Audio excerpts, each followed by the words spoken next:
I lifted the blanket up and I've been opening my legs and I just gushing out water. And I remember feeling the umbilical cord and just like serious pulling and the sand just popped out.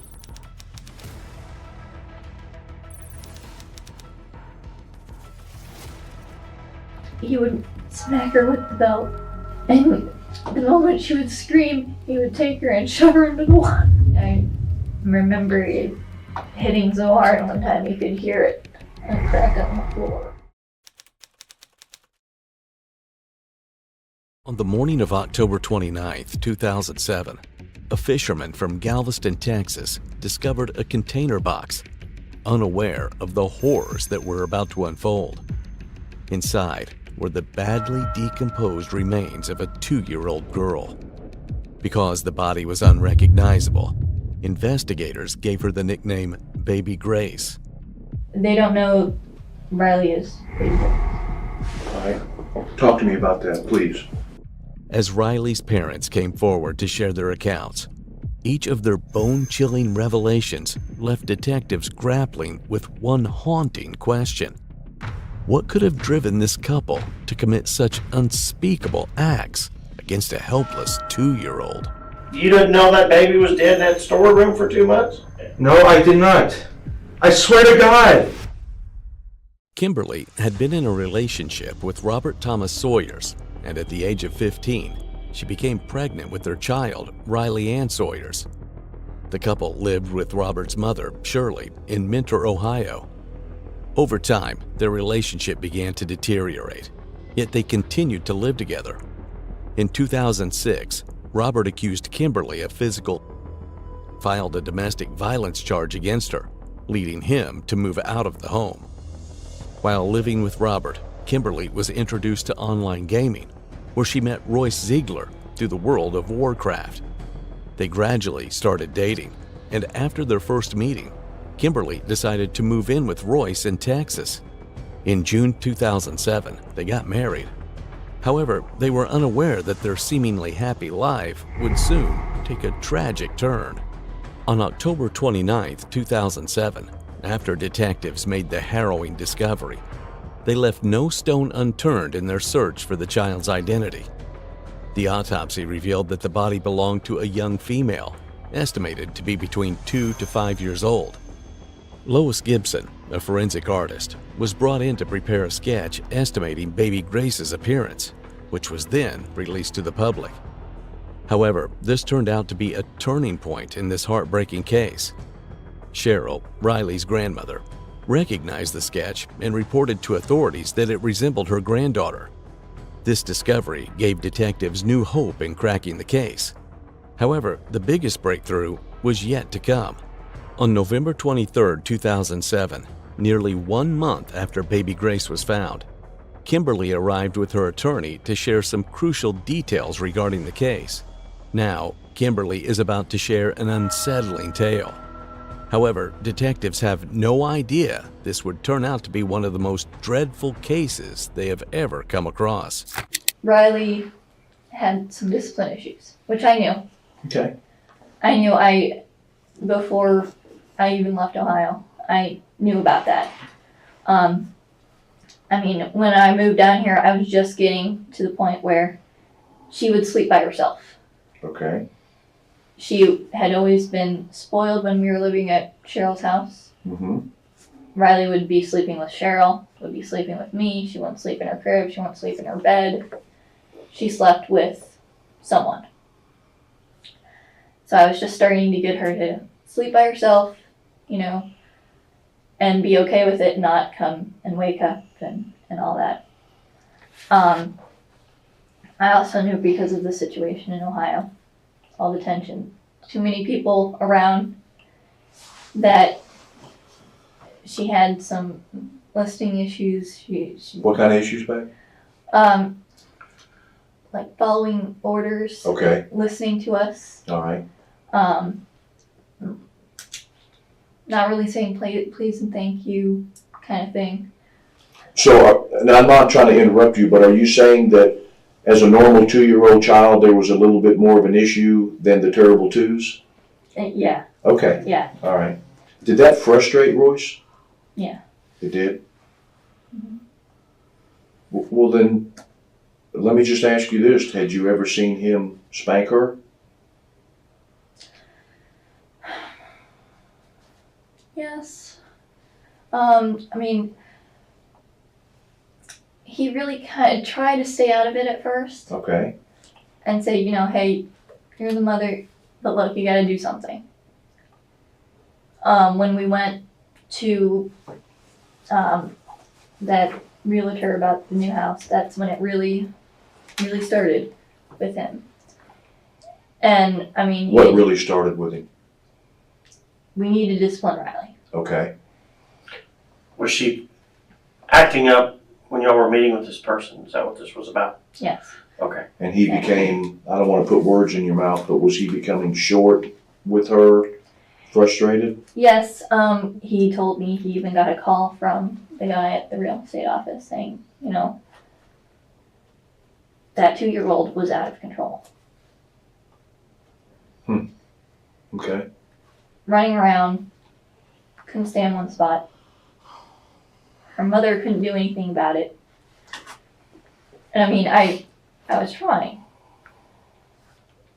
She would run away. Why don't you come sit in my lap? Let me do your hair. She'd sit on my lap for a couple moments. Off she'd go. Kimberly's revelations are quite hard to grasp. It's evident that the couple was unable to understand how to deal with a 2-year-old. Kids can sometimes drive their parents crazy, but they were incapable of coping with that reality. She claims she never supported Royce's method of discipline, yet she was also the one who never bothered to stop him. Until now, Kimberly's revelations have only scratched the surface. But what comes next exposes the final harrowing moments of baby Riley's life and the unimaginable pain she endured before her tragic end. So that day, you stayed home from work. Originally started to be, I guess sit around and watch some TV. And Riley got into something, I'm not sure what. And he started with it. With the belt? Go get the belt.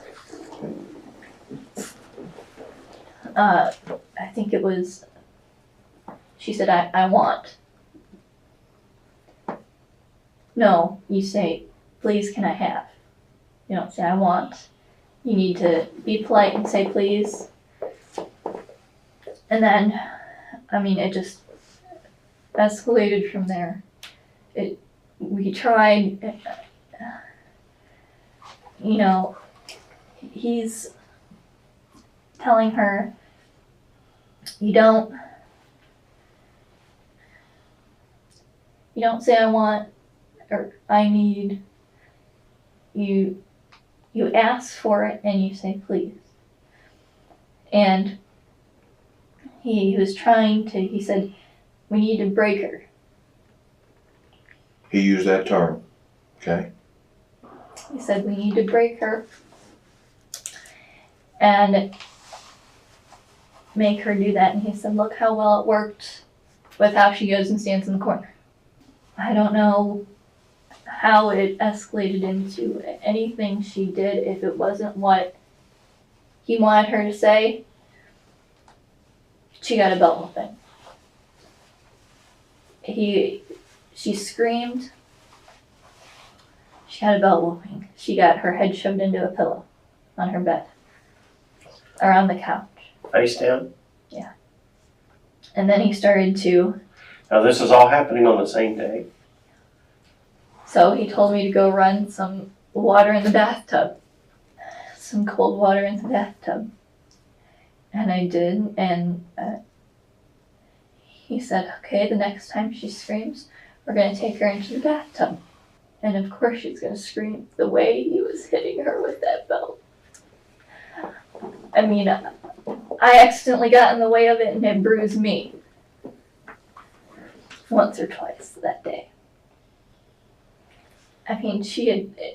he didn't stop with the belt at some point. It was wherever he could hit her. Her legs, her back, anywhere. And if she screamed, it was he picked her up, sometimes by her hair, take her into the bathroom. And he laid her in there. He put her in there.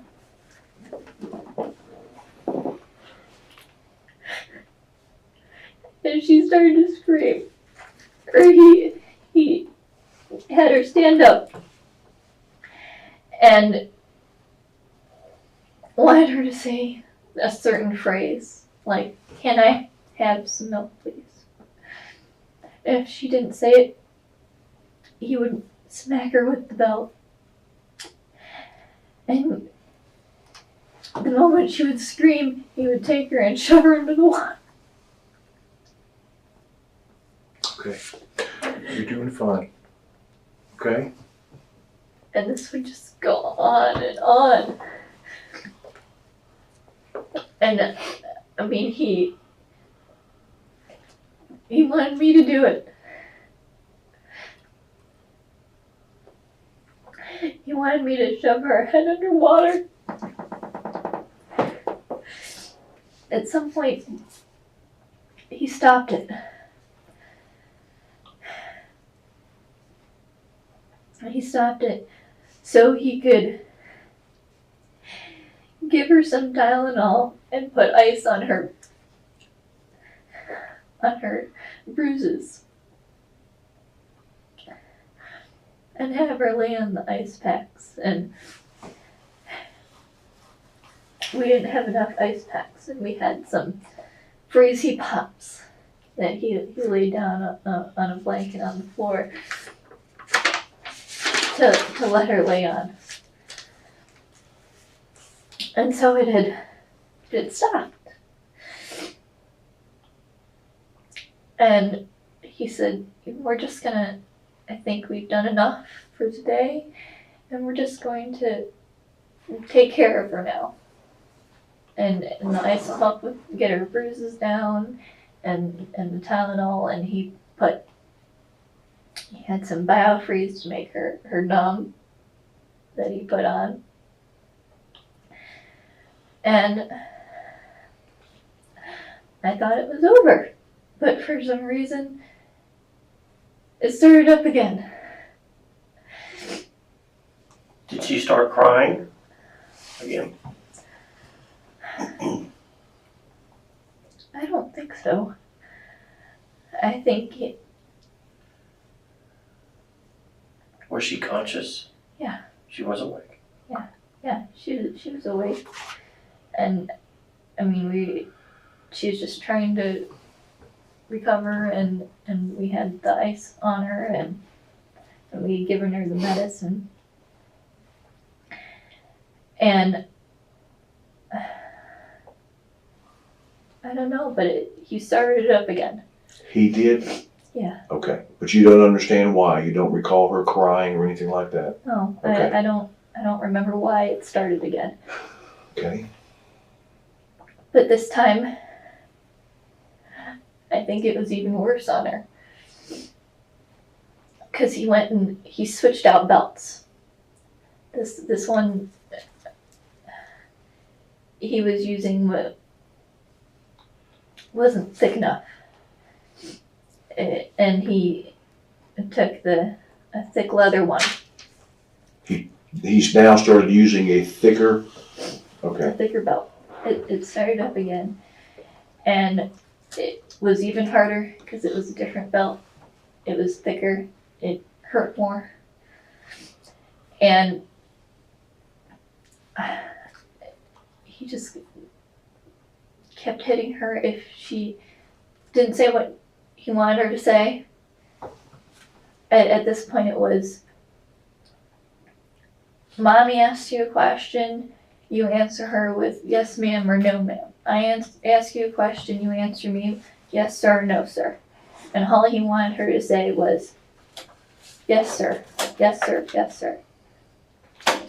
And he was screaming at her to say, yes sir. She didn't say yes sir. She was hit with a belt. Where? Anywhere on her body. She was standing up and it did start, you go over to the couch, you bend over and he does it. But now it was, she's standing up, it just, wherever skin is exposed. Okay, do me a favor if you would, put your purse down and show me exactly how he would swing this belt, please, Okay. if you can remember. I know he was standing up, I think it was, Okay, so she was on the couch and he would hit her anywhere on the body. well, if she was on the couch, she was leaning over the couch and he would hit her on the bottoms of her legs. And sometimes it would hit. I mean, he had done it so much he was complaining that his shoulder was hurting. He said that? Yeah. But I mean, at this point, she was standing there in front of him, and if she didn't say yes, sir, when he told her to say yes, sir, he hit her. And then wherever it would land on her arm, on her leg, anywhere, if she would scream, it would be back to the cold water. How much water was in the tub? It was filled a good halfway. Halfway? Okay, and it was cold water? Yeah, yeah. Was she naked during this time? Okay, all right, go ahead. I mean, and if she tried to run away, he would go and grab her and throw her across the room. I remember it hitting so hard one time you could hear it, a crack on the floor. She died in my arms. And she'd stop breathing. And her heart eventually stopped beating. And she had died in my arms. And we said we couldn't do anything because look at her, she's black and blue. What did y'all do with Riley then? Royce came over, Royce came over? Okay, picked her up, and went and laid her in the bathtub. he laid her in the bathtub? Did you let the water out? Or was the water still in there? No, there wasn't water in there. There was not. There was not. He laid her down there. Did he know she had passed away? Okay, go ahead, I'm sorry. And he closed the curtain and came out and said that we need to clean up and get rid of the belts, get rid of the pillow, get rid of anything, the freezer pots, the ice packs, get rid of anything, and that we need to go to the store and get bleach and trash bags and Why bleach? Was there blood? No, there is no blood. But he wanted to scrub her down and with bleach and make sure there were no fingerprints on her. Okay. And so he had me get in his truck and we drove to Walmart. Both of you did? Okay. These gruesome details are not merely about the atrocities inflicted on Riley, but they also expose the psychopathic mentality of this evil couple. something no sane parents could ever imagine committing. Despite the unbearable revelations, detectives need to stay composed to gather every detail that can help them fill in the gaps and close in on the dark truth. Okay, so the day this came public about baby Grace, is that when he disposed of everything? Actually, we didn't find out about it until a week after it started on the news. Mhm. I made a habit not to watch the news. I didn't want to watch it. Actually, how we found out about it was his mother sent his brother over to the house and brought up the MySpace webpage about it. We put everything in the car, or in the truck, I should say. Drove back home. And he put on the gloves, took everything into the bathroom, and kind of told me to, stay in the other room. He didn't want me to see what he was doing. But he I poured bleach over her, scrubbed her down. He said he poured bleach down her throat, made sure she swallowed it. Because he said he didn't want our saliva to show up from when we were doing CPR on her. And he took her and got ready, and he called for my help. Told me to put a pair of gloves on and to hold the trash bags open for him. Now, is she still naked at this point? Yeah, and I told him, you can't put her in there naked.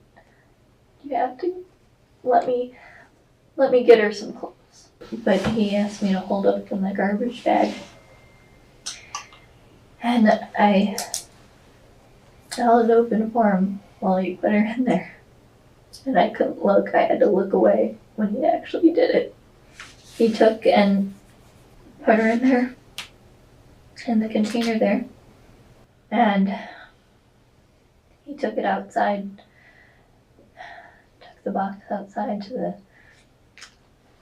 storage room, and he set it right there in the doorway, right next to Riley's bike. How long did Riley stay in the container, in the trash bags, in the storage building? A good while. What's a good while? At least a month or two. How did she get from there to where she was discovered? Well, he wanted to leave her in there longer. He wanted to just leave her there and let her decompose and leave it at that. But it was wrecking with my emotions. I was so upset. Did you or Royce participate in any cover-up recently of the whereabouts of Riley? Yeah. When he found out that she'd been found, he started fabricating the story. Originally we just told people Riley staying with an uncle of mine that lives here in Texas, trying to protect her from Cheryl. And that's what we told. He told friends or coworkers. This all happened really, really fast after he Hit the news. it hit the news and he found out about it. Well, I want to go back to Riley was in the box in the storage building for a month or two. Now, this would have occurred, what did we decide? And, June 24th? July. July 24th. End of July. So it would have been October, or September, October. How how did the body get moved? How did the crate get moved? One night he, excuse me, You need to take a break? no, I'm okay. You sure? Yeah. You want to walk around? No, I'm okay. All right. I just, Okay. one night he decided that we needed to get rid of it. He really ideally wanted to keep it there, but it was starting to smell in the heat and everything else. And, I mean, I was an emotional wreck because I knew my daughter is dead in that box in that storage shed right there. Mm-hmm. And he decided it would be better if we took and moved. Told me how to get to Galveston.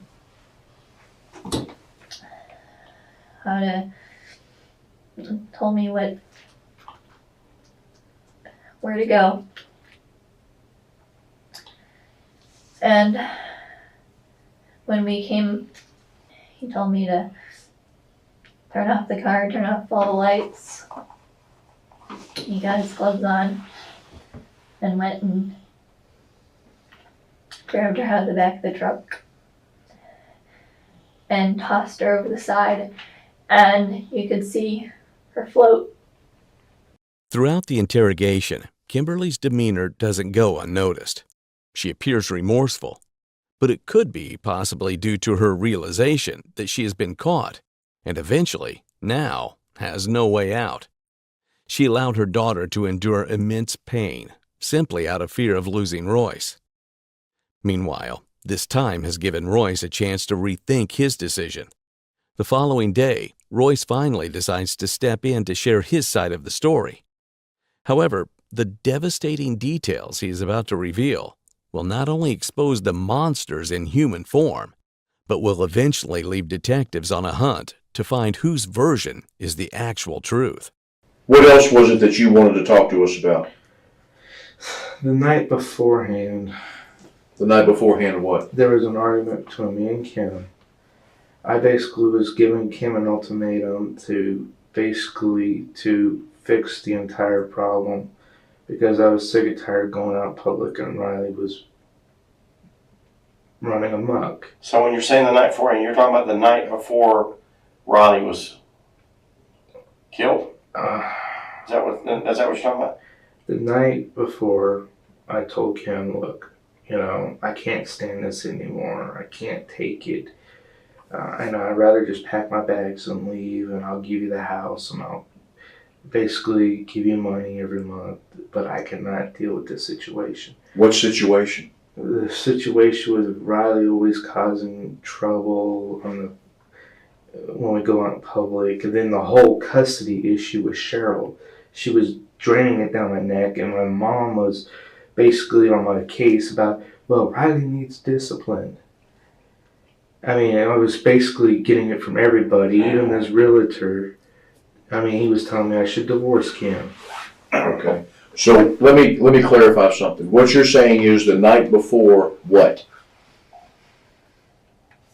The night before what, Royce? That Tuesday before.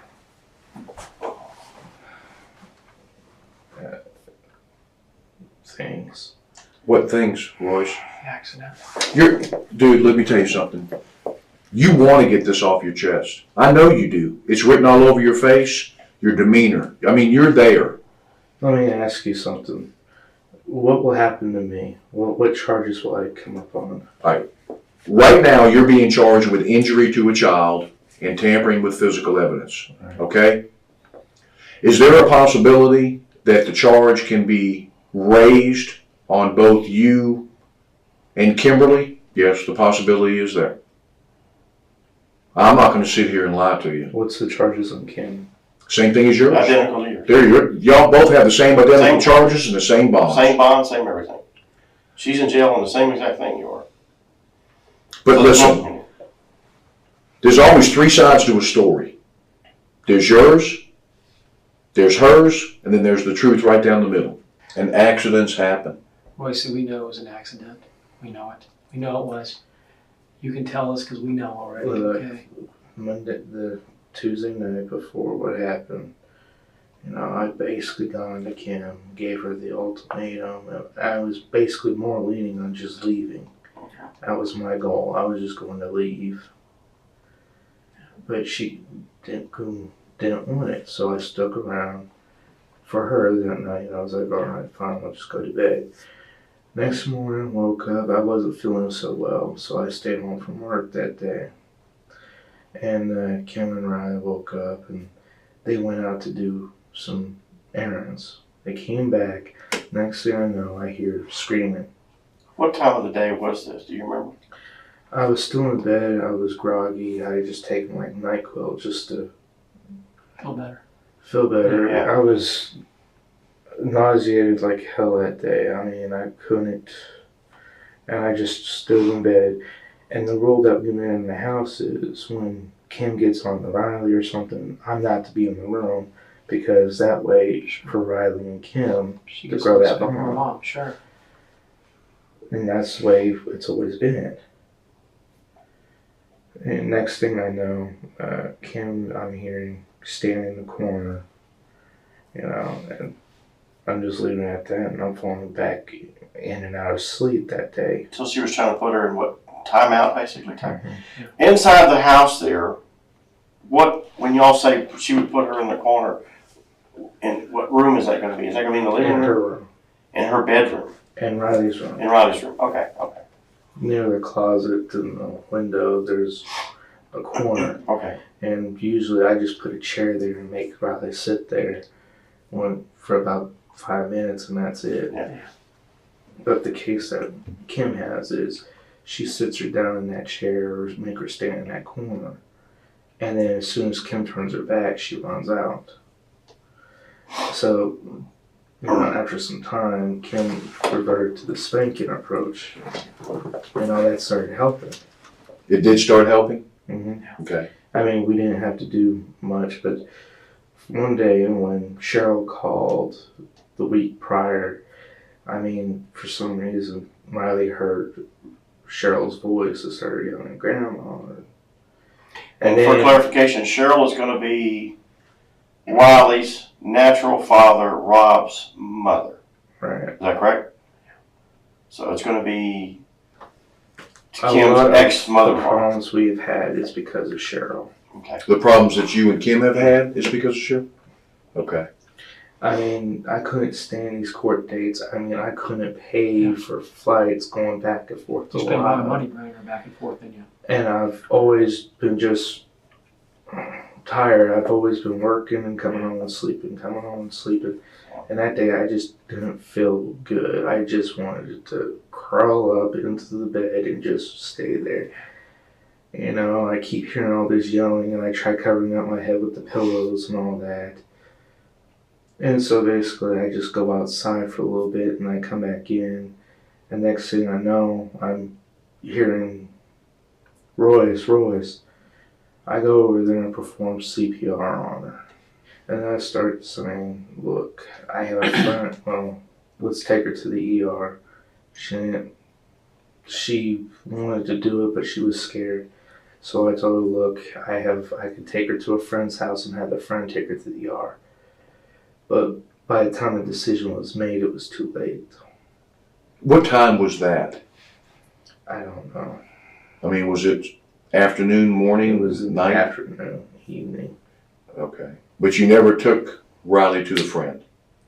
I was ready to, Right. about to, but I was trying my hardest with the CPR. Is this friend of a paramedic or policeman or nurse or? No, I was just going to take it to one of my friends and have them drive Riley to the ER.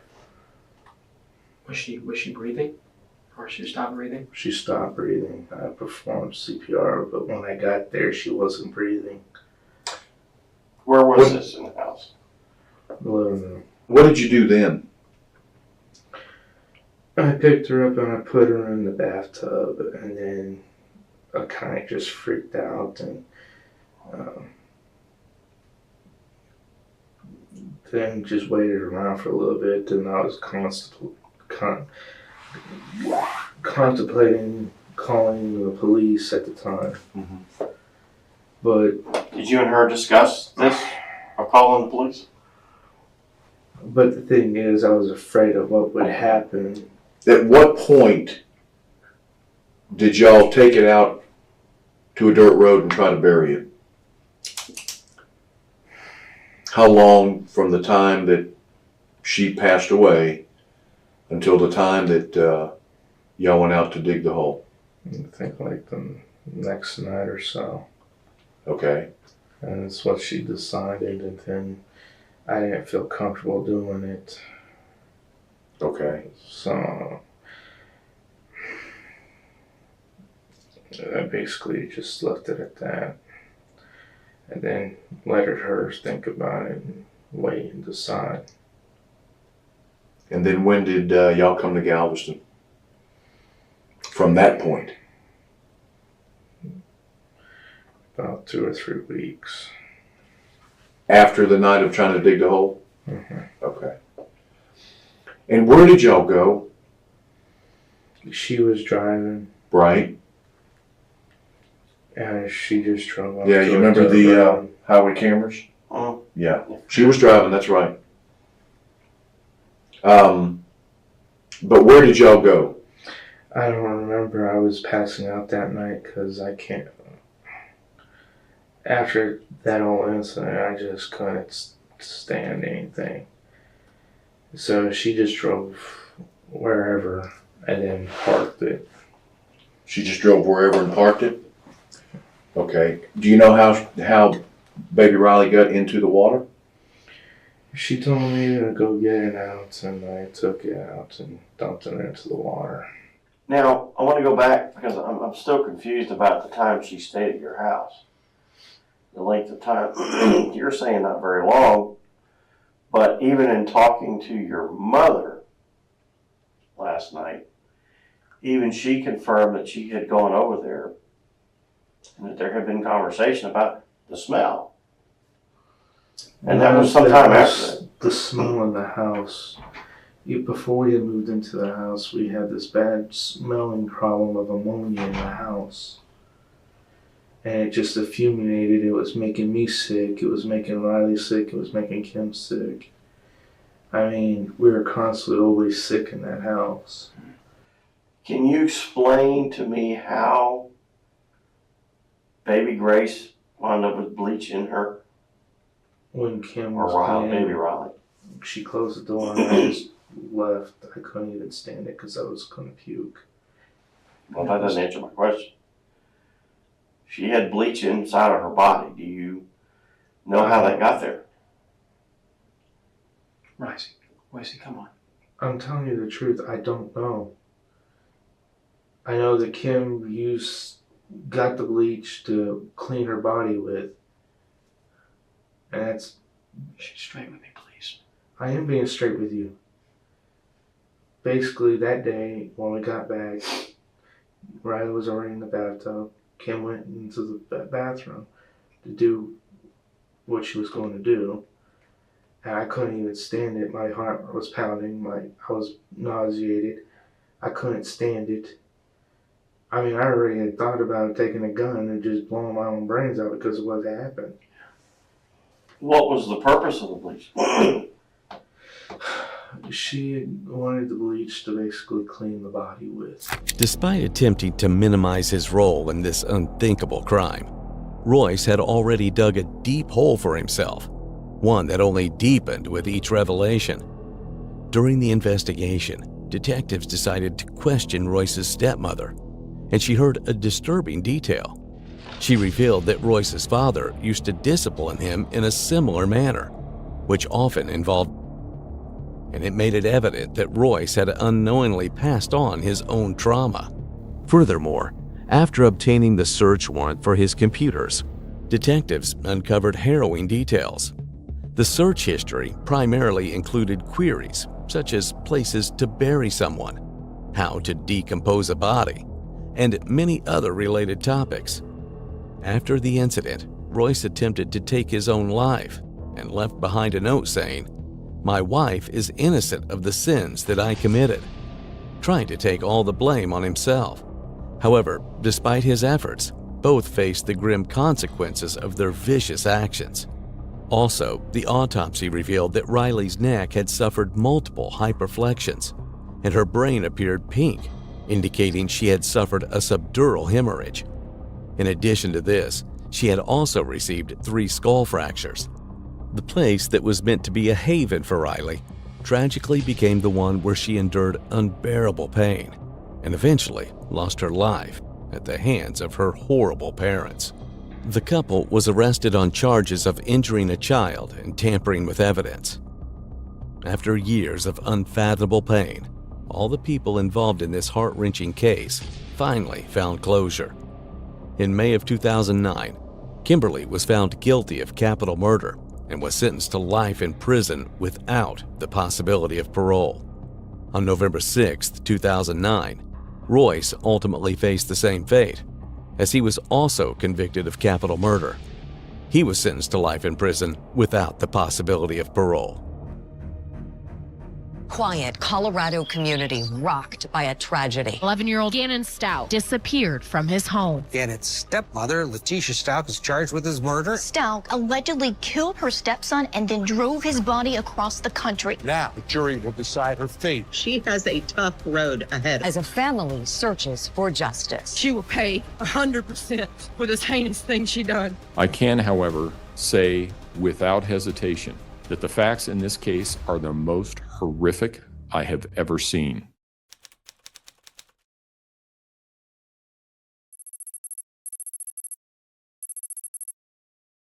You remember the last time you saw Gannon? Yeah.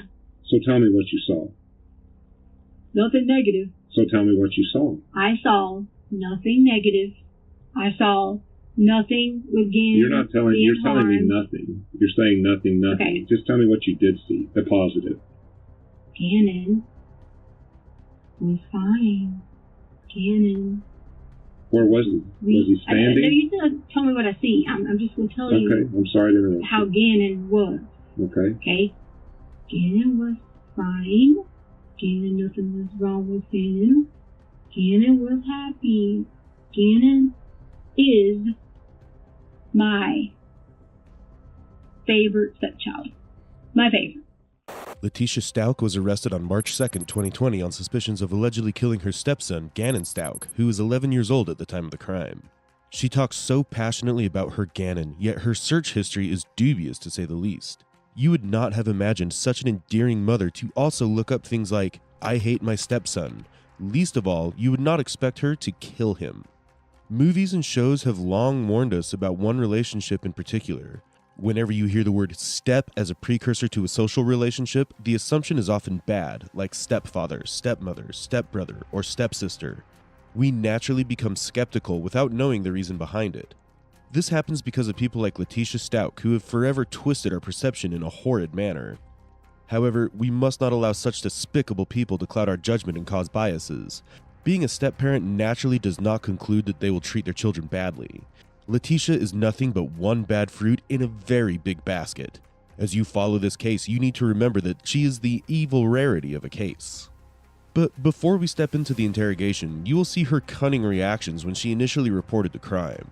Even without a lot of information, it was obvious who may have been involved in the kidnapping of Gannon Stout.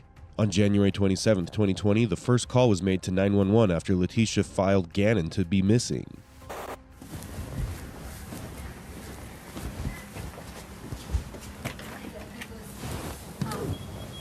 I took the covers that he was laying down, and I just threw it on there because I got my daughter out and the dog's out. She was working, and it was something. You got everybody now. I know. It was something that we were just like.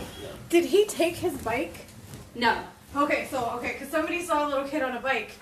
They posted it, but I didn't know if he brought his Well, bike. he did, unless he took it sooner and brought it back because Lena ends up getting a bike. Okay.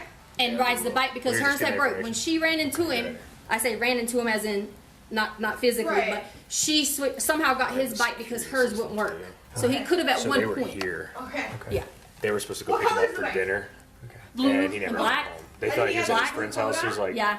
they started sleeping, so We they got were gonna we go pick have him up on down the road. one on one. And he was never there. There's And he never one went to his picture friend's someone house. said he was on. Okay. And he was taking the switch. Do you mind if my So partner it's- looks around the house real quick? Yeah, yeah. Because kids, they hide. And Thank you. Oh, thank you, thank you. They can hide. What was unknown at that time, she had already killed him. The body cam footage you just saw was an alarming secret to it. Gannon's lifeless body was lying in the storage room behind the boxes when the house was being inspected. Had a more thorough search been done at this moment, it would have revealed that Gannon had died there and then. But this cannot be blamed on the first responding officers at the scene, as they only came to address a missing child or a juvenile runaway case at that moment. Nonetheless, Letitia's response is the last way to react in such a harrowing situation. Understandably, the officer at the scene took longer time than usual to check out the house because her response was truly inappropriate and confusing. After reporting Gannon missing, suspicion started to rise, and there were enough leads to build a case against Letitia as a prime suspect on first-degree murder charges, though everyone remained hopeful to find Gannon alive.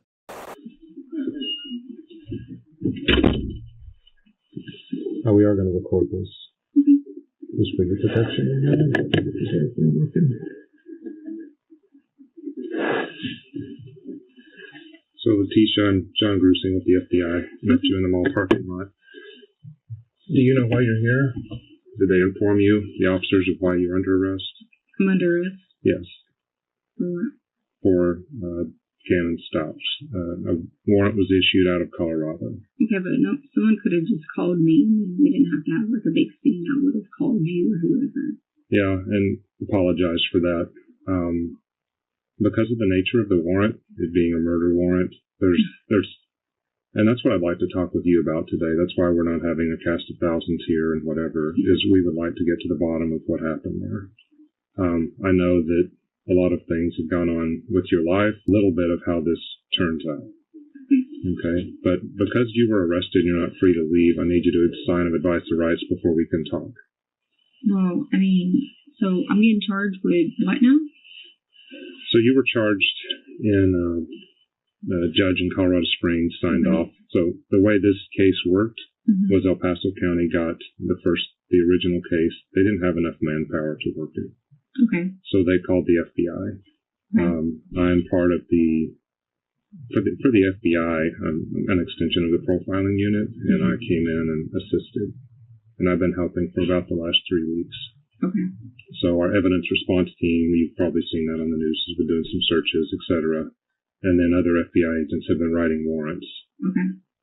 So a lot of warrants have been written. We've gone through the court. El Paso Sheriff's Office and FBI have worked together. And we found enough, you call it probable cause, for a warrant to be issued. So that's why you're here today. Okay, a warrant for what though? It was for the murder. What murder? Gannon Stout. So Gannon is murdered. That's what the evidence shows. Okay. And I'm happy to share with you evidence, but we can't have a conversation unless you're advised of your rights. Okay, what are my rights?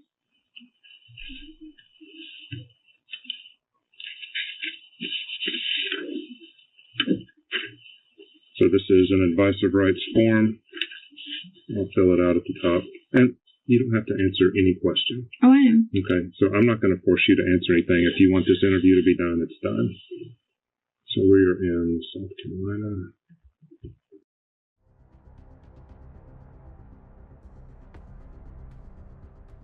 I'm not going to force you to say anything. Okay, so I had already had reached an attorney, but all the information is in my phone. So it's up to you. I'm not going to force you to say. I mean, if you don't, I can talk to you, but I mean, see, the last time I asked for an attorney talking to them, I wasn't allowed that after I asked. That's not how this is going to go. This would be a conversation. You have more integrity being with the FBI that you would do that. I've got a family to protect, Okay, so I'm not going to violate any laws. I don't mind doing that at all. But at any point, I would like to call my attorney if I felt like. Is that okay? That is okay. Okay, so can I write that in somewhere, or? Well, that's this one right here. If you decide to answer any questions on a lawyer present, you have the right to stop at any time. Okay. So, and if you need food, water, whatever else, this is not, we're not going to have people with guns standing outside trying to intimidate you. I want this to be your statements in our conversation. Okay. On March 2nd, 2020, Letitia Stout was arrested in Myrtle Beach, South Carolina, and FBI agent Jonathan Grusing interrogated her. The FBI had investigated a number of crimes against children that fell under the federal jurisdiction. At this point, though, there was little hope of Gannon's survival. This case was being considered as a child abduction case. It should also be kept in mind that this case was all over the news and hence got the attention of the FBI faster. This was the first time she was being interrogated after being arrested. Coming to the interrogation right from the beginning, going by her responses, you could never guess that she's a suspect, or at least in the middle of a heartbreaking event within her own family. Letitia is alarmingly talkative and acts unfamiliar with the situation and tries to act innocent, while she is the only one who knows the actual fate of Gannon. Despite that, she smiles when Agent Grusing mentions the possibility of Gannon's murder. This is a person whose entire psyche will baffle you at every point because it is far from being human. So, I was thinking of a lot of things to say to you today because I've been helping, I've been involved. I've unfortunately worked a lot of missing kids cases. That's why they called me to do this. Okay. A lot of time with Mark, who was the dad. Dylan, who actually was in Colorado Springs with Mom. Went to go see Dad. This was in November of 2012. Right. And then he disappeared. So it's a lot like what happened here. What I think happened with Mark is friends, and Mark wouldn't let him go. Okay. And I think Mark got upset. I think Dylan did some things that irritated Mark. I think there was just a punch in the face sort of thing. Right. And I think things went downhill from there. Well, and I'm not saying I that's just what want to happened say with to you, I can help you because what you're charging me with is not, or whoever, is not the case. Okay. Gannon is alive, okay, and I can help you. Okay, great. But see, here's the problem. When I reached out to people about getting help, I said, hey, I need someone who's going to help me to help you guys. I couldn't get that from anyone at all. We are happy to help you. Okay. So I understand you might say you have like whatever evidence that you might say you have, but that's not a case. I did not hurt my child. Okay. Need more assistance besides just FBI. You're probably going to need some DEA, probably need a lot of help. Well, I'm happy to get whatever help. Okay. How do you know? But I can't help you unless people are willing to help me. And I did offer every opportunity to sit down and talk with not only my husband, but with Landon to try to come up with the best thing to do it. I really did. And I've been begging every single day, please, please, please don't say this. Okay. I know you're expert in your field. Okay. I know you may say you have whatever evidence you have, but it's just not true. Okay? It's not. Okay, that's the truth. Okay. That is the very truth. And every day that went by, I had to do nothing but not only protect myself, but protect my family in this, protect other people in this, and that's just what it's been. So I think our biggest problem is what happened at the house then. At the house? Yes. Well, there's nothing that would have happened at the house that has anything to do with what I'm talking about at all. That has nothing to do with anything. Because you guys have clearly put out this information about Gannon not coming home and then this and that and the other. And I get, like I said, you're experts. I get people with forensics are experts. I understand that. But it's just not the truth. Just not the truth. And until I know that I got to get help from some people other than someone just having me in a room. You got to get help to do that. I got to get help to give everyone what they need because I'm going to need my mom protected. Okay. I'm going to need my brother and sister protected. And most importantly, I'm going to need Harley protected. And on that same note, I'm also going to need other people in Colorado protected. And see, people say FBI can offer that protection. We can. How? If it involves if it involves finding an 11-year-old, then we can. And it means that we can have new identities. It does. Yeah. I've had to do that before. We call it an informant, but we can do it for the general public. Who else would you trust? I don't know at this point, sir. I don't know. After watching this video, you would become proficient at recognizing a narcissist around you. You will closely see the most narcissistic woman ever to be interviewed as we break down the stages that liars navigate through and strategies they employ to evade responsibilities. One of these techniques is denial. This is a common theme in the interrogation where Letitia continues to shamelessly deny any involvement in the disappearance of Gannon. It is also to be observed that the placement and setting of this particular interrogation room is especially lucrative to get the most accurate responses.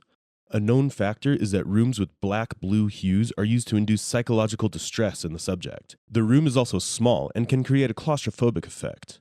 And the one-way mirror allows other people to look into the interrogation in real time. All these factors combine to put a lot of pressure on the suspect and make it a perfect environment for a confession. Though as we move ahead with the interrogation footage, you'd notice that Letitia is immune to it. She seems to have made herself comfortable almost instantly, and proceeds to ask for help and what the agent can do for her before anything else. She also subtly insinuates at the possibility of a new identity. There's nothing that happened at any house, nothing that happened at any house that would have hurt, harmed, murdered, done anything to anyone. Okay? Wrong place, wrong time. You were in the wrong place, or Gannon was? I was. What about Gannon? We all were in the wrong place. Even my family was in the wrong place at the wrong time. Even Lena, even Harley. Okay? There's all of us in the wrong place at the wrong time. And I swear to you on that. So, but I gotta just like you have trust issues, let me tell you where I am. Okay. So I'm with the FBI, where when a child goes missing, if they're underage, right, then we can get involved, and it can be even a kidnapping. So if Gannon is moved from one point to another without his, will, then it's a child kidnapping. Right. And so that's what we're working this as. And with me as a federal employee, with me working a federal case, because right now it's filed with the district attorney, right, but the U.S. attorney could file it as well. Okay. Does that make sense? What do you mean? The U.S. attorney is the federal prosecutors. Gotcha. Right now it's on the state. When you're talking to me, we are recording this for your integrity and mine. Right. But if you'd rather not say something, if I would rather you just say I don't want to answer it instead of telling me something that's not true. Okay. Because there's something called false statements, which is it's U.S. Code 1001, to where if you lie to us during an investigation, that can be a year of prison time. Right. So that's why I said on this last one, if you want to not answer a question, I'm not going to push you. Okay. Okay. So with these people, taking Gannon or whatever else, if it's not true, just say I'd rather not answer that. Okay, because we're different than your local detectives and whatever else. It's not a felony to lie to them. Okay. Okay, so my goal, though, is to find Gannon. Right. And if you need protection, if there truly is someone out there, we can provide that. That's not me. Happen, though, I will need you to explain what happened from that night. Which night? The night that he disappeared. Because I've looked at all the news stories. We have been listening to your phone for the last month. It probably doesn't surprise you. Okay. We're listening to other people's phones as well, trying to find this kid. Okay. And we know from the internet and whatever else, there's a lot of stories out there. So if someone truly took Gannon, though, we need to know the real story, because you put out quite a few different stories. We will also take you through a series of stages through which a liar operates. To help you better understand, we have created the acronym FEB. The first stage, and the expansion for F, is fabrication. Here, the person goes all in with their lies. They will fabricate evidence in all directions, just like Letitia. You may think that she's creating false evidence for the sole motive of escaping the penalties of her crime, but that's not true. She's doing this because she gets a twisted sense of enjoyment. And comparing the way she talks now to how you saw her speak in the earlier body cam footage is enough to observe that she is a compulsive liar and has a habit of lying. And it's when she's in her zone of fabricating evidence that you will see that she has a very expansive body language. She's using her arms to express almost every word. Her facial expressions are excessive to the context of her speech, and she's moving a lot in general. This is the environment she thrives most in. She believes that she's getting undistributed attention from the agent while lying to his face. Agent Grusing has already established that he does not believe the statements Letitia has made so far, and that he knows that she is somehow involved in the disappearance of Gannon, as he takes a more polite approach to interrogate her in the beginning. We heard a lot of the stories to Al. To Albert? Mm-hmm.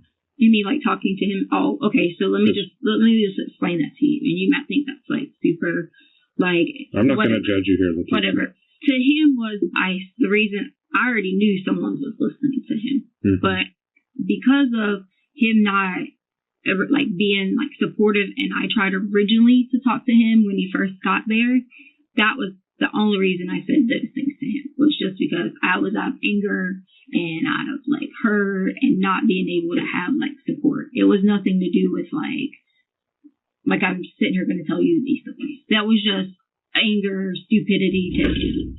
And I already knew, like, if you heard it, you heard me say a lot of times, I know people are listening, because I know the same time that someone called, every time I could hear people. Right. I knew that. So me saying those things to him was just being what is the word you want to call it? Selfish or facetious or whatever you want to call it. Just because I was hurt by him not wanting to work together to figure this out. Because I did have like originally initial different thoughts on certain things, and that was me trying to like basically read him and try to figure the situations out. So I understand that you may have heard those or whatever you may have heard, and that's okay, because that totally was not it. That was not me trying to be. That was just being stupid to him. So I have a question for you in regards to that. Were you of sound mind? I mean, did you have? Are you undergoing any treatment for anxiety or any depression or anything like that right now?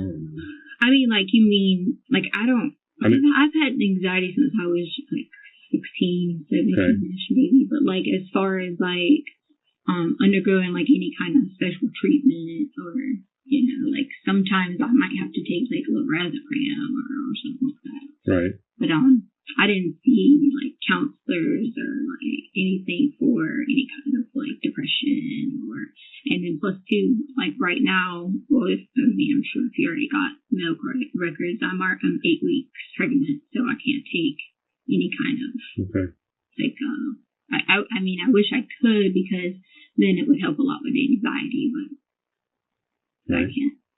Yeah. Okay. But so you were of sound mind when you were talking to Al. You were upset with him and upset with the situation of him not being by your side through this whole thing. Right. But then at the same time, like, I have to sit back and think that, you know, in a person's brain, you hear 100 different things. You do get like, discombobulated and just try to like do whatever. And I just wanted him to know, because he knows, like, I've been taking care of our kids like for so long while he was gone and their mom was gone, and I'm not here to bash either one of them.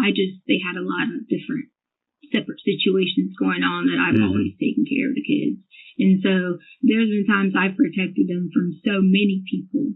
You basically had to raise them on your own because he was gone a lot. Well, he was gone a lot, and Mom was doing whatever she was doing, you know. So with that, like, I've had to step in and protect them a lot, so many times. It was shortly after Gannon was reported missing that suspicions arose around Letitia. Not only did she have the most unnatural responses in the situation, but she kept changing her stories. Initially, she mentioned a guy named Eduardo, who she claimed had taken Gannon. When this story did not suffice, she mentioned yet another man named Quincy Brown, who she was about to meet through Craigslist to buy an exercise bike in Douglas County. In a call with Al Stauck, her husband and biological father of Gannon, she said that Quincy got into an accident with Gannon and kidnapped him. This is the second technique that Letitia is deploying. She is deflecting the blame on other people as she goes. Since Letitia was a prime suspect, all her calls were being monitored. So, but then you keep sending me messages, emergency, we can fix this right now, but then you never tell me anything. Number two, that's the second thing. We know that, all right? Anything I haven't done. All right, so why come when I gave them the information that I gave them, why did they not look into it? Why did they not believe it? Why? What information about Quincy Brown? Anywhere. Are you talking about Quincy Brown? What information are you talking about? No, I did not. What information? Okay, you just said they don't tell you anything, right? That's what you're saying. Okay, yeah, exactly. So, which means they would have gotten information from me. Okay, so what information was it? And that I told them they have not covered any areas except only the areas that I drove. The call played here had been staged as the officers wanted a proper timeline of events from Letitia that she had failed to give so far, but all they got was a set of new lies. What kind of dad would you say Al was to Gannon or is to Gannon? Oh, he's a good dad. Like, I mean, as far as like being like there for him and like, you know, how can I say it? Like, if he says, hey, I want to go do something, Albert works a lot, so he's tired and his hours are like kind of, you know, up in the air here and there. But for the most part, he like is always trying to make sure he put, you know, like the kids, military first, and always will be, and that's the mindset. And then did you go into the marriage knowing that? Kids. That military was first? Well, I grew up like knowing that my stepdad was here. Actually, that's why I was looking at that guy's name. But my stepdad was here growing up in the Air Force Base. So I lived on like a lot of Air Force bases and things like that. So like I maybe didn't understand it from parent perspective. I mean, I'm sorry, spouse perspective, like my mom's perspective. Right. But I did understand it from like a child perspective. But the thing about it was Albert didn't have to like go be deployed or anything like that. It was mostly like work through the night type thing. So it was like we were blessed in that way of not having to, you know, like have to see him go overseas or something like that. Right. That was the good part. And you guys have been married 6 years, 5 years? 5 years. 5 years. And you came to the marriage with Harley. Right. Yeah. And then Elena's the youngest. Right. Okay. Right. And then we had like maybe I think 4 or 5 went to like kind of midterm miscarriages because we always try to like have kids, and I don't know, like something must have happened like when I get to a certain point, so we would have had more kids. Right. But yeah. Do you think Al was faithful to you? Was he cheating on you? I don't like. We never had like any conversations until like, of course, Mad like recently. But like prior to that, we never had like like fusses, or it might be something like Albert was the type of person when he got off work, he just liked to come home. He wasn't like, oh, I'm gonna go do this with people. He just wasn't that type of person, and that was the good part because he wasn't. You know, like not saying you can't. Like I know, sure, you might say if a football game's on, you might want to go over and watch. You know, watch with your friends. Right. But usually, for the most part, we do it together or go over there and do something together. But it was never really like having our own people that we did things with and also kind of together. So we never like had issues of anything like that. Most of the time, but the issues that we always had was I never wanted the kids to ever come back here a lot of times during like their breaks, and we would get like I don't want to say arguments about it, but he would always say, well, I have to, I'm obligated, you know, to do these things. So you don't think he was cheating on you prior to this whole thing going on with Gannon? Did you suspect that Albert was cheating on me? Mm-hmm. No. I mean, there's been times in the past where I've saw that he's talked to other women, you know, like on messages and things like that. But then he's also, like, you guys have my phone in the past, you would have saw that he's always apologized for, you know, like those things, like saying. Were you guys considering divorce, you know, you and Albert? I didn't know anything about any kind of divorce. Like, I know, like, we've used the term loosely, you know, because there was a lot of stress having to deal with, like, the situation with Landon. There was a lot of stress because, like, we fought so hard and so long to get kids to, like, a safe, you know, situation. So it was very hard to, like, you've read someone and they're so emotionally like upset about the kids not being with us and we not being able to protect them that it was kind of hard. It took a lot, you know, toll throughout that time frame of like Alaska. I'm sure you know about the time in Alaska and things like that. So during that time in Alaska and stuff like that, it was very hard to like have to see him be so upset from so many miles away. And, you know, we get calls that the kids didn't have a place to stay. We get calls that there was guns in the back of their car and people were being arrested. And you know, so that took its toll in the terms of like figuring we should not have to like go through these things. But then once like we got to Colorado, you know, we all could be in like one place. And then it was like first it was like kind of hard because we've been, you know, like back and forth to Alaska for so long. Because, you know, if you know the background, I had the kids here for their school year for Gannon and Lena. So it was Lena's, was it first grade year? And Gannon's fourth grade year. Yeah. So they would have went to school here in Myrtle Beach. So I had them here with us then. And so still with that, it was us like being apart, going back and forth, traveling on holidays, and Right. things like that. So that would have been the most, difficult time. Like, so when we got to Colorado, it was just like, okay, we're here. We are doing things together. And we said stupid things to each other. Like, I don't even want to say on camera, but like the things that we could do to be like, okay, we'll forget all this, or if you do this, we'll do it and forget all this. Right. But it's just stupid, silly stuff, nothing that we would have been. So it seems like you guys had a pretty solid marriage then. I mean, besides him being gone a bunch. Which is why I was so upset about not being like supportive, because I know that, like, when I told you we went like debt, money, spending things to have attorney fees for like the custody, cardinal item or ovalitem, whatever it is, the gal. Like, we spent so much money and doing all those things and like working together to do all that, and it was so, I guess, like, upsetting that he wasn't. So I did have anger, fire out, stupid stuff, because I was so pissed and like really wanting to like talk with him or Landon like together, so I could like just explain like, hey, this is what I think we can do in this situation. So it was just me trying to get him to talk to me like privately. One of the most condemning things that Letitia did was search for the most suspicious things on the internet. The reason that the agent brings these questions is to get a better understanding of the situation and build a motive from there. Gannon was Al's and his ex-wife Landon Buller's biological son. After Letitia married Al, she took most of the responsibilities of raising the children. The following are some of the things she searched for.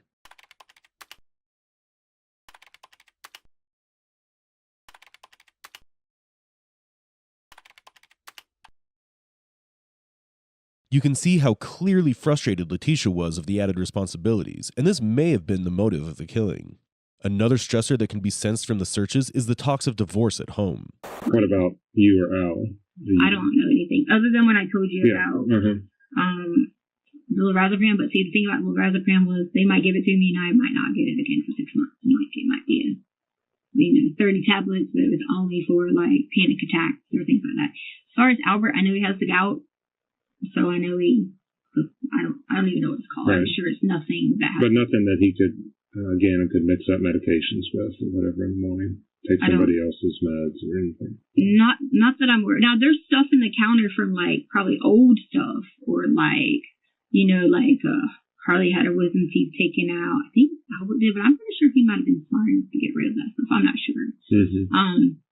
But none of us had like any like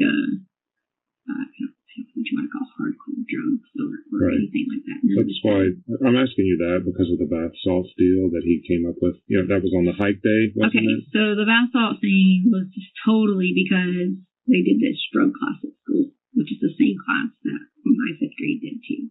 And then sort of these people came in and they dressed up in like, I say dressed, they were professionals. They are medical professionals. They dressed in their outfits and all those things, and they let the kids like pretend they were working on like what do they call those things? Like as if they were doing CPR and all that. And during that time frame, they went over all these different drugs. So they talked about what your life is on crack. They talked about doing cocaine, like all these. Like it was very, very like in depth for 5th grade. But at the same time, you got to think it was probably a good thing to kind of talk to kids about. So was about. Gannon telling you about this, or did you find out from a teacher, or how did you find out they had this in-depth conversation? Well, I knew because they did it at our school first. So they did it at our school first. So it was something, once they found out they did it at our school and they saw like all the cool pictures and things like that, other teachers wanted to know about it. So when the other teachers wanted to know about it, they, went around different schools and they signed like, I think Albert signed a permission slip, or maybe sent an email to the teacher or whatever, that it was okay for him to do. So was Gannon fascinated with the bath salt thing, or how did that conversation happen? Because I know that seemed to be important, during the hike and afterwards and whatever. Well, he was like, okay, so Mike apparently would deliver these packages, and we never knew what they were. Say we were told meat, we were told whatever. We don't know. But Albert would always talk to Gannon about anytime people had anything to do with like, drugs and things of that sort. He would always say like, these are bad people. If you see anything like this is bad things. Right. Gannon already had like some sort of base foundation about it, And because he had like that sort of base foundation about it, he always had questions because I think it sounds personal. Right. That was always his main concern, is that he was wanting to know because is baby Nova going to be okay? Nova's right. Is baby Nova going to be okay? And that was like his main concern in that aspect, was wanting to know these things because he was just curious of how all these things work. So were you guys on the hike when he brought it up, or where were you? He had already brought it up prior to the hike. Okay. He had already said something when he came home after this. Was it a concern for you? Tell me what he said and how your conversation went. Honestly, sir, I don't remember. I just remember he was telling us about the different things that they were talking about on it. And then I was like, oh, did you guys do this? And they would be like, yeah. And then I was like, oh, did y'all do this? So it was kind of like mimicked the same way. Mm-hmm. So we did talk about that a lot. Was that before hike, you said? Yeah, leading up to it, before the hike, there was a lot of talk about it, for a little bit. And then, of course, at the hike, I think he said a few things. What did he say? I just remember he was talking to me. And was it concerning to you? What he was saying? Like he really wanted to try these things, or what? I didn't think anything about him wanting to try any of it or to do anything with it. I know that he said something about it, and I gave him a bath bomb. When he said something, what did he say? He just asked me in general about if we had bath salts, because to be honest with you, he had already pooped how many times in his pants.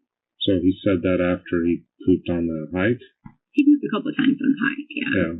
When I say poop, I don't mean I don't want to be graphic, but just a little bit to where it's uncomfortable and whatever. Right. And so the whole thing about bath salts was just, I think he just wanted to relax, because he ended up taking 2 baths. Letitia, Gannon, and Lena, another stepchild of Letitia and Gannon's sister, had gone for a regular hike in the Garden of Gods. While being there, Gannon mentioned bath salts, which is a common street name for a synthetic drug.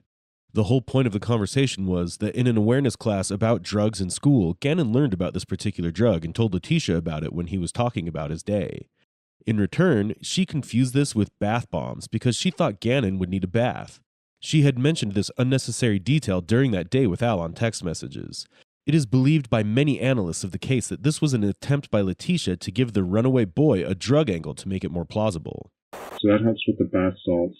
And I'm trying to see how Gannon reacted to these little things that happened to him until he went missing. Mm-hmm. The candle incident. Can you tell me about that? Okay, so Gannon wanted to, I don't remember if he wanted to stay up 30 minutes. I can't remember. There was something he did that allowed him to earn some extra time. There was something he did. But Albert had grounded him from playing the Switch. So he wasn't allowed to, play a Switch or whatever. He was only allowed to, if he wanted to watch an extra movie or something like that he had earned. Right. Well, on the hike earlier that day, he was so helpful with me, and people think, sick and he's still whatever, but I have serious stomach issues and still have to operate. But he was so helpful with, taking care of the dogs and stuff. And I had told Gannon that, so that Sunday is the day that Kobe had passed away. Mm-hmm. So, I remember that day too. So we sat around and, we had before we left, we were on the sofa and I'm just crying, and he's like, why are you crying? And we're just he didn't know who that was. He knew the name, but not growing up in my generation to know who that was. So we just sat there and talked about it, and I told him, I was Kobe had all girls.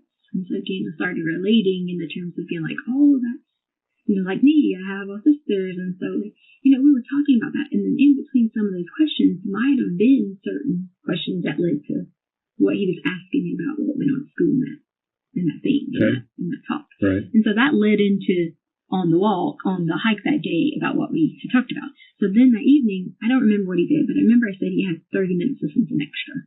And I knew it wasn't his Nintendo or things like that at the time, because he wasn't supposed to earn that back until the next day. And so then we had, I think I was upstairs, Harley wasn't there, because Harley had to work until, which I'm sure you already know this, Harley had to work until, I think it was maybe 10, 15 years, so whatever. And then Gannon had think, what was he doing? He was doing something, I don't remember. So I go back upstairs. Then I hear the machine was saying, like, beep, beep, beep, like, is this someone that's coming in the house? Okay. So I put the code in thinking that the last alarm thing went off. There was no doors open or, none of that stuff. No doors open. So then I go back where Lena was at, and I see she was faking sleeping, but not really sleeping. And then, but she had, like, the cover over her head a little bit. And so, like, she was doing, like, whatever. And so then I hear the thing saying fire. Like Does it actually say fire? It said fire. Okay. So that was the crazy thing, because I never had heard. I didn't know what. I thought it would just be like. Right, like a siren. But I don't know if it was those detector things saying fire, or if it was the actual machine thing saying fire. But it was just like fire, fire, fire, fire, whatever. So then I run back in there and I look and I don't see anything in the room. I don't see anything. And I look downstairs and I don't see anything. Then it was still going. So I grabbed Lena. I'm going to tell you exactly wrong, but I'm pretty sure I grabbed Lena first. And I grabbed the dog. I gave her the keys. I think that's how it went. Don't quote me on that. But I'm sure it was in that order. Somehow. Yeah. And we run out to the truck. I feel like either I open the door. I don't remember. Somehow they get to the truck. Okay. And then I run back downstairs because at this point I already know that there's smoke. And so I run back downstairs and Deanna was awake but not awake. Like, you know how you can almost like be asleep but not asleep type thing. And so he was in his bed? No. He wasn't in his bed. Where was He he? was on the sofa. On the sofa. Right. So he was on the sofa. And so, like, when I pull the cover, I pull Gannon with the cover. And so at this point in time, then I put the fire that's out. So what did the fire look like? It wasn't like huge. Where was it? In the carpet? On the sofa? I feel like it was on like one of the covers.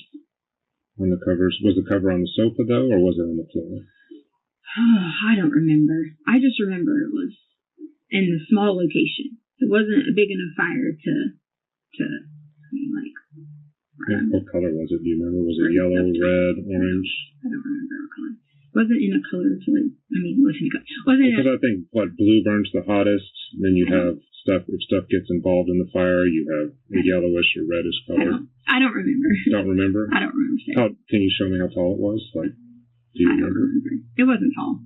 Wasn't tall? I don't feel like it was that tall. I mean, but my tall might be different from your tall, so I don't want to say. But still, a fire's going to freak you out. Right? Yeah. So when I pull the cover, I pull him with the cover too, and we run out. Did you put out the fire or no? I know that we took the covers, both of us. When he sees what's going on, we took the covers and like we smashed down on the fire, like on it, yeah, because. My only thought was oxygen, put it out. Right. That was all I could think about. Like, put it out, whatever. Did it take much? Sorry to interrupt. Did it take a lot to put it out or no? Or did you just smother it and then move? I don't know. Or was it something in between? Was there what now? Something in between. I'm not trying to put words in your mouth. Something in between? Like in between, just it happened real quick, or you had to fight it for a while? Or? Oh, it wasn't like fighting for a while. Like there was already a bunch of covers on the side that I had grabbed them all and put over here, which is why the whole thing was bottled with covers. There was like covers bottled everywhere. So it was like stuff there. And then I run and he's running behind me.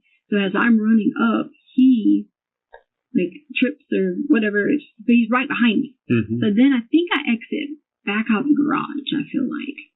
So the truck was in the garage? No. It was out front. I'm saying like I think I exited back out the garage. Because I feel like I just ran back to that door. I'm not 100% positive. I know we ran out.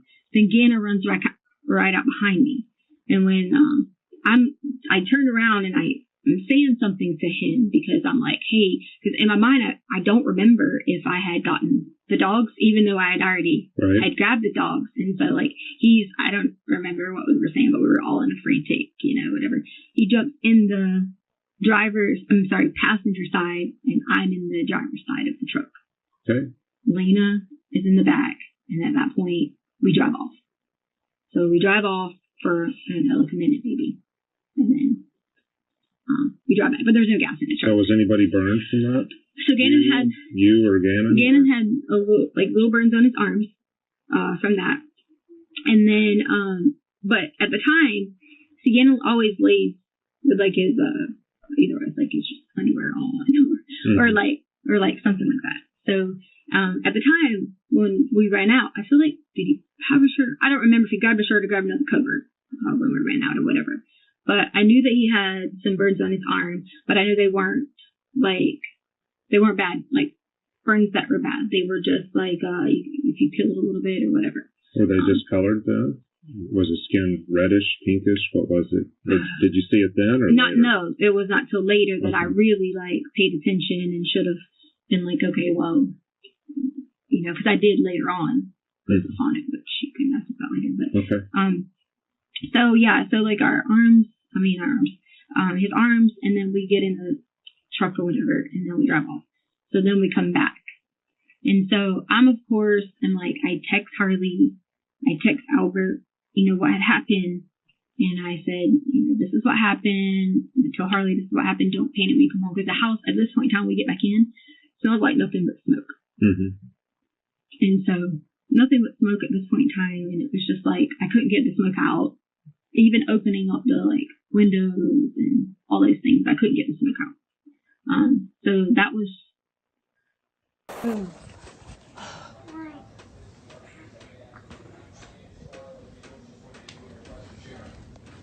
Well, devastating. Initially, Scott, I can't lie, when the TMZ information was Gannon, I promise this is the last time I'm going to ask you. I'm just freaked out, okay? Are you sure you didn't do it on purpose? He did it. Okay, you promise. You promise. On purpose. Pinky promise. Pinky. Okay, all right. So listen. We're gonna have to sell stuff to fix it. Okay. So we figure out what we gotta sell. We can sell the sofa. We can sell whatever, because we gotta get it fixed. So, lady, don't be mad at us and kick us out of the house. Okay? You got it? The very first night that he was taken forcibly, everything would have been different. That's not forcibly, okay? I said exactly what I said, which was he didn't come back at 6 o'clock. If you would have said other people have him and they should not have him, it would have been different. You controlled the way that law enforcement responded. I did. So now it's my fault that they yes, by you saying he's walking over to play with a friend. Had people in there doing a supposed crime scene, and now you have all this stuff after you let people live there, and now you want to look at me and say something. Sir, I did not hurt Gannon. Okay? Okay, well, who did? Did not. Who did? Did not.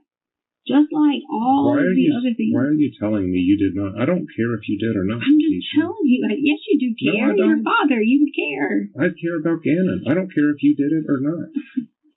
Sir, I didn't. Okay. But you're saying you did it, but that doesn't help us find you. Okay, well, I didn't do it. I didn't do anything. I would not. No motive.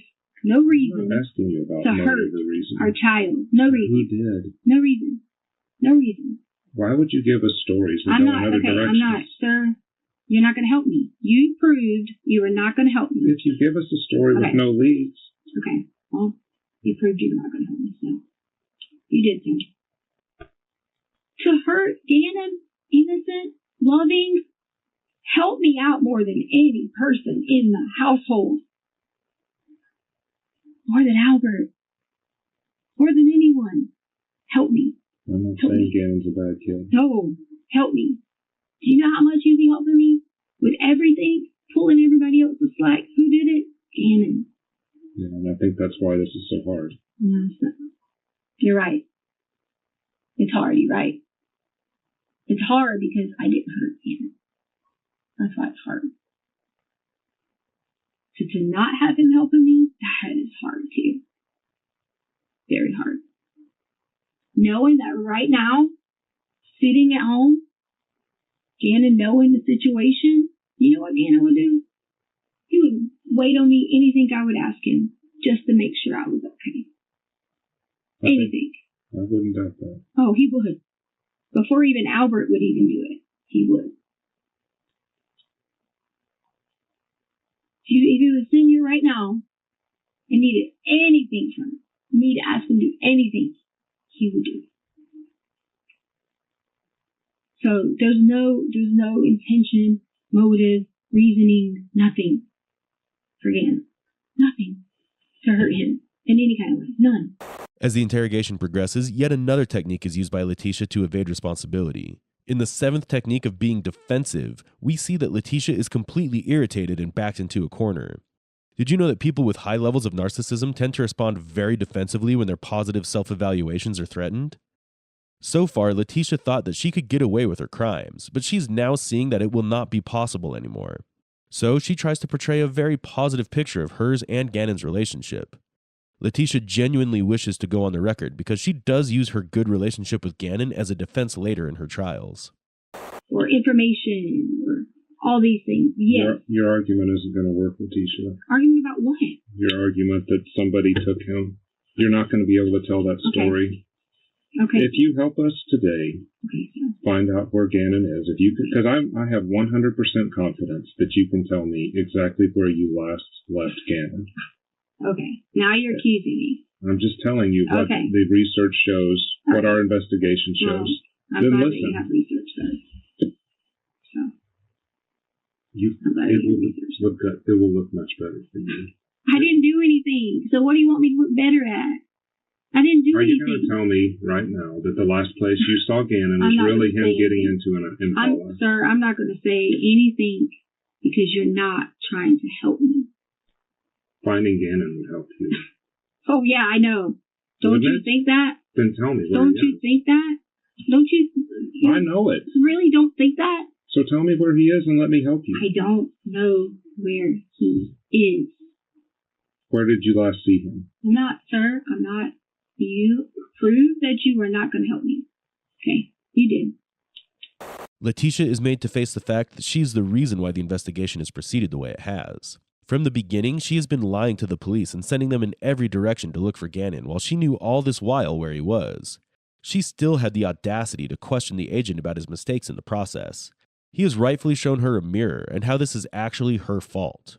Do you know why I told you about that? I normally don't do this. Tell everybody all the evidence against them.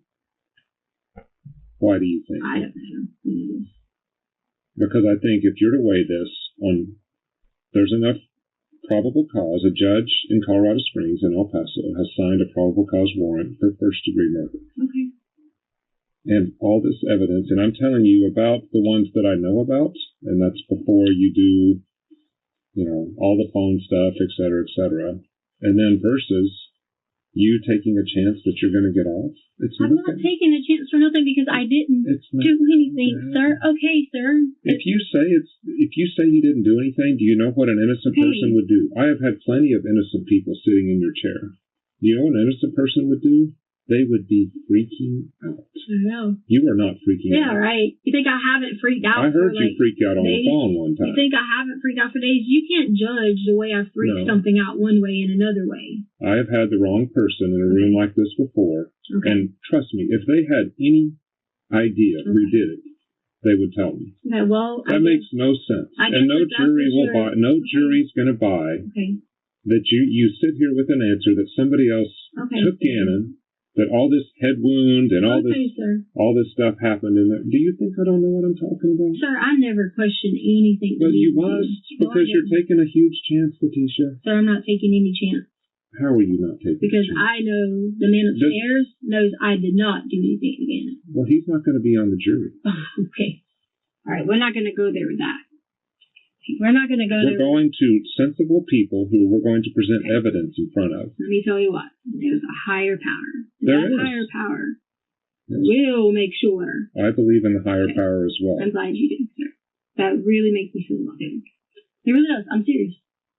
So then you know. But Letitia, if this comes down to common sense, I do have and these prosecutors, I'm not talking about you. I'm talking about who you're going to be sitting in front of. Okay. And if you're going to take a chance that they're not going to listen to all this evidence, all this blood, all these stories that you told about Gannon, and that you have the key to finding him and you don't do it, there's nobody else to prosecute. Okay. Why won't you go there?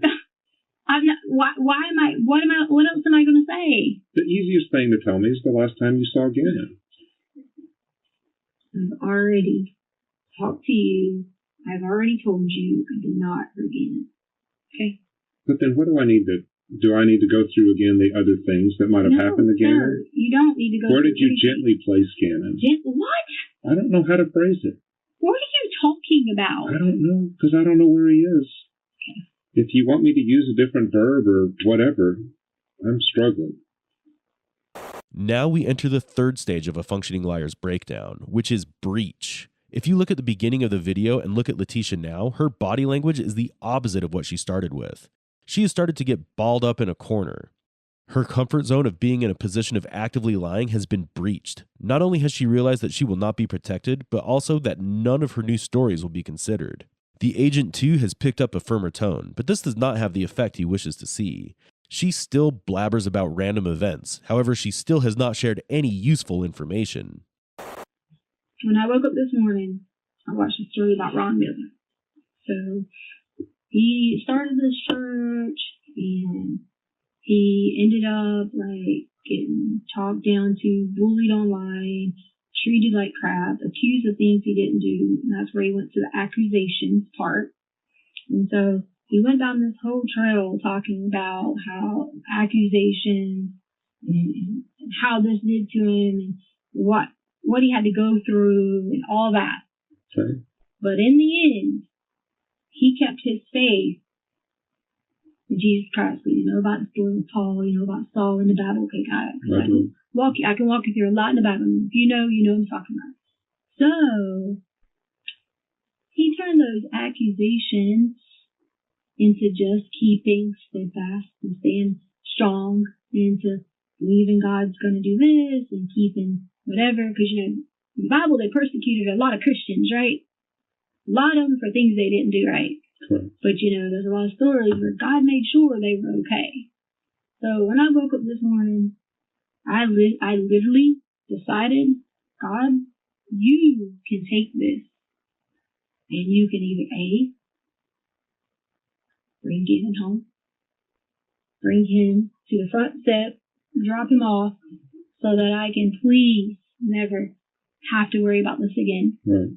Or you can let me just stay focused on believing in you, as in him, and just the truth will come out. And it's okay, because I don't want to sit here and accuse all these people of whatever. I'm not going to turn those same accusations against them for saying this and saying that, not believing this, not believing that. I'm just going to just sit there and say, I know I did not hurt Gannon. But I get you, and thank you for that story. So, I agree with everything you said. No, I'd love to tell stories. Stories, you take it like it's a bad thing.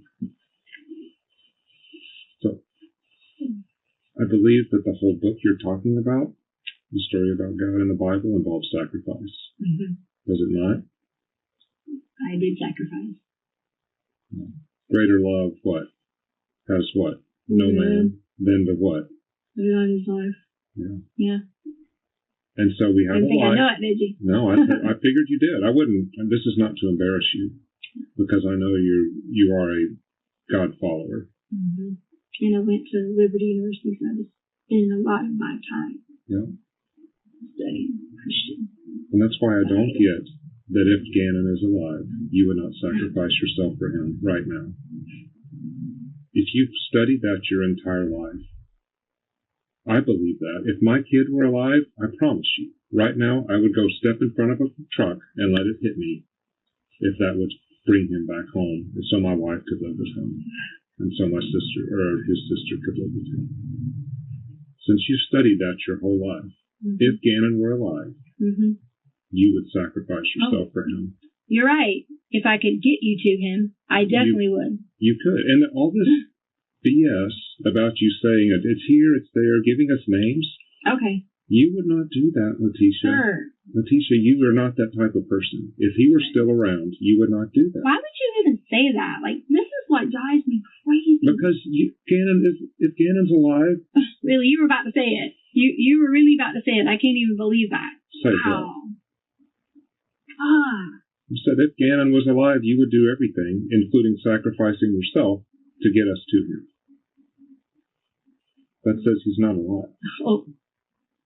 The last line of defense for the most despicable people is always religion. They use higher power to explain the evils they do because they do not want to be held accountable for their own wrongdoings. Letitia is the perfect example of this. She cannot face the reality of the horrible crime she has committed, so to maintain high ground, she takes to her last resort. Agent Grusing too makes an attempt to plead to the religious side in her, but this too was in vain. That's not a guilt or innocence question. Just your last image of Gannon. Okay, now you don't have to tell me the last time you saw him, just your last image in your head. What's the last image in your head you have of him? Smiling. Where was he? Yeah, you said last image. That's the image. I mean, was he sitting? Is he standing? Is he laying down? What's he doing? Walking. Towards you or away from you? Away. I don't have the answers, Letitia. But I will help you if I can, but I can't. It's what I've got right now.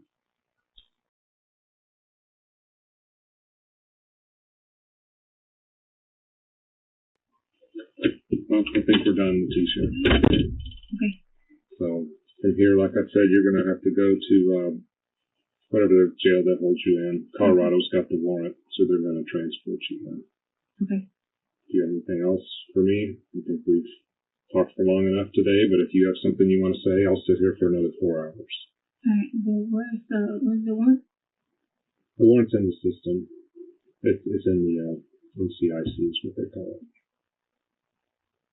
That's what they picked you up on today, was the arrest warrant from Colorado. Okay. So you're going to be going back there. Anything else? What am I getting charged with again? First degree murder for Gannon stuff.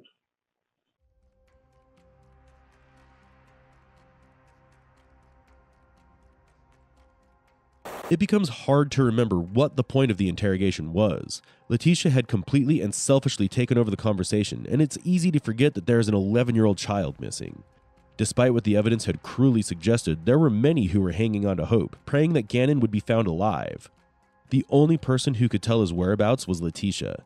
The goal of this investigation was to get clues on how to find Gannon, but Letitia has dashed all hopes. The interrogation has come to an end, and on a very bad note, because they failed to get information on Gannon. And while this interrogation and the evidence collected so far is enough to prosecute Letitia, the case of Gannon is still lost. On March 18, 2020, Gannon's remains were found under a bridge in Pace, Florida, more than 1,300 miles away from his home. The cause of death was determined to be blunt force trauma and sharp force injuries. It was found that he had been stabbed 18 times. Search teams used drones, dogs, horses, helicopters, and divers to comb through various areas of interest, and thousands of hours were spent in looking for him. Letitia Stout pleaded not guilty by reason of insanity and claimed she had dissociative identity disorder, which results in multiple personalities within the same individual. Dissociative identity disorder is a mental health condition. A person living with DID will have 2 or more separate identities. These personalities control their behavior at different times. Each identity has its own personal history, traits, likes, and dislikes. She claimed that this was triggered due to abuse she faced in her childhood.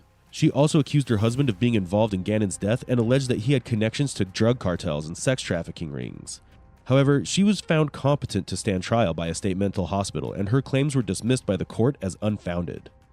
On May 9, 2023, after a 2-week trial that included testimonies from Gannon's biological parents, teachers, friends, investigators, forensic experts, and witnesses, Letitia Stout was found guilty of all charges by a jury. She was sentenced to life in prison without parole, plus 156 years by Judge Gregory Werner. Jordan has 3 fractured left ribs that healed on their own, and a fractured right rib that healed on its own. You're not being honest about what was happening to this kid. On September 22nd, 2017, the frail, starving body of 5-year-old Jordan Rodriguez lay lifeless before his parents.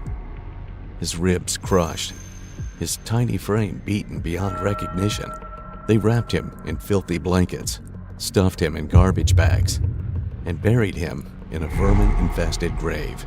The most horrifying part was that this was just the beginning of the unimaginable horror ahead.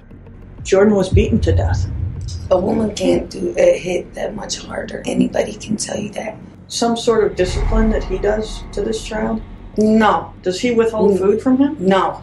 The evidence of was undeniable, but when the horrific truth emerged, it shattered trust and ignited outrage, making it a case remembered for all the wrong reasons. I wish I could take Jordan's place for him. 5-year-old Jordan lived in a roach-infested home on West 80th Street in Cleveland, Ohio, starved and neglected, while his Aunt Anna Rodriguez's desperate pleas were ignored by the law. That boy was sick. That boy was special needs, premature. He needed help. And all they did was beat on that little boy. On September 22, 2017, his mother, Larissa, and her boyfriend, Christopher, found his frail, lifeless body and buried him in their backyard. Months later, a phone call from Pakistan revealed the truth, leading police to unearth the horrific truth beneath the dirt. How you doing, ma'am? I'm calling from overseas. I guess I need to talk to like a detective or somebody, or I don't know if you could. Basically, it's kind of messed up the whole situation, but my brother told me that something happened with one of the kids, and they didn't call the cops, and basically him and his girlfriend buried the kid in the backyard. After that call, suspicion quickly turned towards Larissa and Christopher. Soon after, Larissa was brought in for questioning, an interrogation that would prove to be both painful and relentless. When I tell you some things have changed is we did talk with the coroner. Okay. And they finished their initial examination, and there are some problems. Okay. The problems being Jordan had an old left wrist fracture. His left wrist was broken at some point and it was healed. It healed on its own. How? That's something you need to tell us. Jordan also has 3 fractured left ribs that healed on their own and a fractured right rib that healed on its own.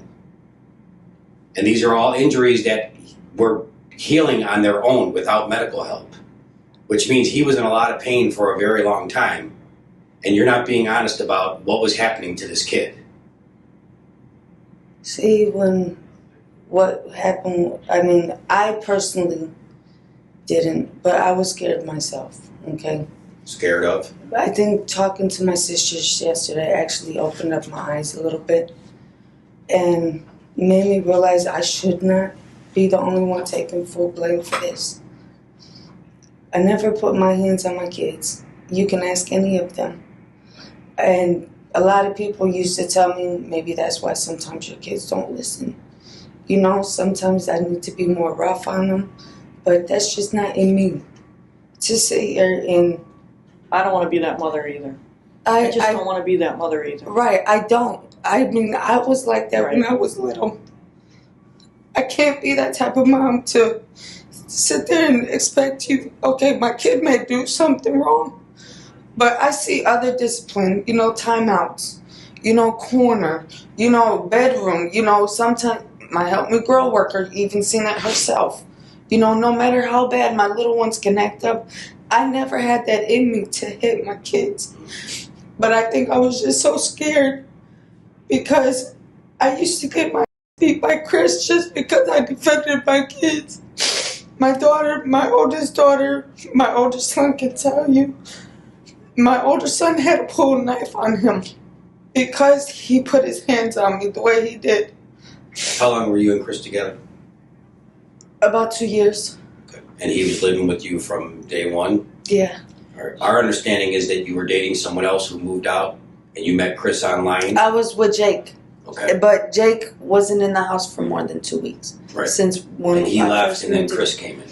Right. And you met him online? Yes. All right. So, if I could interject. Yeah, please. So what I see happening is like, I think March of 2016, you were going through the process of trying to enroll Jordan in a class that's specific for him.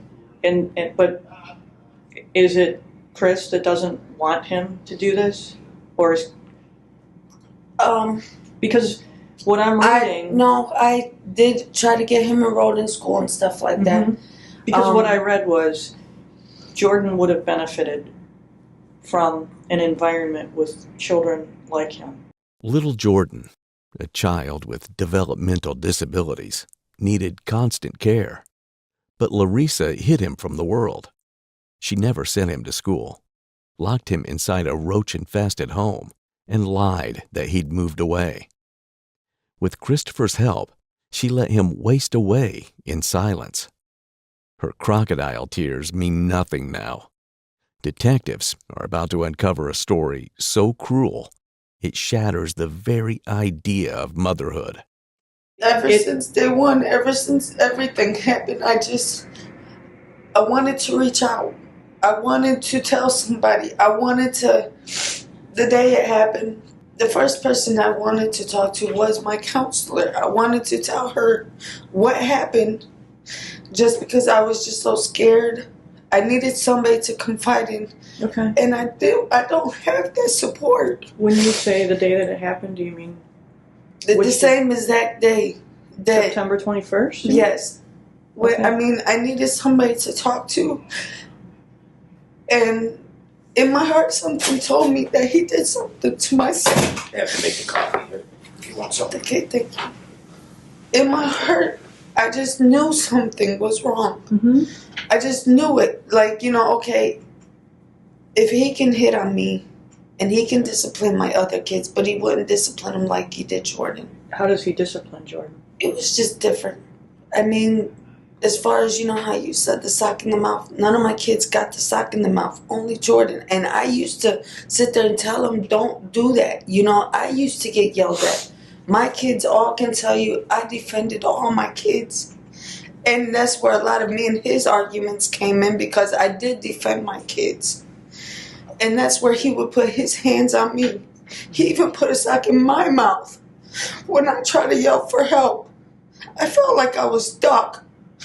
And every time something like that would happen, he would always bring up and make me feel like guilty, like I was the one who did that to Jordan. And I didn't hurt Jordan. Well, so what, let me just say this. We've seen pictures. Up until Christopher Rodriguez comes in the picture, he's a healthy child. And he was healthy. He was healthy. However, for whatever reason, he focused on that child. I don't know what that reason was. And he tried to keep everybody away from me. I couldn't have friends. I couldn't have family. I couldn't have nobody. I may have missed this. Did he actually physically use him? Did you see him? A few times that I've seen, yes. Okay. And what did he do? He would smack him. He would, me personally, didn't see him fracture anything. I wasn't around, or if I went to the store, or if I, went out with my kids or something. You won't see a fracture. You won't. That's why it shocked me, because it's a compound fracture. Right, because my son had a fracture when he jumped off the bicycle. He was on the bike with my older son. So I know, I took him to the hospital for that fracture. But a rib fracture? You won't see that.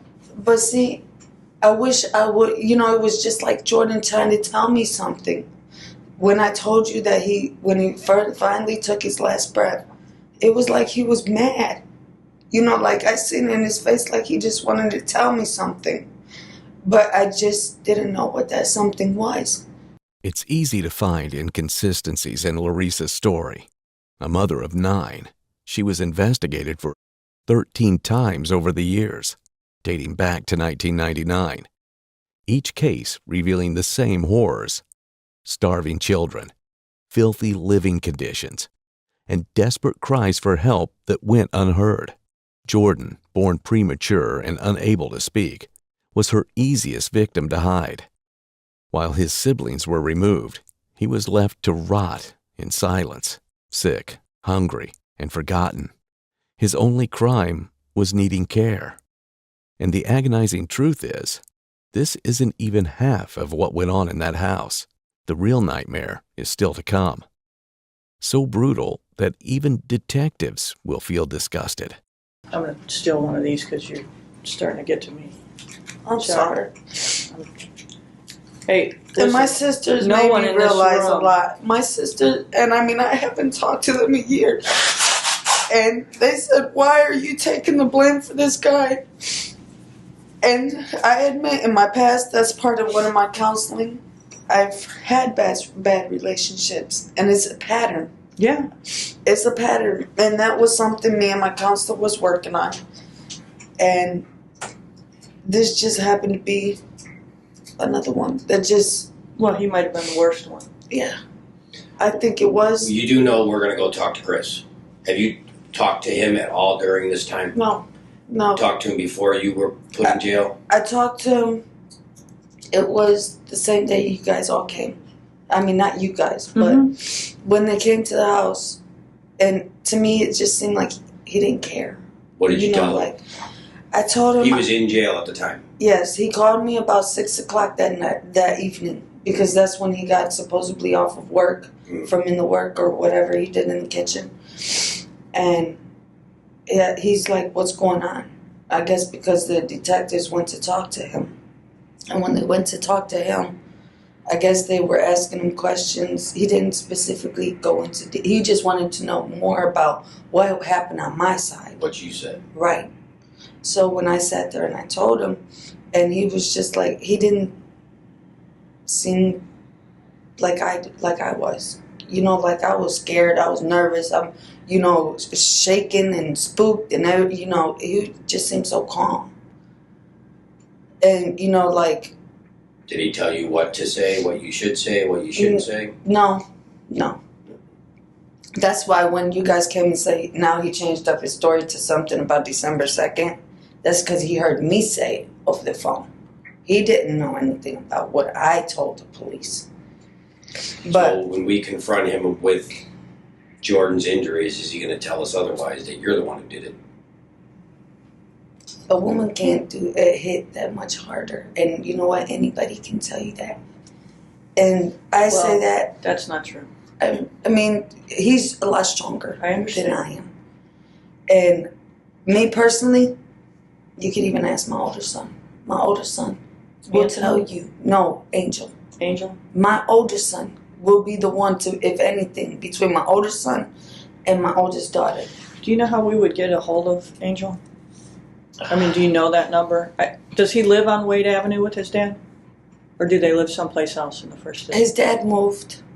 I could try to get my little sister to contact Angel. Okay. Yeah. Because Angel right now, they message through Facebook Messenger. But I remember him leaving my oldest daughter a message with a phone number. The oldest daughter is Mariana? Yes. But I don't even know if the detectives got her phone. I mean, I tried calling. She's not answering. So I don't know if the detectives got it for like evidence or something like that. Yeah, I don't have an answer. I don't think they do, but we'll find out. Okay, because I've been trying to call her just to see how she's been doing. Well, I think right now she's in custody with foster care. So I think right now it's probably in her best interest that they keep the kids away from all this. Give them a break. Right. Christmas is coming up. Yeah. New Year's is coming up. Let them enjoy the holidays. They're going through enough right now. 5 of Larissa's 9 children lived in conditions barely fit for human life. Rats crawled over their toys. Roaches covered their food.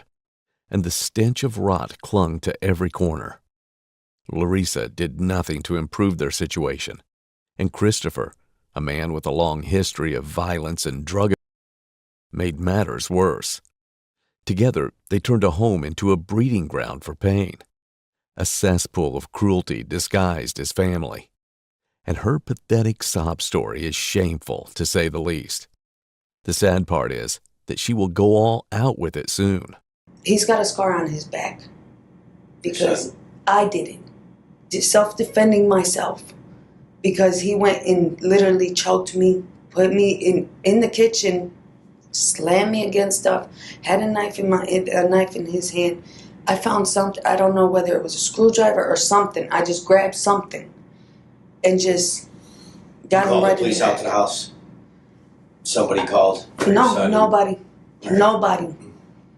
And that's what gets me is that street is so highly protected by police that why didn't somebody? I mean, I even tried to jump out the window, try to get some help from somebody. I feel like I couldn't even leave my house. And then when I sat there screamed, he put a sock in my mouth. So I couldn't. And then was sitting there screaming, you know, like I'm screaming, and he's sitting there choking me. Let me ask you this. Is he, what you described to me about Jordan losing weight in his arms while developing a pot belly, that's malnutrition? See, you can, even when you talk to my daughter, that's why I thought something was wrong going on with his kidney. Okay, but because he was losing the weight, he was doing, you know, but... I'm not saying you did this. My question is that some sort of discipline that he does to this child? No. Does he withhold food from him? No. That's why none of us ever thought it would have been anything like that. Me, I thought it was his kidney because when he eat, everybody eat. All my kids eat first. I served every single last kid of mine first. And my daughter and my son, anybody can tell you. When I cook big meals. Mm-hmm. And Jordan, he was one to always eat. Mm-hmm. Always. We got pizza, he eats like 5-6 pieces of pizza. And you know, it surprises me because he was like, where do you put it, Jordan? You know, like, I mean, he always ate. That's why it surprised me when he started kind of losing his appetite. And I used to have to sit with him and say, Jordan, you got to at least eat something. At least take a couple bites. Well, you know, because I never begin, had that problem with him. When does he begin losing his appetite? I don't know the specific date. I mean... Roughly. Like 2 months. Summertime, springtime, wintertime? I could say it was about maybe summer, early summer. You know, he started losing appetite. I got him to at least drink something. I don't, you know, like some behaviors where I saw where I'm called for. Sometimes Jordan will wake up. I mean, remember how I told you, like, with his rocking? That's a signature. I don't mean to... No, he's always did that ever since when he was That's baby. sort of a signature of children who have spent time in an incubator or children who are autistic. They will rock and self-soothe themselves. See, that's the first time I heard that. Because I even asked the doctor too, and I was like, why does he do that? You know, I guess... Self-soother. Because I wasn't there to, you know, rock him and cuddle him, and, you know, until he was 4 months. That was what he used to do. And then used to get up in the middle of the nighttime. I used to, like, he would sleepwalk. So I would, you know, sometimes have to keep an extra eye on him. Because I caught him one time going to the bathroom, getting toilet water and drinking toilet water. And I'm looking like, why is he, you know, like, is he even alert when he's doing this? You know, it would be like certain behavior, you know, like, and I used to have to stop him. He'd go straight to the refrigerator. I don't even know if he's, like, awake when he's doing this or if he's sleeping or, you know, it's just things that I had to watch out with him. And he would just, like, get into anything and everything. And I noticed that when he did it, even after Jordan was gone, my other son was doing it. My other little son, my 4-year-old.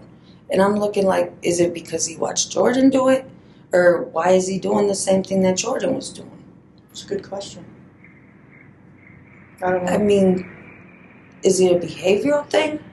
I mean, it's just something that I recognize that Jordan used to do that. You know, like, and it was just, and Jordan was perfectly fine. This couldn't be further from the truth. Jordan was anything but fine. His tiny body told the real story. Bones fractured, ribs snapped, stomach hollow from hunger, infections crawling through his skin. He lay dying in a rotting house where rats scurried over him. Larissa watched him waste away, doing nothing. Now comes the part that chills the soul, the reason behind it all, a motive so cruel it can make the biggest criminals look like saints. I was trying to figure out about the child support, how to, you know, sit there and send it to him and where I got to send it to. Right. If you find one of them child support letters that they mail me every month, there's a little card inside that you can put the money order in and put the stamp, you know, on it or whatnot. And they have the address and everything already printed on that little envelope thing. Beautiful. So am I sending them 50 or 100? That's up to you, my love. I mean, everybody keeps telling me if I was to send at least 100, the judge would really, really. It would look better. It would look better That's because exactly they would be what like, they said. okay. And then if they see the modification, okay, starting this month, his payment is 200, and he sent 100 already for this month. So it will make it look a lot better, like, okay, because they see this starts November 1st. Right. And then, So therefore, if you already got 100 for November 1st, you know, that's half of your child support. Right, and I still got the rest of this month to come up with the other half. You know what I mean? Right. I love you, gorgeous. I'm so sorry you're going through this, but I know we'll never go through this again as soon as I get out. I'm telling you, I don't want no more weed. I'm done with weed. All I want is you and my kids. That's it. Larissa and Christopher's cruelty toward Jordan was driven by pure greed. They sold food stamps meant to feed their children, letting Jordan starve while they pocketed the money. With help from Nancy Caraballo, a Catholic charities worker who paid Larissa half the value of the benefits, over $10,000, and falsified home visits, their went unchecked from 2015 to 2017. Their motive is undeniable: profit over a child's life. No punishment can match this vileness, but at least little Jordan will finally receive justice. So they're going to go ahead and charge me today? Yes. I'm going to charge you today at some point, and you'll probably go to court in the morning. And then in the morning, we're going to talk to the other half of the equation in Medina County. Good luck with that. Well, I really don't care if he speaks or not. And I want you to know that I helped to arrange the visit with your sisters. Thank you. That helped a lot. You can't go through this alone. And what I would say to you is I've had members of my own family do big chunks of time for some really up. And they told me, Larissa, you've never had a record. You shouldn't even be here. Well, this is... And now I feel bad because my little sister, she's taking it hard. Well... And I know that she feels it's her fault. And it's not her fault. I assured her that the other half of the equation will be held responsible for his part in it. Because it's undeniable that when he comes into the picture, that this child's life changed irrevocably. So, because I was in plenty other relationships before him and nothing happened. Larissa Rodriguez's trial began in early 2018 at the Cuyahoga County Common Pleas Court in Cleveland, Ohio. Prosecutors revealed 5-year-old Jordan Rodriguez's horrific broken ribs, malnutrition, and death. His body was found buried in their West 80th Street backyard in December of 2017 after a tip from Christopher's brother in Pakistan. Larissa pleaded guilty to involuntary manslaughter and received 25 years. Christopher faced similar charges. She's been punched, teeth broken, bit in the back of the head by a dog, possibly. You drag her by her hair, across the floor, up the stairs. That's abuse. This is Tyshell Martin, a 34-year-old woman at the center of a shocking criminal investigation. Detectives are now uncovering the horrifying secrets she kept hidden for years. She is suspected of committing unspeakable acts against 9-year-old John Maria Sessions, many of which were captured on the home's security cameras and later recovered by investigators from thousands of video recordings.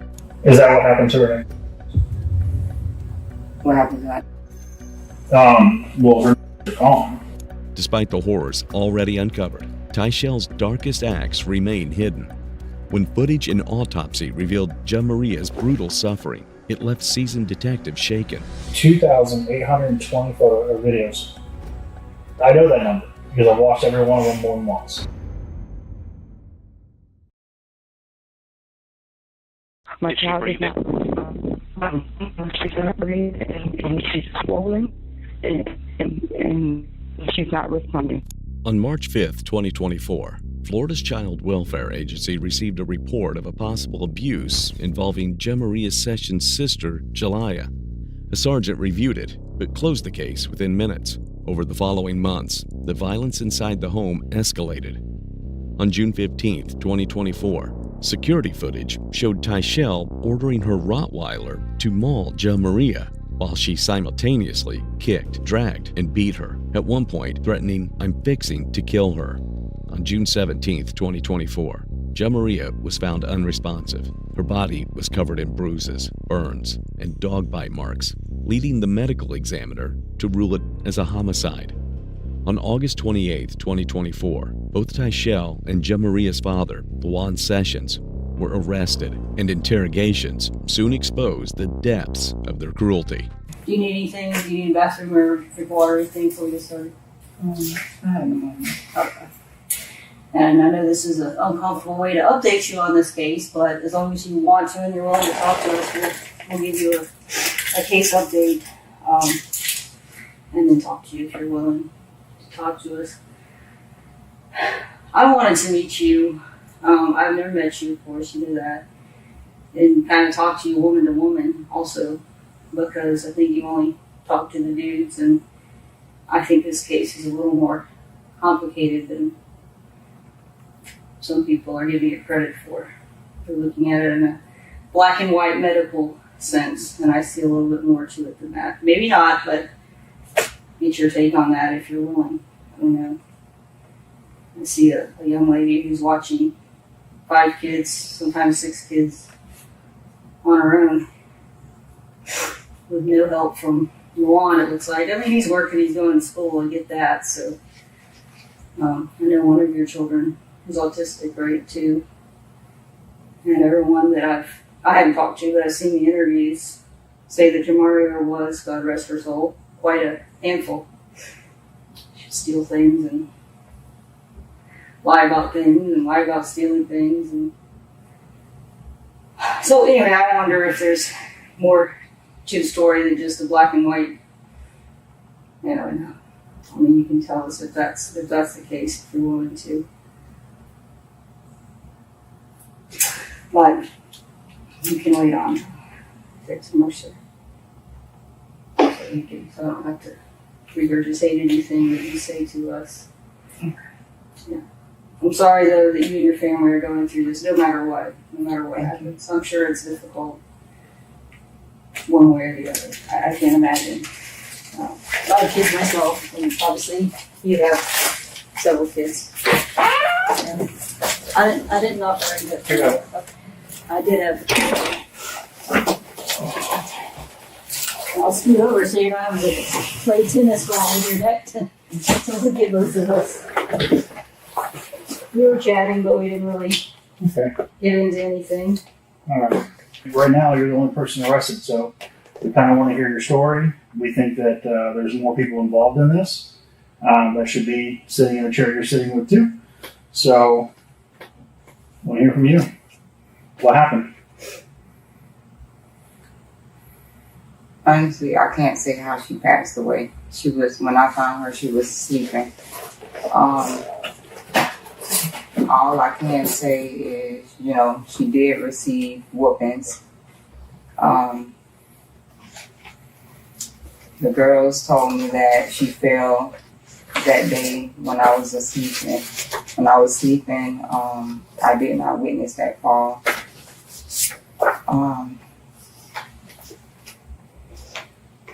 I don't know how she passed. I don't know how she passed away. I honestly don't.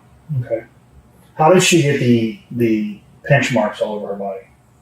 I have pinched her before, but from what I saw, I didn't pinch. I didn't do all of that. Did anybody else pinch her? Yeah. Who? Dad. Dad? Tyshell speaks in a calm, almost rehearsed tone, as if she's clinging to a fragile story. Her chilling detachment is evident from the way she describes the unthinkable as if it were nothing. But the evidence carved into Jamaria's body tells the real story, and that casual front she's putting on won't hold for long. For hours, detectives corner Tyshell unraveling her lies and exposing every evasive answer as she stubbornly refuses to admit the full extent of her role in John Maria's injuries.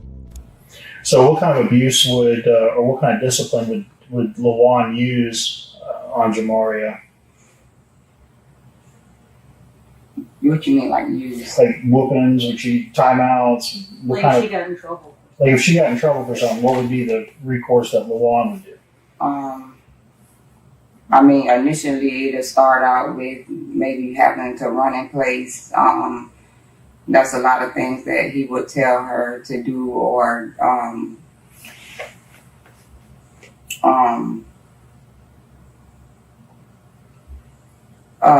they would have to stand on the wall sometimes, and then it eventually resulted into a whooping. They just wouldn't listen. Like you tell them to run in place, and they would do it for a minute or two, and then that would turn into a whooping, or what do you mean? If they said that they didn't want, like told him that they didn't want to do it anymore, or whatever like that, yeah, then it would turn into a whooping. Okay. And when you said that you disciplined her, how was your discipline? Initially, I would just contact him a lot of the times and ask him what do he prefer her do. I would honestly let him talk to her on the phone, or, he would, talk to her on the camera. A lot of times he would just beep in and talk to her over the camera. And she would listen to him through there. And I whooped her before. I believe they came in October. Jalea came in day one with problems. Eventually, she just let us know, hey, my mom and my grandma, my nana told us that they don't like y'all, and I'm not going to listen to y'all. It went from that to her purposely doing things to the girls' things and just doing things around the house, and, telling her dad what she's not going to do, etc., all that. So when you say things, what things? What were they doing? What was she doing? She took peppermint oil and would put it in the girls' makeup sponges. So like peppermint. Yeah. She would purposely piss around the house, saying that she didn't want to go to the toilet. They were stealing the other kids' stuff, purposely just hiding it to. Basically, she knew what she was doing. The way Tyshell talks about John Maria's so-called mischief is astounding. She paints the behavior of a 9-year-old as something sinister, as if normal childhood quirks were proof of evil. It's a disturbing glimpse into her mindset, where playfulness becomes defiance and innocence becomes malice. She isn't describing a child, she is justifying herself. Throughout the interrogation, Tyshell's attempts to demonize John Maria stand in stark contrast to the overwhelming physical evidence of abuse, thinking she can portray herself as a victim of an out-of-control child. Yeah, you told me on the scene that day that you guys got into a fight because you wouldn't have him anymore. Is that part of the issue? It's like mainly the whole thing, because, I stopped having for him to leave the relationship, and all that turned into a lot. Right. So he leaves on the 13th in the morning, catches an Uber, goes lives with his mom, whatever. You said he came back. When did he come back? Do you know?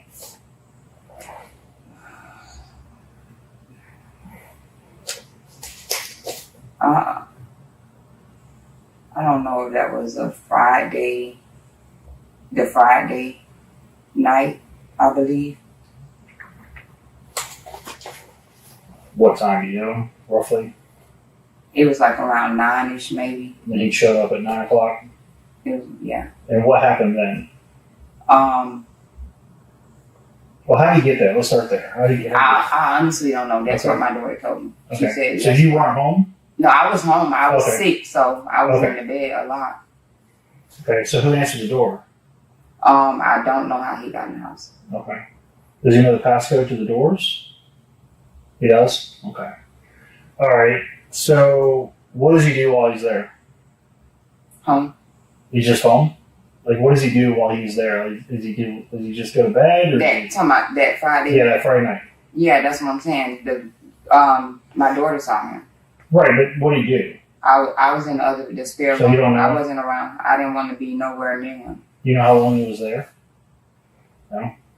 Okay, but you heard him say something to Jamaria, right? Yes. Okay, and that was what? I'll be back to get you. And then someone had sent me a text of him reaching out to someone on her mom's side of the family to get her Sunday or whatever. That's why I was like, when he was telling someone that he didn't know she was there, I was like, that's a lie, because how did you not know she was here? All the girls are here. How did you not know she was here? Yeah, I understand. I sent you that text, but that was when I was unaware. Where we both know she's here now, so I didn't understand why he was running with that lie. He basically told her, "I'll be back to get you." Okay. I don't know if it's because he knew the flight was already booked or whatever. Which flight? To go to California. On the 16th? Okay. So let's talk about the 16th. Oh, let's back up. So 14th, 15th, did Jamaria get in trouble at all? Did she do anything to be disciplined? And what kind of discipline was that? So she was, I can't remember everything she did. She had to clean up. I told her to clean up because I couldn't watch her every step of the way due to me being sick that week. I don't know what her dad told her that she was in boot camp and she had to run on a treadmill and do squats and run in place and stuff like that. I just had her cleaning up. Tyshell repeatedly tries to weasel out of responsibility, portraying herself as the softer parent and claiming she was a victim of her husband's abuse just as much as Jamaria. Yet the interrogation reveals a glaring contradiction between her narrative and reality, exposing the hollow excuse beneath her facade. Did you guys take her to the doctor for it? I mean, teeth injuries are pretty painful. No, she didn't. No. She didn't complain about it or anything? No, I didn't even see it. She didn't even show it to me. Well, I know that you told me on the day that we first met that you remember giving her 2 popsicles on the 16th, the day before she passed. Do you remember doing that still? I thought I had them. I thought she had asked I gave her permission to have the popsicles. These popsicles on freshly broken teeth be a little painful, right? You ever had toothache? But it had happened days before that. Like, I don't remember the exact day, but I know that she had stated that like at least maybe 3 days. Honestly, he had the same thing, and I didn't know how he had his on it, and I was just like... You're talking about Lil Juan fell off his bike and broke his teeth? He went to the hospital and he broke his teeth. Did it hurt? That's what he told me. Right. Well, that's what he told me too, but he told me it hurt and he went to the hospital because of it and wanted some pain meds. Alright, so let's go back. Alright. So, Carnival cruise ship, you said that she signed herself out, right? Alright, so this is a statement form from Carnival Cruise Line. This is from the person that was the counselor that day on your ship that did talk to Jamaria that day. And this is a report from her saying, I mean, you can read it if you want. You're logged in and Tortia's logged in. Mm-hmm. Until after this incident, those are the only 2 phones that are registered with Vivint to have access to the system. When you set up your account on your phone, it logs that data. Okay, so we know whose phone is doing what. Okay. So when I asked you earlier what happened on the 12th, I'm asking you that because there's a bunch of videos that were deleted on the 12th. And were only deleted by one user, and that's either you or your mom. So I'm asking you what happened on the 12th to cause a bunch of videos to be deleted. If something happened where you hit Luan, I don't care. He probably deserved it, to be honest with you. But I'm just trying to understand the dynamics inside the house. You know, like, just basically, there was a big argument between him and I about a lot of the stuff that was going on. Did you know he was having an affair? No. And that while you were in Miami on your way back up, and he had your car and he was cleaning it, that he was meeting with this girl and is basically having a child with him? No idea? Okay. I'm just trying to figure out what caused this animosity, what caused this fight. The fact that I wasn't having with him, and if you go through my phone, you would see the history of that all the time. But he was trying to do evil stuff to me a lot. So it's like I couldn't do nothing but try to stay home and protect the kids, you know, and stuff, because I just didn't know what he would. My main goal was just to get him out of there. Right. And you know, that day, you know, he was hiding stuff. I was hiding his stuff.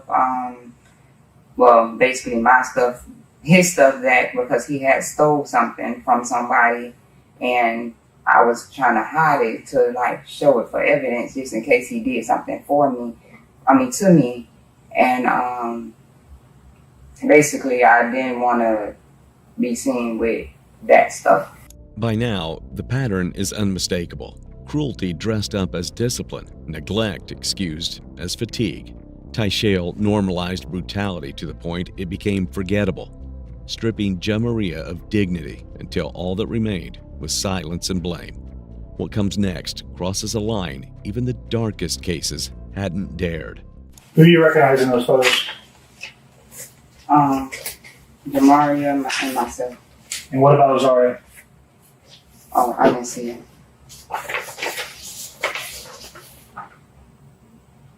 Okay. What happened? Something happened, because that's not the way that you normally act. I've talked to people. You were a good mom. You helped other parents with their kids. You did their hair. What happened?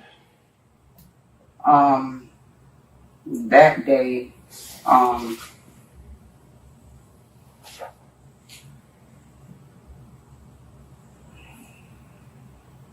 we all make mistakes.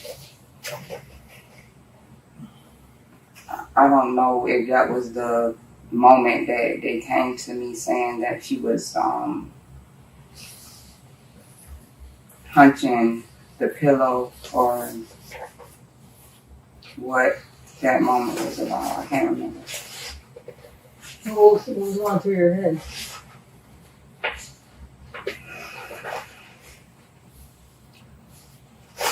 I mean, what was probably going through my head was that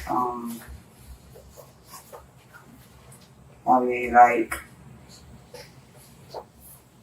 I'm tired of talking to you. Listen, do what you're supposed to do. You know, a lot of times I just felt like I was the one protecting her, you know, for her to turn around and not listen to me when I'm the one keeping you protected from your dad. So I did have moments that I did react to being tired of her not listening to me. Okay. Do you remember what she had not listened to on that day? That's what I was trying to think of. I think it was the fact that she was being... I think it was the thing that made me react like that, because I felt like she's too little of a girl to be talking about and asking my older girls about, and asking them why they want tape and stuff like that. I just probably was overwhelmed with all of that. So in our line of work, usually if we see something in a 9-year-old that says that, it makes us wonder where they learned it from, right? And if she didn't learn it from you, who's the other guy figure she has in the house? Right. So I understand it's frustrating that she may be asking questions like that, but there may be an underlying reason as to why she's asking those questions. Well, with me, I will always ask her. I will always try to get down and get her understanding from her. And she was just like, you know, she saw her auntie doing those things, and, you know, that they were allowed to have a boyfriend before they moved with us and stuff. Well, you know, and there's another video too of her running in place. You had her running in place, and then for whatever reason, you kick her from behind. She trips over the bag of dog food. That's when she sprained her ankle. I mean, that's because the next video with her in it, she's wearing an ankle wrap. It fits. There's no video of her wandering through the downstairs living room, tripping over a bag of dog food. There's a video of her proceeding wearing a wrap on her foot, of her running in place and you kicking her and her falling over a bag of dog food. So Tyshell's excuses collapse under the weight of the truth. What she labeled as discipline was sheer humiliation and violence, exposing how far she had fallen from even pretending to be a mother. And for Jamaria, every excuse translated to one harsh truth: more pain impending. And it captured a lot inside your home. I know that LaJuan doesn't know the door code to your door.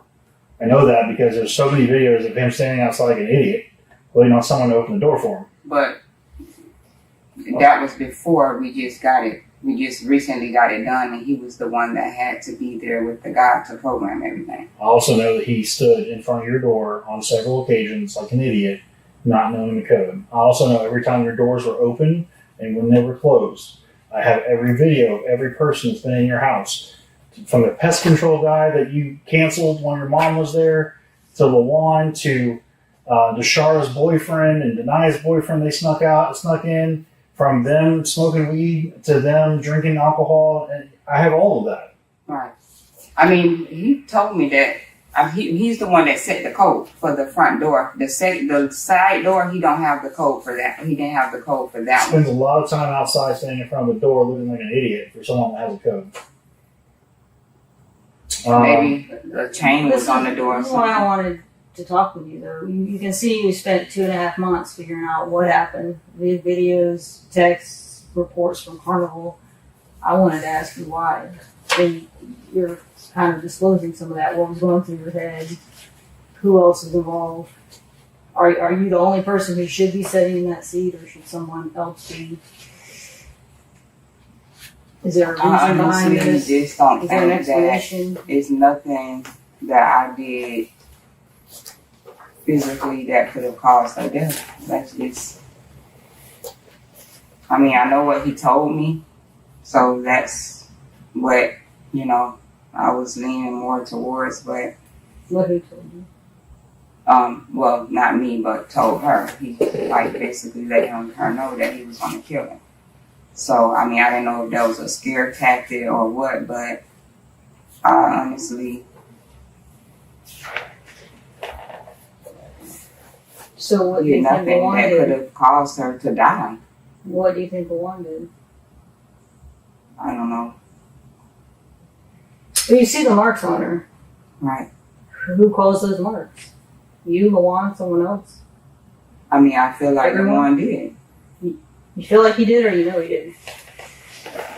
Only other people it could be is my kids, and I know they didn't do that. I mean, I hope that you're not trying to protect someone, because I find it hard to believe, just being honest with you, that you as a mother, stepmother, or whatever you consider yourself, a caretaker, do you consider yourself a caretaker of Jamaria, at least? Her mom. Her mom, okay. As a mother to Jamaria, if you didn't do those things, or didn't do all of those things, I find it hard to believe you didn't see those marks on her body. No, I didn't see all of them. Some of them aren't even covered. She's wearing shorts. She's walking around naked, for God's sake. On some days, yeah. How did you not see them, though?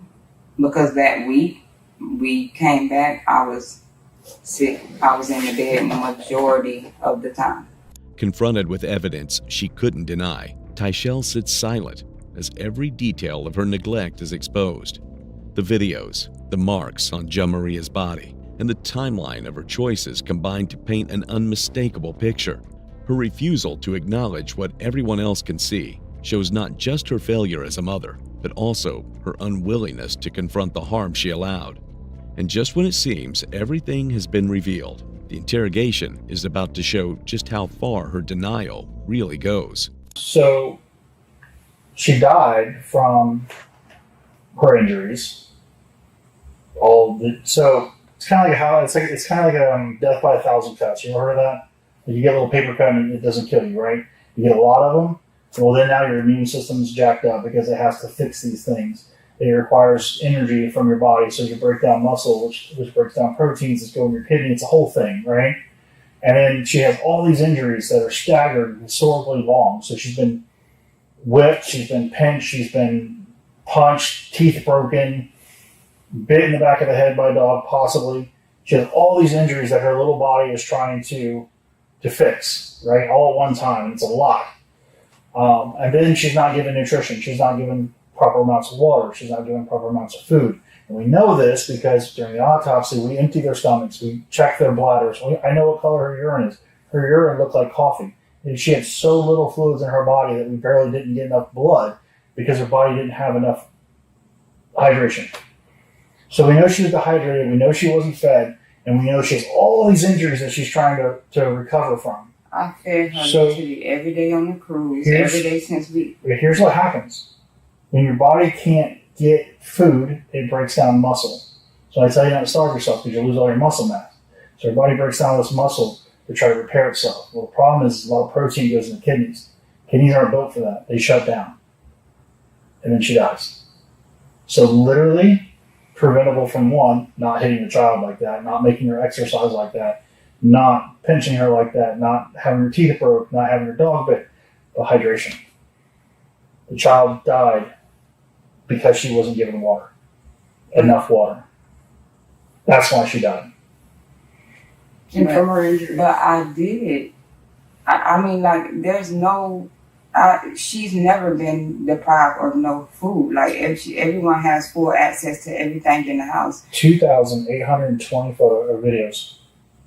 I know that number because I've watched every one of them more than once. Okay. I rarely, if ever, I see Ozari, I see Denai, I see Lawan, I see you, I see everybody getting food. Well, not me. You get food. I don't eat, trust me. You don't eat often, but you eat more than Jamaria did. No. Listen, Jamaria moved into our house eating cereal and noodles. If she lost a lot of weight because she told us, because we had meals, she told us that's not what she wants to eat. Dad told her she has to eat those meals that is served to her. So Jamaria lost weight because she couldn't eat cereal and noodles anymore. We found out that me cleaning up the house and stuff like that, we found out that she had been taking her dinners, stuffing it in her backpack, stuffing it in corners, stuffing it under the couch, which is why we got so many roaches now, because they had been taking the food that was cooked for them, placing it other places. But they still had full access to it. I've never told her not one time she could not go in the kitchen, eat nothing, any of that. I don't know if Dad told her. For a child her. that spends a day in a corner because she didn't disobey her dad or her mom or whatever, if she can't even get out of the corner because to use the bathroom, I would never she's so leave scared. her in the corner for a day. I would never tell her she can't get out. You said she was in the corner so long she peed herself. That was on the ship, sir. But that's my point, is that her mindset, she's 9 years old, she's not an adult. She's been subpoenaed for grand jury, so she has to testify in this whole case about everything she knows. And that means you can't talk to her and tell her what to say, because that's tampering with a witness, but she needs to be honest. And this is serious game. She just started adulthood. Yeah. And she needs to tell the truth. They know he was there. I can't say if all of them know, but they do know he was there.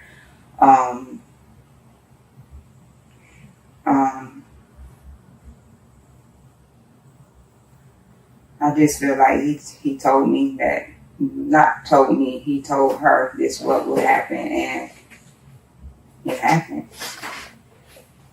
Did he ask you to lie for him? No, he was just like, no matter what, we in this together. And But you ain't in it together. Look who's in this room. He ain't in trouble. He's not in this room. He's living his best life with his new soon-to-be baby mama and his mom. You're here. He's not. Right. Yeah, this wasn't like I hit her on the butt once with a belt and she moved, so I got her lower leg type argument. This is pretty bad. And the video is pretty bad.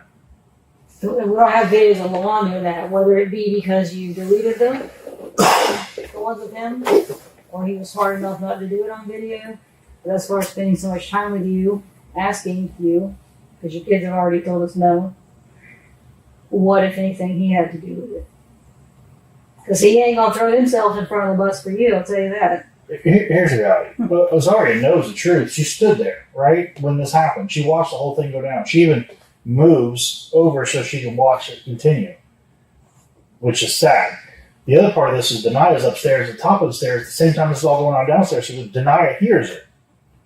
And they're both telling me, Mom never touched anybody. She's a good mom. She never puts her hands on anybody. Do I show your 11-year-old that video? Or do I let her believe her mom's not putting her hands on people? Which one would you prefer me to do? Because I haven't shown them the video yet. I mean,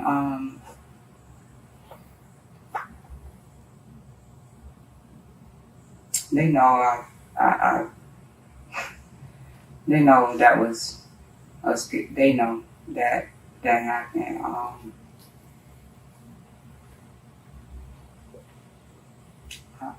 Listen, we all make mistakes. I know. You have a lot. This kid is a lot. Lawan is a lot. You're going through a lot. You're a single mom. You got all these kids there. You have no help. He won't bring you food. You're always complaining to him about how you're always starving, and he's only out for himself, and there's no money, and you're having to ask your mom for help. You're stressed out. I get it, 100%. It's not an excuse, but it is an explanation. Yeah, so I did have a moment, but There's more than one moment. I would say that you had moments, because there's a lot of videos that are not in your favor. And they're evidence. They're going to be played. Stuff that I just can't even recall. It's a lot going. It's a lot in that relationship.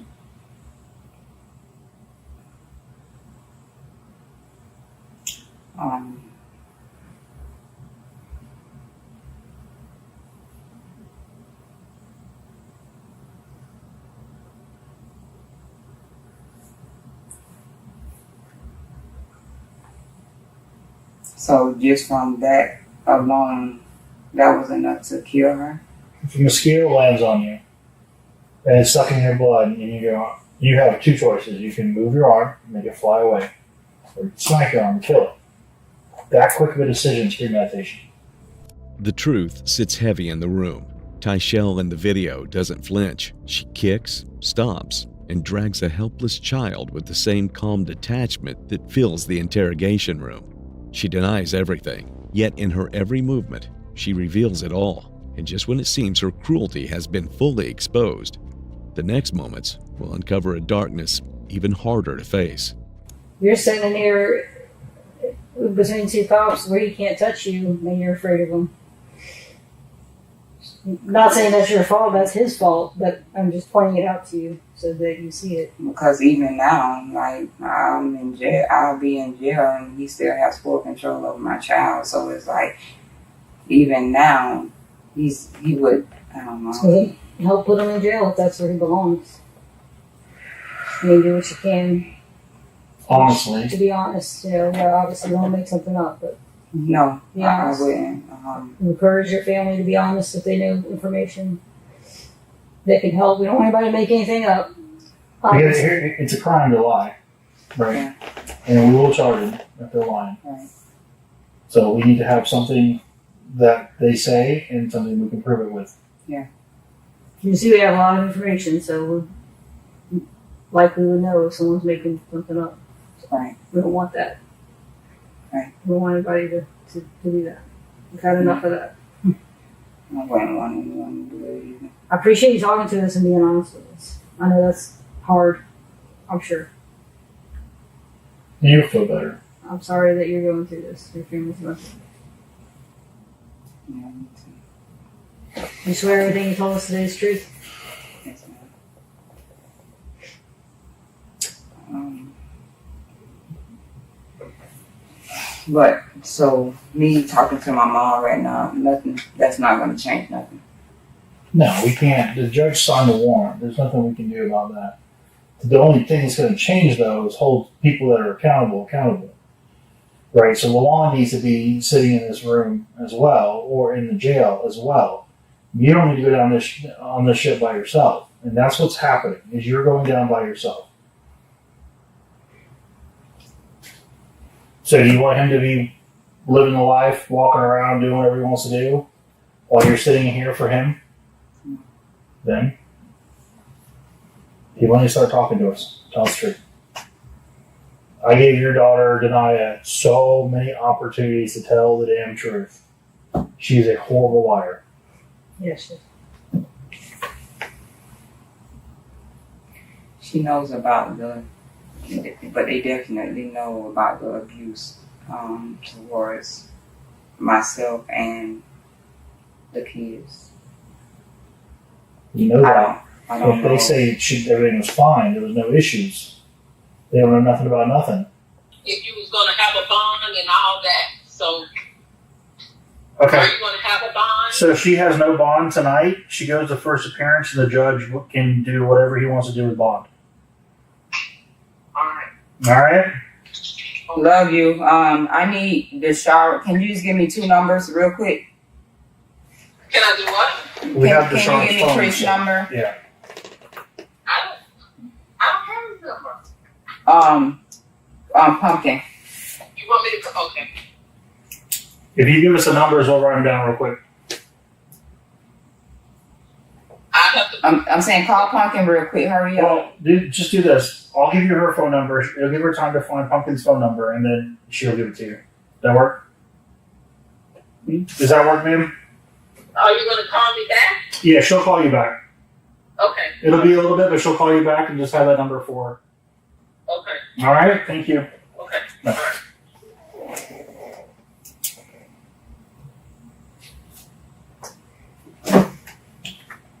So when would you guys be able to talk with my sister and her girlfriend? What's her name? Katoya Martin and Veronica Cobb. Do you know her phone number off the top of your head? No. Okay. Her mom could probably get it. All right, so I'll call your mom tomorrow and get that phone number from her. And then we'll figure all that out. Did you say Katoya? Yeah, Katoya. Martin? Yeah. And who? Veronica Cobb.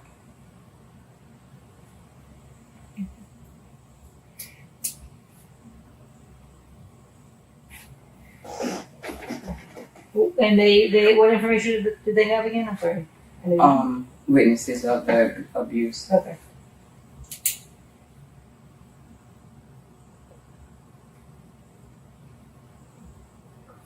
All right. Anything else for us? All right. Is the restroom? So, sit down here. Yeah, I can help you with. The mask slips for good. Tyshell's justifications collapse into silence. Her lies dismantle one by one. Right up to the bitter end of the interrogation, she refuses to confess, a chilling reminder that someone who should never be a parent carries the title of mother. However, even without a word of admission, the evidence speaks clearly, leaving no doubt that justice enacts itself for little Jamaria. What remains is the unbearable truth. A mother became her daughter's tormentor, and a little girl's voice disappeared forever. After the August 2024 arrest, the case advanced to court. On September 24, 2024, a Lake County grand jury indicted Tyshell Martin for first-degree murder, aggravated child abuse, and neglect, while Lawan Sessions faced aggravated manslaughter charges. On October 16, 2024, prosecutors sought the death penalty, calling Tyshell's acts exceptionally cruel. Evidence included video footage, autopsy reports, and text messages. On February 5, 2025, Tyshell denied killing Jamaria, but prosecutors called it death by 1,000 cuts, ultimately sealing her fate. How do you bruise the back of your ear? Behind your fucking ear. I don't know. You're stupid. He enters his head out of the blue, has a head injury. That's a head injury. I noticed it, and I asked him what it was from. I said, how did this happen? And he told me, I don't... And that was okay for you? No, I told him I'll take him to the doctor. Oh, really? Get the out of here with that. I know this is hard. Listen, before we start, first of all, I want to go over your timeline. Okay, I want to start with when you got up Thursday. Okay. All right, what time do you remember Thursday? This is July 23rd on a Thursday. So the officer telling you this information is the first you're hearing it? Yes. So you're there to just collect the $20? Yes. And you get locked in? Yeah, and he was looking for the orange Civic, and in the process of looking for the vehicle, he had blocked us in. Okay, so you're basically lying to him because you want to find out if it's for real? Yeah, basically. Like you thought the officer was hitting you? No, I didn't think the officer was hitting me. Okay. I just felt like, what the f is going on? Let me get home and find out what the hell's going on, and then I can answer anybody's questions that needs me to. But at that point in time, I just wanted to get there and, and talk to Ruben too, and, ask him what the hell happened, what's going on. What's most disturbing is that Lana shows no emotion, not even the slightest concern that her toddler is missing. Her face stayed blank, neither panic nor fear. Just the same hollow script, while her son's fate remains a mystery. That night, according to her, she had been home with the kids because Lonzy wasn't her only child. She worked at a club, and before heading out for her shift, she left the children in Ruben Ebron's care. When the missing persons report was filed, Lana claimed she had no idea what was going on. Well, not until much later, when she returned home. At least, that's what she said. So he followed you around Christina's car she drove home? Mm-hmm. Yeah. Okay, so you And get he back followed over to us straight to the apartments. I put that. Alright. What I was talking to Ruben, asking him, what happened, and he told me that that he ran upstairs, and at first he told me to lock the doors, and then he come back downstairs and the car was gone, and told me it was trying to see which way it had went while he was calling 911, or he come back to the house and call 911. And he told me that he was kidnapped, that he was sorry for leaving the car running with, unlocked, that he shouldn't have left the baby in there. It was very convincing that the car had gotten stolen with the baby in it. Well, but it's unusual that even he would leave the car running with kids the kids in it, yeah. So that's I mean, you say it's pretty convincing. I don't know how convincing that is. Well, I was just saying the way he was acting with the whole situation. That's what I believed at the time. Okay. Until certain points and details or facts were pointed out that obviously that's not true. Detectives had questioned Lana many times before, but her refusal to tell the truth only made things worse, especially since detectives were still struggling to uncover what really happened to little Lonzy. Often, it's not just the evidence they're chasing, it's closure and a confession. But to break through, detectives need leverage, something that can shatter Lana's version of the story, and that's exactly what they're about to get. Now, your conversations with him are critical. Mm-hmm. I need to know to the best of your ability what was said, because we got some information. Okay. All right. Okay. You understand you have to be honest. I am being honest. Okay. Yeah. I mean, we're not gonna do that business we did the other day. Absolutely not. I mean, neither one of us want to yell or anything like that. But we have some information, Okay. and we need you to help corroborate our information. Okay. So it's not for me to talk, it's for you to tell me some things that you may not have told me about your conversations. About mine and his conversation was that he told me that he went upstairs to get some coke to serve Lupita, that Lupita had called. I mean, he was meeting her on his way. He was supposed to meet her on the way to pick me up from work. Okay, so you knew that he would do drug sales. Yeah. Sometimes. And sometimes that included with your children present. Well, no, I told him not to have anyone up there at the house like that, not to do that around my kids. That if he was going to do it, to keep it, away from the house, away from the kids. Let's get one thing clear before we go any deeper. Ruben was not the biological father of any of Lana's kids, and knowing that, it makes it even more disturbing. Lana was perfectly comfortable with him watching the children, a man who sold and used drugs around them, sometimes right in front of them. That alone says everything about the kind of mother she was.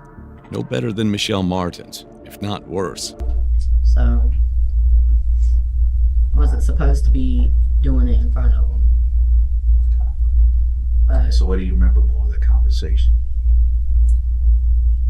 I'm sorry. I'm going to give you the starting point with I'm sorry. I'm almost sure there's more that he told you besides I'm sorry.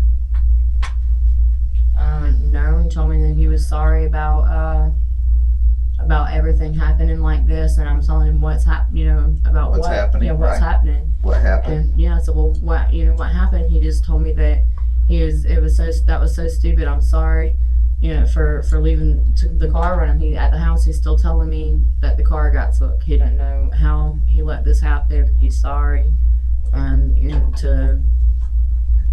as I have to know that he didn't mean for my baby to get took.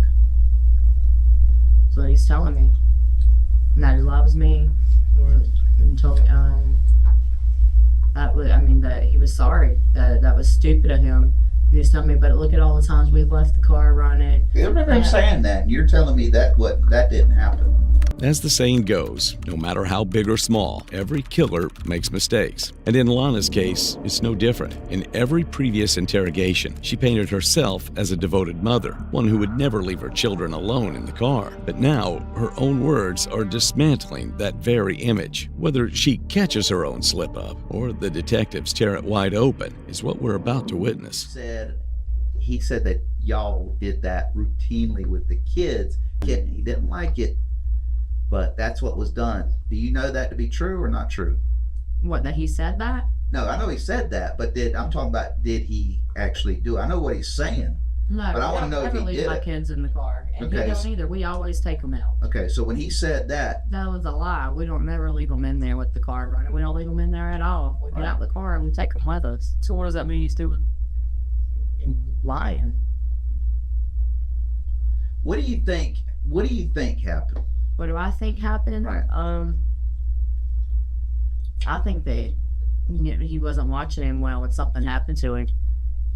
And I think maybe he got a hold of something out of his drawer or off the dresser or out of the floor somewhere, or something, and maybe, accidentally overdosed or something like that, and he freaked out and he come up with something quick to, make it look like something else. She's not leaving bits and pieces out. She's not the one leaving bits and pieces out. She's telling me more than you told me. Well, no. You're leaving bits and pieces out. No, I'm not. Now, hold on. Now, you have left bits and pieces out. I have, but that I did not say to her. I did not tell her that. I told her that when I was at... Brittany has not... Hold on. Tell me why. I didn't even know that the car was gone then. How am I going to tell her that? Listen to me. When you start talking, that's when you start going on. I'm sorry.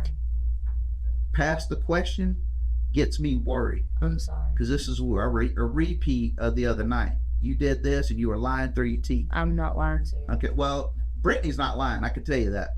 Brittany has no dog in this hunt. You tell me why Brittany will lie on you, first of all. She's driving you to the store. Maybe she got my time, her time's messed up from when I talked to her. No. I'm telling you. Listen. Don't try and guess. I asked you a question. Why does, first of all, answer me this. Does Brittany have a reason allowing you? Yes or no? And if you say yes, you tell me yes. I mean, you tell me the reason. I think that she would lie. Why? Why? Because she was scared to death that she said they come and got me a personal vehicle and I'm not going back down there to talk to them again. And she said that she's like, I got she said she had some drugs on her, whatever. She couldn't afford to be mixed up in this. Okay, that's still no reason to lie. Well, whatever. That's no reason to lie. Okay. Okay, well, I can tell you this: if Brittany lies in this, guess what happens to Brittany? The only thing Brittany's got to worry about is lying. You agree with that? Yeah. Okay. That's what I. Okay, well, but that's why I'm saying she don't have a reason to lie. It's not her child. She's your friend. Y'all have kids stay together. Brittany was Lana's friend and co-worker. She was the inside voice detectives needed. While Lana told one story to the police, she told Brittany something else entirely, and that betrayal could be the key to cracking the case wide open. Yes, sir. Okay, she's driving you with her gas money from the other side of town coming to pick y'all up because y'all were friends at work. You know? She gives Ruben money to watch her kids while she's working sometimes, and she doesn't have a problem. Regardless of all that, I still didn't tell her that. I'm just telling you, okay? I have a big issue with that. I have a real big issue with that. I know what happened. Because she was talked to fresh after this. As soon as we found out through your phone, we talked to her. You know what else doesn't lie? We could argue all day whether she lied or didn't lie. What we do, and that's why that these things have to be cleared up, what we do is we do look at records. And there's a timestamp where we have. And I'm not denying that I called some wackos. I did call her and I asked her for a ride home, but I didn't even know that anything was wrong with it. You said that. We knew that you had told. I mean, that's all been said. That part has been said. Yeah. It's not her leaving out bits and pieces. It's the other way around. There's nothing else to leave. There's nothing to leave out. I'm telling you, we got some big When issues. I spoke to her at Wacko's, that is all I knew was that I needed a ride at that point in time. I didn't know that the car was gone. He didn't tell me that. I did not know that until I got to Pine Brook. You didn't have a call with him? To Ruben? We're asking for Brittany's number. Right. That's it, though. He didn't. Hold on. That's where I got the problem. He didn't tell me over the phone that anything. Listen, you are way too smart to have this man go out of his routine, out of the blue, for no reason. Yeah, I think something. Hold on, let me make myself. You just said it. You felt something was wrong. You're way too strong of a woman to even just in passing ask what's up.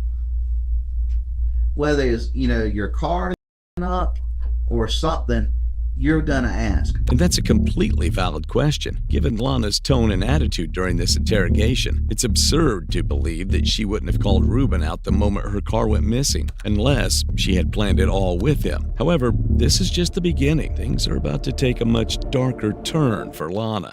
Brittany knows that because Brittany told us fresh out the chute because she didn't know what was going on. And she just said it by saying, she told me, she said, old man told her that the car got stolen. She needed me to get her ride home. I told her I was somewhere else. That is not what happened. Where was she at? Off of Atlantic. Okay, but I still didn't. And it was going to be a few minutes, right? Hey, I can. But I still didn't. There's a text message that said. Yeah, that text message came from. I was already. Sure about that? Yeah. The time suggests differently. And you know what? Listen, here's the thing. Listen. I don't remember telling her that. I really don't remember. Well, just because you don't see, that's where I know you're wrong. Because if you didn't remember that, you would have jumped my shit for saying it. No, you know what? No, you jumped her shit by saying she's lying. She did that. She just tell you bits and pieces. No, she's not. I'm telling you. See, if you don't remember it, and I bring that to you, that's probably true. Okay. Well, I don't. Listen, that's probably true. Okay. Okay, don't jump my shit and her shit because you're saying you don't even remember. I'm telling you right now, there's a text message when you're at Wacko's that has this. Okay. Okay? So that means you knew. You told her. Trying to say. No. Okay. So you know that's true. I'm telling you right now, that's true. You better figure it out. Okay? Okay. Think for a minute. I'm thinking. I really am thinking. The text message is there because I know what time he called you. I know what time the 911 call was. I know where you're at. I know where he's at. I know about the stop. And what bothers me big time, hold on. What bothers me big time is you gotta look at me. I'm gonna stay calm as I can. This thing's getting done tonight. It is getting done tonight with you. You got knowledge that something happened. Don't protect do that. him. Please don't do that. Don't protect this man. Don't go down with the ship. One thing I can tell you, his phone recordings and everything like that help us, and it paints a picture when we finally get all these phone records back. We hadn't been sitting on our ass for 4 days. No, I You know that. You know that. And here's the thing. I know you guys haven't. Here's the thing. And I don't care. I'm trying What you're trying to do? No, you're not. No, you're not. No, you're not. Listen. I'm going to try to say this as easy as I can. Okay. You are going to get your dumbass in a lot of trouble over. I'm going to protect my man. I'm going to have my man's back. That's what you're telling people. I'm going to have my man's back. You can't listen. Who cares if you said it or not? But here's what I see about you. I see you. My child is missing. Mm-hmm. I don't give a rat's who's got to go to jail. Somebody better go to jail. And you know what? Here's the thing. We haven't been sitting around for 4 days for nothing. So I can tell you what you've done when. Right now, what you don't understand is everybody you talk to comes and tells us. Okay. And everybody that you've been around comes and tells us. Okay. So to sit and tell people that you're going to have his back, it kind of makes me a little sick. But one thing the detectives don't realize is this. Lana isn't here to save anyone. A woman who can let her child die and bury the truth isn't protecting her boyfriend out of love. Her concern lies elsewhere. But what she doesn't realize is that one final piece is about to surface and bury her. Sick. I didn't say I had. No, you had his back when you came in here that night. We're hopefully past that. Yeah, that's what If you came in and sat down on his lap, did you come in and sit down with him? I did. Okay, well, here's the thing. I'm going to tell you something. I love this man to death, but if he hurts my child, I'm going to wring his goddamn neck and kill him. That's no accident. That's no accident. I could tell you this thing everybody knows, and even you're street smart enough to know. That stolen car is... We know I've that's done told you that. I know. We know that's... We know that's... I do. And you know it's because there is more that you have to tell. Let me ask you this. What are you doing at Super 8 Hotel? What am I doing there? Staying there. And she, in fact, was not only staying there. Rather, this very hotel was where detectives had set a trap for both Lana and her boyfriend, Ruben. Unfortunately for them, the entire encounter was caught on camera. And the footage you're about to see will make everything unmistakably clear.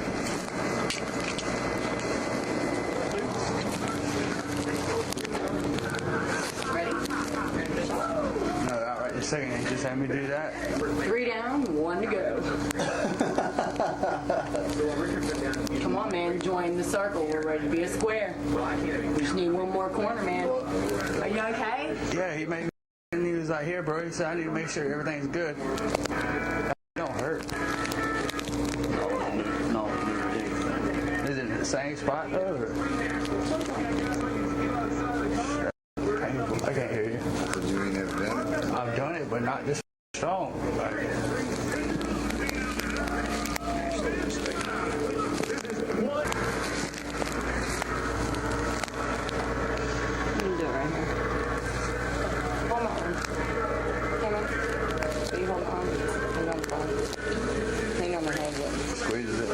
Squeeze it or something? Yeah, he's on the phone. He's busy. Oh, they're right there. Mm-hmm. Sweet. Good? Mm-hmm.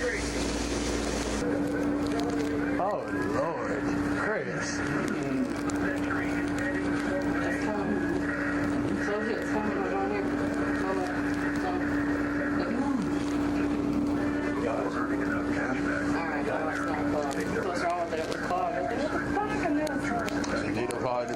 was sticking it up. Said a needle clogged and the blood was sticking. Ready. You want me to answer? Whoa. I'm good, but nah, it just makes me more paranoid, dude. Like, Oh, you didn't get it all. This footage wasn't random. It was captured by an undercover cop, and it plays out like a scene straight from a movie. After telling her mom to watch over the kids, Lana checked into a hotel with her boyfriend to sell drugs and use them. But the cops had been watching over. One officer posed as a buyer, walked into that room with a hidden camera, and filmed everything. And now, as Lana sits in the interrogation room, she has no idea that her lies are seconds from crumbling as the detective is about to tear her story apart. Where are your kids at? Where my kids at? They're with my mom's. I'm Why? staying at my mom's tonight. Why? Why? No, you're staying at Super 8 Hotel. Why? Why? Why are you not? Why aren't you with your kids and hold on to them? Honestly, because me and my mom are close, but we're not. Me and her, after a few minutes together. Why aren't your kids with you? Why with me? Because Miss Donna said that she's fine right now. She has to stay overnight at my mom's. Miss Donna's not your baby's mama. I know, but she said that she baby. And why, if it's not a good idea that she need, hey, if it's not a good idea that she don't go to Super 8, guess who also shouldn't be going to Super 8? Like, she can go there, but Miss Donna, my mom said that Donna said that she needs to be there. I don't care who said what. If that's my child, I want to be with my child. Your son is missing. I know, and that's why Your I'm other staying one, over your here. other I've been one, trying to. no, your other one should be with you. What are you doing tonight? Are you doing anything tonight? Actually, I was on my way to the visual that was being held in the clinic, and I was going back out to my mom's to stay. And what else were you planning tonight? That's it. You sure? Yeah, I'm You sure. can't tell the truth about that, can you? What are you talking about? That is what I have planned for tonight. Are you supposed to be working tonight? No, I'm not working. You sure about that? I'm positive. 150% positive I'm not working. I was going right back to my mom's after the visual. And that's where I was staying. You can call her and ask her. That's where I was staying at tonight. Was with them. I was at the vigil. The one in the clinic? Yeah. Yeah, I know. When Miss Donna called me, she told me to come here. I told her I was on my way. If you had gotten there, if you were... No, I hadn't gotten there yet. No, we were making the you weren't going to poster. make it on time. Well, I wasn't. You wasn't. But I was only there before I came here. Yes, I you was. wasn't going to make it. You wasn't going to make it. Why wasn't I going to make it? I was making a poster and Hold on. Do not get that attitude. Well, I'm sorry, but that was... Hold on. I'm telling you right now. Look. That was offensive? Let me take this. Your baby's dead and that was offensive? Let me tell you something, okay? This is done tonight. I know that. This is the fucking tip of the iceberg. I know. This is the tip of the iceberg review. Where was that blanket at when you left? At home. Where? At home? I don't know. I guess in The the last room. time you saw that In the blanket. room. Right. Okay.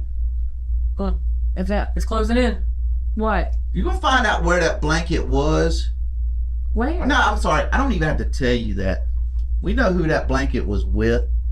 But I think you need to get on board. The sheer brutality of this case was only beginning to surface. Lonzy was already enduring unimaginable pain and trauma, and the person who brought him into this world was the one inflicting it in collusion with her boyfriend, leaving little Lonzy unrecognizable. Detectives had shed more tears for Lonzy than his own mother ever did. But what comes next in the interrogation? It doesn't just shift the mood, it changes everything. We're on the same page. How do you bruise the back of your ear? Behind your ear. I don't know. You're stupid.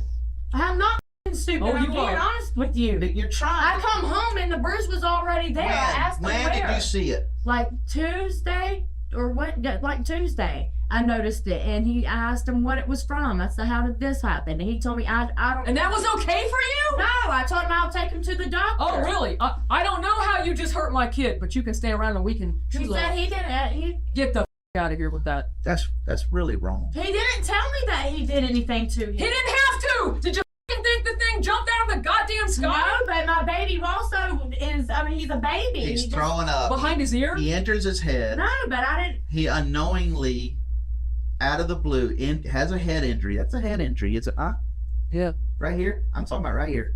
Okay. Okay. Okay, my mom was there Wednesday. She seen it too. She said take him to the doctor on Friday. Your son's throwing up. Your son, at one point, not only threw up while he was throwing up, what else did he do at the same time? He himself. diarrhea. Exactly. Yeah, I figured he was sick. I was taking him to the doctor. That's not something you wait for. Okay, You're well, not gonna, maybe I messed hold on. up And there, this is but- not your first child. No, it's not. Like It's I not said, your maybe- first child. If your kid starts throwing up and you have an unknown injury, that's not what you schedule. You're not going to convince me of that. And I know, hold on, I know that all this is part of it. Okay? Your son wasn't happy. Your son wasn't wanting to eat. Your son wasn't wanting all this, because when you have a basal skull fracture, you don't eat. You can't eat. You can't drink. You throw up. You can't have diarrhea. And the bruise back here is critical. No, it's not, when I mean fussy, when I mean fussing, when you're fussy, you don't want. I'm just telling you, you're failing as a mom if you're trying to convince me to believe this. But this is listen. I'm just telling you. Hold on. I'm telling you where you're way off, and this has come more to fruition. I thought the other day we were done talking to you. I did too. I don't know. Nah, but it's. You know, but no, I'll listen, but I'm going to tell you right now, if you can't tell me something more that you know, this is going to be tough, just like the other day, because like the other day, when you lied to me. And I told you I won't lie to you again. Well, now I'm telling you. And I'm not let's first of all, Detective Simpson knows that. She has the same definition I have as a lie. What are two ways to lie? Not telling the truth, then what? Forget it. Leaving stuff out. Right. You've lied to me again. And yes, she did. Not just once, but repeatedly. Whenever she sensed trouble, she tried to lie her way out. The revelation was especially jarring, given that she's sitting here today, accused of being involved in Lonzie's disappearance. However, what happens next in this room only makes things more disturbing. Yeah. How? You omitted things to me. I told you I didn't want to go down this road again. And I told you what the deal was. And I'm telling you. I'm telling you right now, look at me. Do you see doubt in my eyes? Do you see doubt in my eyes? Or mine. Okay. No. Did you kill your son? No, I didn't. Okay, all right. Then anything beyond that, don't worry about it. Right. I'm not. You are. Listen to me. I don't have anything to worry about. I done told him right everything here. that I've done. Now, hold on. Now, where you have it? Did you kill your son? You No. call me and answer me. I believe that. Okay? Something happened to your son. No, not beyond starting Thursday and what you told me. I need you to tell me. I need you to tell me what Ruben told you, because I know there's a conversation more than goes beyond I'm sorry. No, he told me not to believe nothing that y'all said. That's what he told me, but obviously you see I'm not listening to that. I believe you guys. And there's not more. He didn't tell me what happened to my baby. He didn't tell me that he hurt my baby. He told me he didn't hurt my baby. Is exactly what he told me. He told me he did not hurt my baby. Do I believe him? No, I mean. Well, you're struggling to say that. Well, I don't believe him. I mean, there's just no way. At first, I'm not gonna lie. Yeah, I thought that, this is just some kind of freak. Maybe when he says he didn't hurt him, maybe he just means he didn't do it intentionally. Whatever. Well, I'm gonna tell you this. Thought. There's nothing. I've even first of all, things that him telling me, like even in the past before all this happened. Yeah, I've tried to think of any conversations that we've had that might, well, hold on. Let's forget about the past. I need to know the car, without a doubt, 1,000%. The car being stolen. Yeah. No physical evidence for anybody in that car but Ruben. Okay. Do you know where that car was parked at? That car was parked in front of Ruben's cousin's house. Okay. You know his cousin over there? Okay, well he's got a cousin right there where that car is parked in front of. That's not a coincidence. I didn't know that. Okay, well I'm just telling you. I need you to be honest. I'm telling you right now. I'm begging you right now. You've read your rights. When I read your rights and you don't tell me the truth, know the truth. This is going to be an even tougher week for you. I'm tired of pulling the truth out of you. I learned something, I talk to you. I get the truth out of you, I let you leave. I hear more lies, I pull you back in there, I get it straight. You jump my shit because I jump your shit, and then you end up what? Admitting you lied to me. We're right back to it. You are never lying to me again. I know the truth. I know you know the truth. Hold on. Don't look away from me. Don't stop me. You want to sit here and stick with a story that you don't know what happened? You don't have any idea from Ruben or what happened? Me and you's got serious problems. Well, you are, tell me. You are lying. I am not lying. You are lying to me. I want a polygraph test. A classic move. A guilty woman often asks for a polygraph, hoping it makes them look innocent. But detectives don't need a machine to see through her lies. You don't know nothing. I don't. We're done. Well, I don't have a... You're done. We're done. We're done. I can't... Maybe a huge mistake. What are you saying? Thank you for your non-help. What are you talking Let me go. Can I use the restroom? Yes, in a minute. Look, just give me a minute. I'll take you to the bathroom. Okay, I don't... Wow. With Lana still refusing to come clean, detectives try one last move. They bring Ruben into the room, now with a new detective leading the questioning. Ruben, I told you, I don't think you're a cold-blooded killer. I don't think you're a kidnapper. I think something happened and you freaked out, and I think you know where he is. And I think you're the only one that can bring her any kind of peace whatsoever.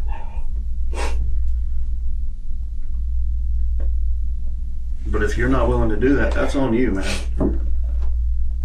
I'm just scared. I understand you're scared. Sometimes we do things and we're scared to make it right, but we still got to be men and make it right.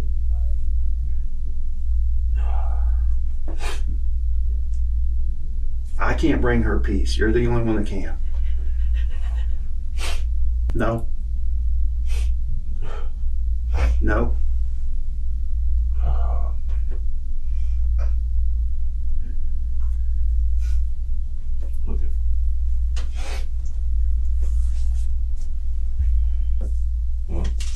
Come on, you're done. You're out. Sorry for getting into this shit. No, you should be sorry for what you did. Not pulling her into this. You should be sorry because you can finish this. You can bring her son back, and you won't. You're a freaking coward, dude. What are we still doing here? I'm still working. You're under arrest. You ain't got nowhere to go, so sit tight. You can sit here all day long. Who do you want to talk to? You're done. You just talk to her. Okay, that's fine. But no, I'm not going to bring you one. When you go to jail, you can call one and get one. Okay? I was still talking to him. And just like that, Lana thinks she's pulled it off, convinced she shifted all the blame onto Ruben. What's shocking, though, is that he sheds a tear, while Lana doesn't even flinch. But she's not done. Determined to double down on her lies, Lana pushes her luck, and that's when she makes a fatal mistake. Man, I want him back. I want him back. I don't care what I have to do. I want my kid back. Plain and fucking simple. I'm not allowed to touch you. They're standing right there watching. I'm not allowed to fucking touch you. Pretty. Me and you. It's me and you. These people. Everyone else. Where's my kid? If you had to guess, where would you say? Where would you go look right now? If me and you were on foot, where would you go? Well, that's the only thing that I can think of. I'm not done talking to him yet. We're done. I'm not. If this is obviously, no offense, but you guys ain't giving me no answers. This is the person y'all say got some. I'm not leaving till he gives me an answer. He won't give it to you. I want to know where my kid is. I want to know. Just tell me 10 minutes. Just give me 10 minutes. Give me the 10 minutes. It's not even funny. That's not funny? Yeah, it's not funny. See, this is a joke to him. It's not funny. You're sitting there coming here like, this guy kind of like small. No, not yet. You're gonna go or he's gonna go, one or the other. So I'll walk him out or I'm gonna walk you out. But one of you's gonna leave. I'd rather you walk out. You can come with me. He obviously don't want to tell you. I'll guarantee you. I'll look at you. Just give me a direction. And tell you on everybody's life in here, including my kids, whatever. You know where that boy's at. I'll bet you $1 million or whatever you want. I'll lay it out right here. You tell me. You know where he's at. You are lying to her. You're scared or whatever. You know what happened.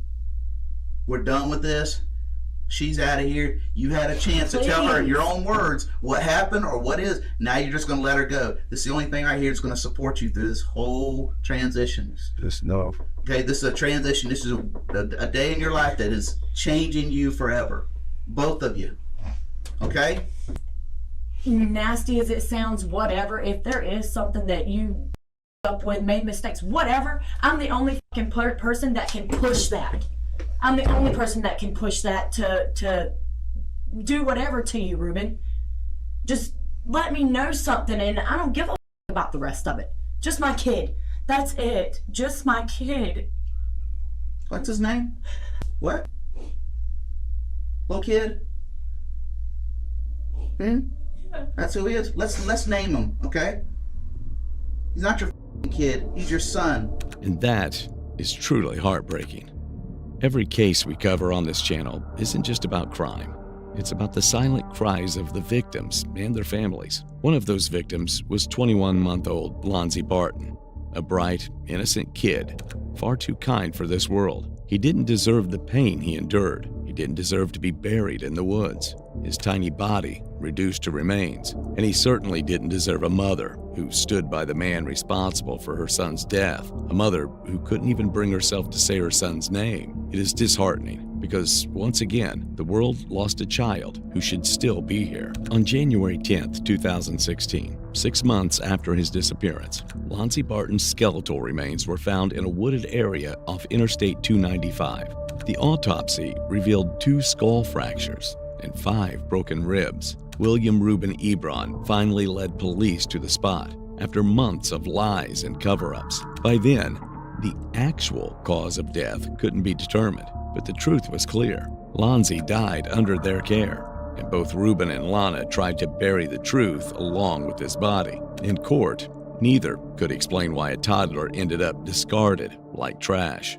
William Reuben Ebron Jr. pleaded guilty to aggravated manslaughter and multiple other charges. He was sentenced to 20 years in prison, not for murder, but for letting a 21-month-old child suffer and die, while Lana was only sentenced to 5 years. What's going on? Why'd you run away? I don't want to be there. Why not?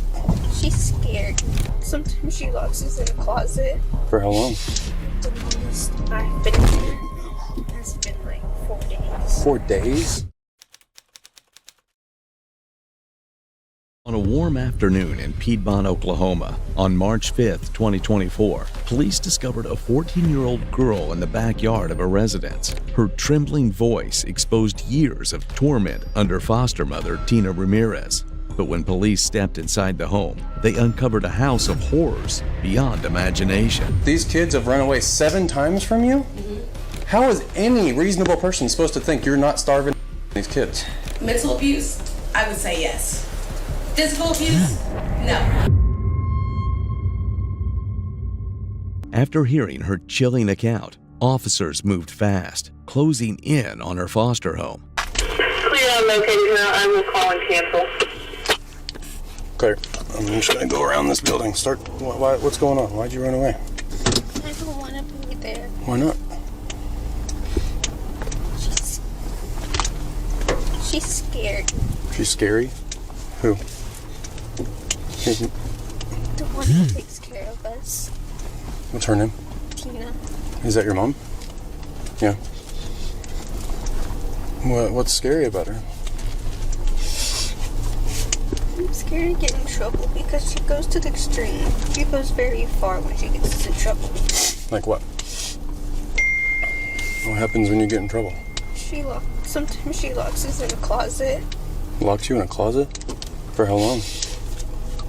The longest I've been here has been like 4 days. 4 days?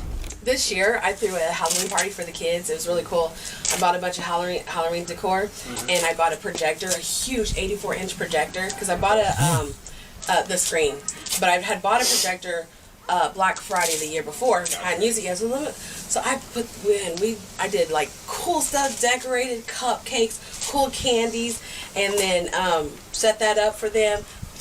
Happiest kids ever. They're like best mom ever, and they loved it. They went to school talking about it and everything. So it was a lot of fun. I wanted to do the projector out here, but I was like, I don't know if that's okay to do. She dressed her home in Halloween charm, trying to play the part of the perfect mother. But the act didn't last. Officers quickly saw through the facade, and soon, after a few days, Tina was caught off guard once they had their major lead. Have you ever locked your kids in the closet? No. Okay. Why would they tell me they've been locked in the closet? All of my kids said that. More than one. No. I've never locked any of my kids in the closet. Okay. I found this letter, and I'm sure you've read it. It was in your closet. Oh, yes. Tell me about these letters. Sure, absolutely. I mean, why is she saying all this horrible stuff is happening to her if...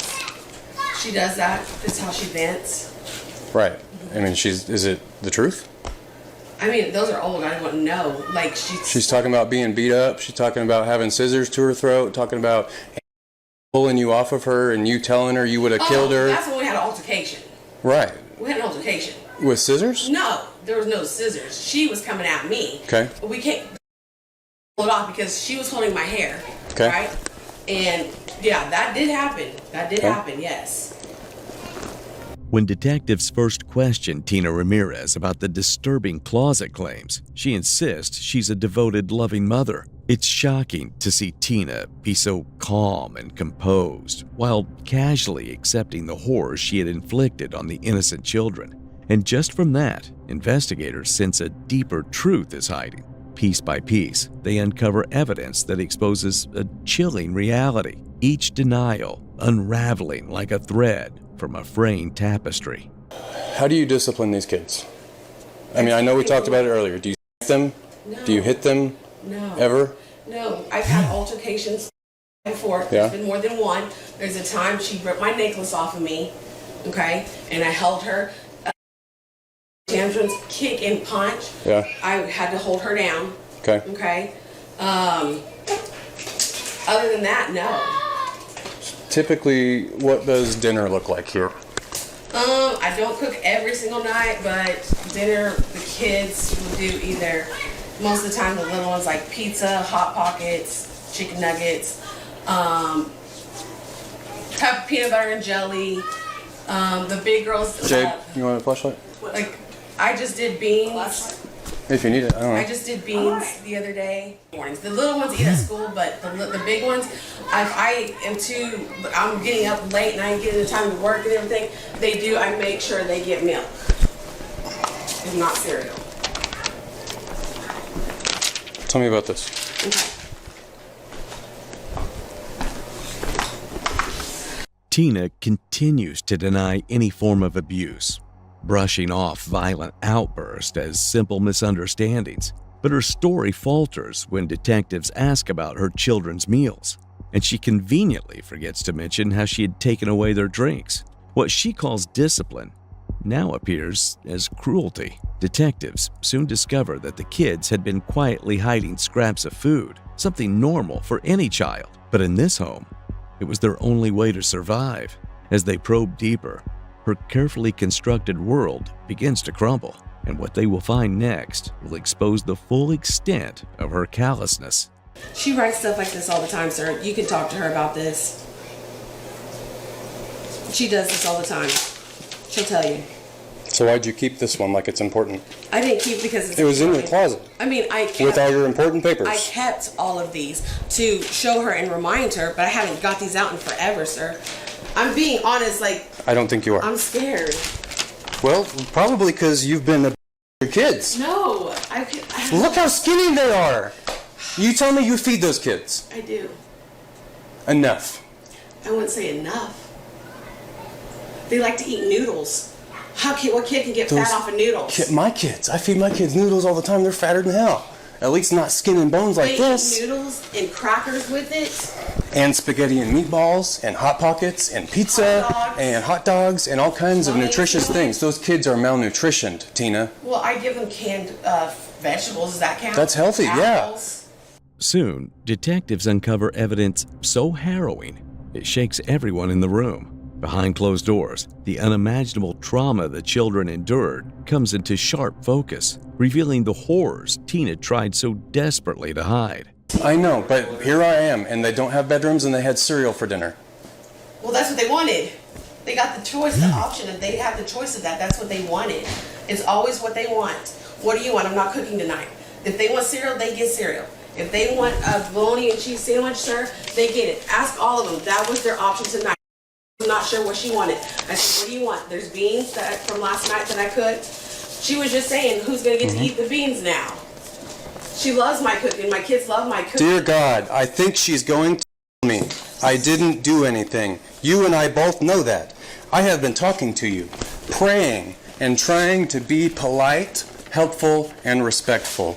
I've been shutting out all the bad thoughts, but it's no use. But I won't let their negativity and discouragement stop me. This is my year for as long as I'm alive. I'm going to change, but I won't let anyone stop me. I want to change, but if she me, I know that I was making changes to make me better. I'm going to be kind and respectful still. She held scissors to my throat. Scissors, underlined, to my throat. She left bruises on my neck, along with cuts from her nails. She cut the inside of my lip, and now one of my front teeth is moving slightly. My nose is clogged with blood, and my ear is bright red with plenty of scratches on it. And it hurts so bad. I can't lay on that side of my head. You know I could get her in trouble for that. And the fact that she said, I'm going to her with at least 2 people besides me that can verify that. Then she whispered to me, if Katrina didn't stop me, I would have choked you till you passed out. And I'm the sick, twisted one, but no, I'm gonna stay here just to prove what I can change. It lays bare a child's raw terror, graphic accounts of beatings, starvation, and hushed death threats. These are not mere allegations, but irrefutable proof of years of suffering. Still, Tina clings to her story, refusing to accept the truth. And what she does next reveals her mask totally. Yes. Tina, combine that with the fact that these kids have run away 7 times from you? Mm-hmm. How is any reasonable person supposed to think you're not starving and abusing these kids? Okay. Mental abuse, I would say yes. Physical abuse, no. Has there been altercations? Yes, there has. Starving, like you said, I feed them, but it's not the foods like you're saying your kids get. No, I quoted the noodles you said. Okay, you said noodles, I said noodles. Okay, we're not. I'm starving them. Why do I have all this food? If you're feeding them, why are they skinny? Have you talked to them about that? I have. And what did they say? That's not what we're talking about. I'm asking you questions right now. If you're feeding them, why are they skinny? Are you eating? Is your husband eating? Yeah. Those boys are eating, at least it looks like it. I haven't looked at them real close, but those 2 older girls, you can't look at me and tell me they're eating enough. Tell me they're eating enough. There's a time we thought they had parasites. I even bought them parasite medicine. It's around here somewhere. Did they go to the doctor? No. When's the last time they've been to a physician? Because it's been a while. How long is a while? See, I think the last time for was to get a shot and the dentist to get her retainer taken out. So maybe 2 or 3 years ago. They haven't been to a physician in 2 or 3 years? Look how skinny they are. You thought they had parasites? And you didn't take them to the doctor? She told I've had parasites. You should go to the doctor if you have parasites. You should take your children to the doctor if they're skin and bones, Tina. You're right. You're right. You're right. So why haven't you? Why aren't you feeding your kids? Why haven't I taken them to the doctor? I have no excuse. Okay. Why aren't you feeding your kids enough? Okay, you feed them. Why aren't you feeding them enough? What is enough? Because like I explained earlier, they were gorging. When confronted with clear signs of physical neglect, the children's extreme emaciation and lack of medical care, Tina retreats into psychological defense, She rationalized their hunger through minimization and projects her own anxieties onto immature childhood behavior, deploying classic denial and rationalization to shield herself from guilt. This pattern suggests underlying cognitive dissonance as she attempts to maintain her self-image as a nurturing mother. Such trauma-driven defenses threaten her sense of identity and trap her in ongoing self-justification. But no matter her relentless efforts, there is nowhere left to run, and the detectives have her cornered. Are you feeding those kids enough? Enough? Okay, can I ask you a question? Yes. What would be enough? Is 3 times a day enough? Okay, 2 to 3 times a day? So because sometimes, like I said, in the morning, the girls will just have a glass of milk. Okay? But they have lunch and they have dinner. They never skip that. Okay. Never. We're circling right back around to, if they're not skipping meals and if they're getting fed enough, I wouldn't be able to see their bones through their skin like that. Yeah. So maybe, I should take them to the doctor. Absolutely, I think you should have taken them to the doctor. You know, especially if they're skinny because there's something wrong with them. You know? If they're skinny because there's something wrong with them, they need to go to the doctor. If they're skinny because you're not feeding them, you need to go to prison. Right? Right. But you haven't fed them enough either. Okay. Look at them. It breaks my heart. When I found that girl and she stood up, Tina, I don't know how you stay here with her like that. She's tiny. She covers herself. She's always covering herself. But that doesn't mean it's not there. I know, but she covers herself. She does. I've been trying to get her to do more, drink more, eat more, and everything. Give her Gatorade. Said, maybe you need some electrolytes. I did. Started buying more oranges and apples. Nutrients. Bought more canned food. Hey, you need to eat some vegetables. I have. And then you keep it all locked up, and you don't let them have snacks until you get home. Well, I'm always home. Now. Yeah. Yeah. But I let them always choose. What do you want to eat? It's their choice. They choose. Tina, please. I really am not trying to be mean to you. I know it's you're just, not. You're doing your job. Whenever you say You're doing your things, job. whenever you say things to me like, I let them eat, I let them choose, I let them this, like all I can think about is looking at how skinny they are. So like, they're not, and they haven't gone to the doctor, and there's locks on everything in this house, and I can't even count the cameras, I haven't started to. Like these kids, They were for protection at first. Oh, well, I get. Like I said, I started putting them in certain places because we had to. And I get, having them so the kids don't run away. But now that I've been here, I kind of understand why the kids are running away. I don't blame them. I'd be running away too. Like, I just want to eat. Like. But when I've asked them why they ran away, it was never had to do anything with that. Tina, they're not going to tell you because you're starving them. When officers lay out the sight of her children's frail bodies and the sealed cupboards before Tina, her defenses instantly crumble. The truth is undeniable. Now, all that is left to know is what drives such cruelty and what dark motives hides behind her cold gaze. Why is all the food locked up? To keep them from sneaking it, stealing it, things like that. Why? The freezer, you notice, isn't locked up. They don't usually get in the freezer and mess with that stuff, but the stuff that they can grab quick, Let me ask you a question. that's why. What is wrong with letting them, I understand keeping some control over it because I've got 4 kids, I have to do that myself, but I do that through parenting, not putting locks on everything. I understand that these are some devious, hang on, let me finish. Wait, just let me finish my thought, please. No, absolutely. I understand you got some devious kids causing problems, you got to take that extra step, I get it. But,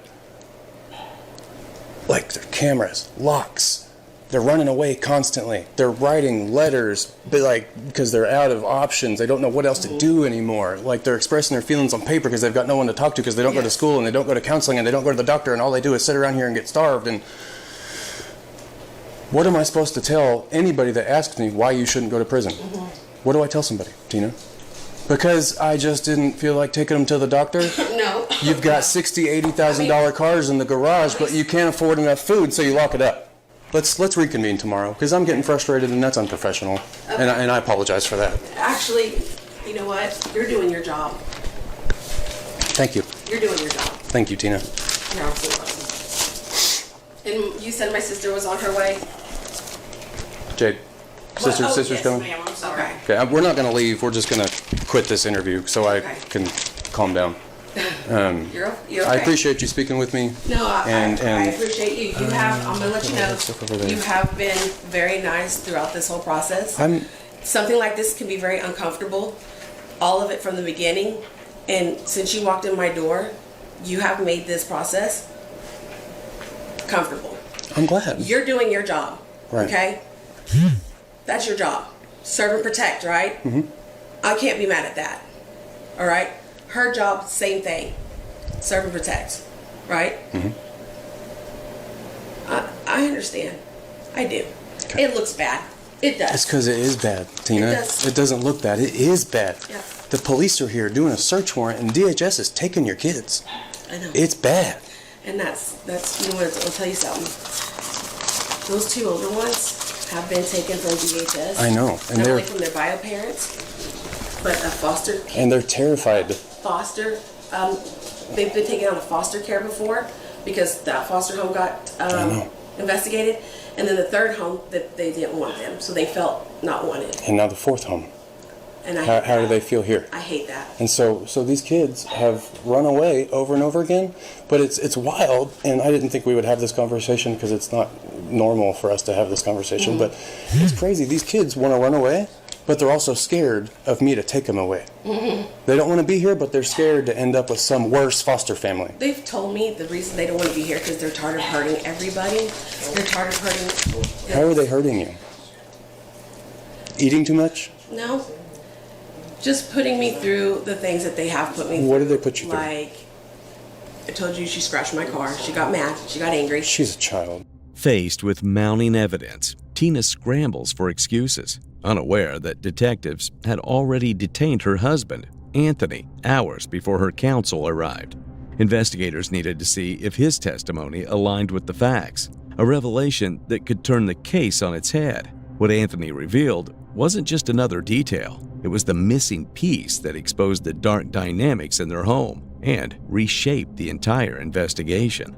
It's like I can't catch a break. It's like Well, everything's... I didn't know about this stuff until Friday whenever I got involved with it, Anthony. That's the first time I got involved. You know, maybe if you and I had spoke Thursday and you were saying this situation's terrible and we need help, maybe this would look different. But the police got involved and found the conditions the way they were, and it's not good, Anthony. Okay? So, man, I really don't know what to tell you other than you should have done something, I think. That's the thing. I'm thinking to myself, like, what should I have done? What should I have done? Because at the same time, I did make sure I told her. I was like, hey, like, I asked her. You knew what you were getting yourself into, man. I mean, like, you should have taken him to the doctor. You should have taken him to somebody, a professional. They're adopted. I'm not on their papers like that. I know that, but you got to know the family before you even got married. Right. You got to know the family and made sure that was something you wanted to be a part of. Right. So when you marry a woman with kids, those are your kids, your stepdad. She always takes them to the hospital before the start of school. That's for the babies, man, not the big ones. The big ones need to go to the doctor. I thought she did that. No, and she told me that she thought they had parasites and that she never took them to the doctor, even then. I mean, so I don't think that the defense of you just didn't know is going to fly for this, truthfully. I don't know what else to say. It's like I can't like lie. I can't lie. No, I don't want you to lie. That's the last thing I want you to do. Right. It's like what do I say? What do I do? I wish that there was something that you could tell me that you did to protect the kids. That's what I wish you could tell me. Is there anything you did to protect them? I mean, thinking about it, let me see what I did to protect them.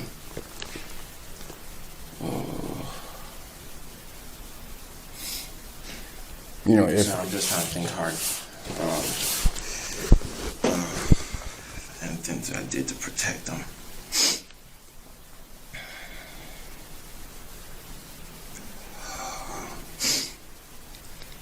I don't know. Those times I did say, because I wanted like us to. I don't know if this is like protecting them. It's like me having to take them to buffets and stuff. I don't know. That's not protecting. That's feeding them. Right. I'm sorry, but protection.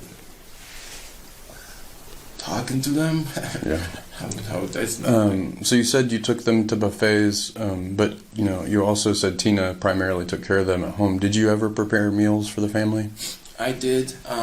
It's African food, and not really their thing. Not really their thing. So they're more of the American hot dogs and things like that. But as far as the African side, they always say it's spicy. So I'm just okay. I'll eat it myself. So. Right. Struggling to defend himself, Anthony tries to dig up any memory that can help his case, a very common response when the guilty know that they are about to be exposed. But his inconsistencies lead to a chilling discovery about Tina that shatters all remaining doubt, plunges the investigation into an even darker reality. Let me explain kind of what I'm thinking. Because you tell me these kids run away all the time, and that might be a behavior thing or not, whatever. But you're also telling me, like, they're stealing food all the time. Right. That just, like, they're stealing food all the time, and they're skin and bones. Like, they're hungry, Anthony. Hey, check this out. Like, they went to my her sister's house. Yeah. She fed them. But tell me why the hell they're still stealing the food from their cousin's place? Because whenever you came from a good home, so I don't expect you to understand this, but when kids over time don't get enough food, it's kind of like a dog. Like, have you ever had like a dog or an animal that went too long without food and stuff, and they just want to eat, and you gotta kind of stop them because they'll eat too much and they'll throw up, and it's so whenever an animal or a child or whatever has gone without adequate food, they're going to want to eat everything all the time, just as a psychological thing. Like, they're used to not getting enough, so they always want more. Does that make sense? Like, any chance they get for food, they're going to be like, oh, I need to grab that because I'm not going to get to eat tomorrow, or I'm not going to have enough, or I'm still hungry, or I'm not in those kids' head, but I can imagine kind of how they're thinking, and it makes sense to me from my side why they're stealing food, because they're habitually not getting fed enough. They're hungry.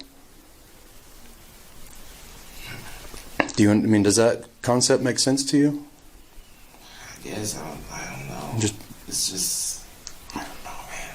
I've never dealt with shit like this before. All right. I don't know where to begin. I don't know what's going on. I don't know. All I just know is that my whole goal for this was to have a good family, like turn something that was bad back to being good. That's all I wanted. Have you ever hit the kids? No. The only time that I hit the kid was because he got expelled from school, and I was just kind of mad because it's like I didn't hit him so much, but at the same time it's just kind of like that. Anthony paints Tina as a misunderstood mother, dismissing the children's hunger as nothing more than picky eating.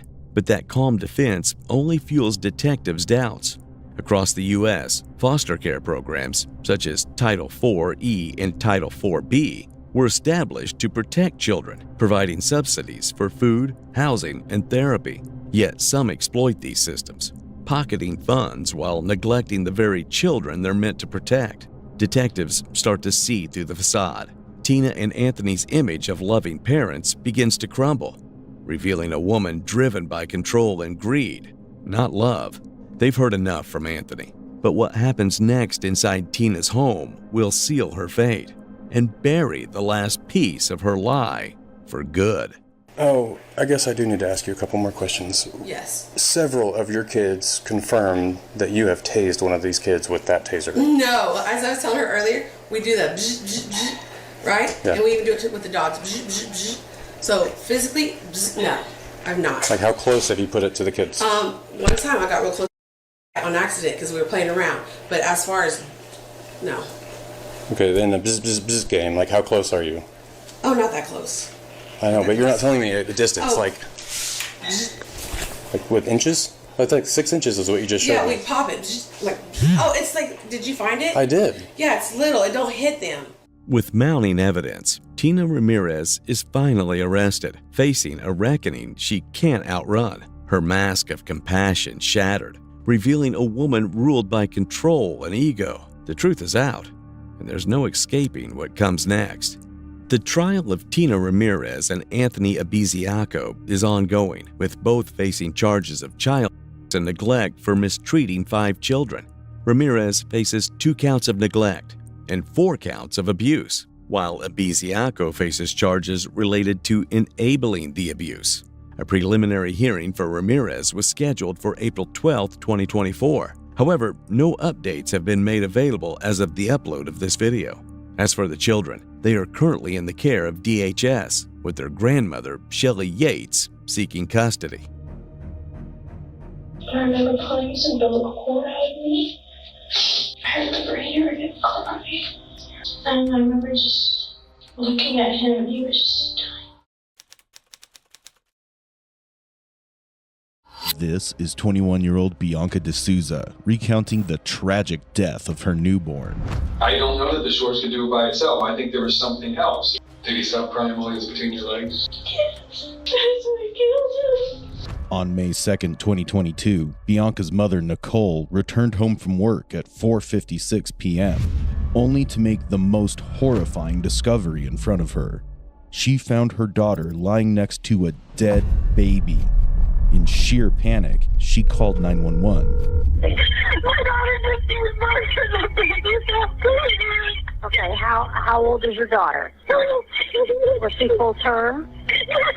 Okay, I'm going to tell you what to do, okay? Get next to the baby and put I can't. I know what to do. I just can't. Bianca remained under the illusion that her monstrosity would remain concealed until a year later, when she realized that the detectives had unearthed her horrifying secrets. The young mother, whose gruesome actions had taken the life of a newborn, was shattered when she saw walls closing in on her. And then, a tapestry of horrifying confessions began to unfold, revealing a shocking motive that left the community seething with anger. Following the incident, Bianca appeared to be in shock, and Nicole was completely shattered. In a panic, she called 911. My daughter just was born for the baby. Okay, how old is your daughter? Was she full term? Okay, and the baby, where is the baby now? All right, is the baby wrapped up in a blanket? Okay, I'm going to tell you what to do, okay? Get next to the baby and put... I can't. I know what to do. I just can't. Okay, well, someone needs to. Where's your daughter? Okay. Yeah, listen, what's your name? When did it happen? Hours? Okay, so she didn't just have the baby? I literally just walked in from work. Okay, ask her. When did she have the baby? When did you have the baby? Hours ago. She said hours ago? Yes. And she didn't call anyone? I don't know. I just walked in. Where is the baby at in the house? In her bed. Was she sleeping? Were you sleeping? No. Okay, is the baby warm to the touch still? No. Okay. Is this your daughter's first baby? No. And she was alone at the house? Yes. We're coming, Ma. I'm talking to you. Okay?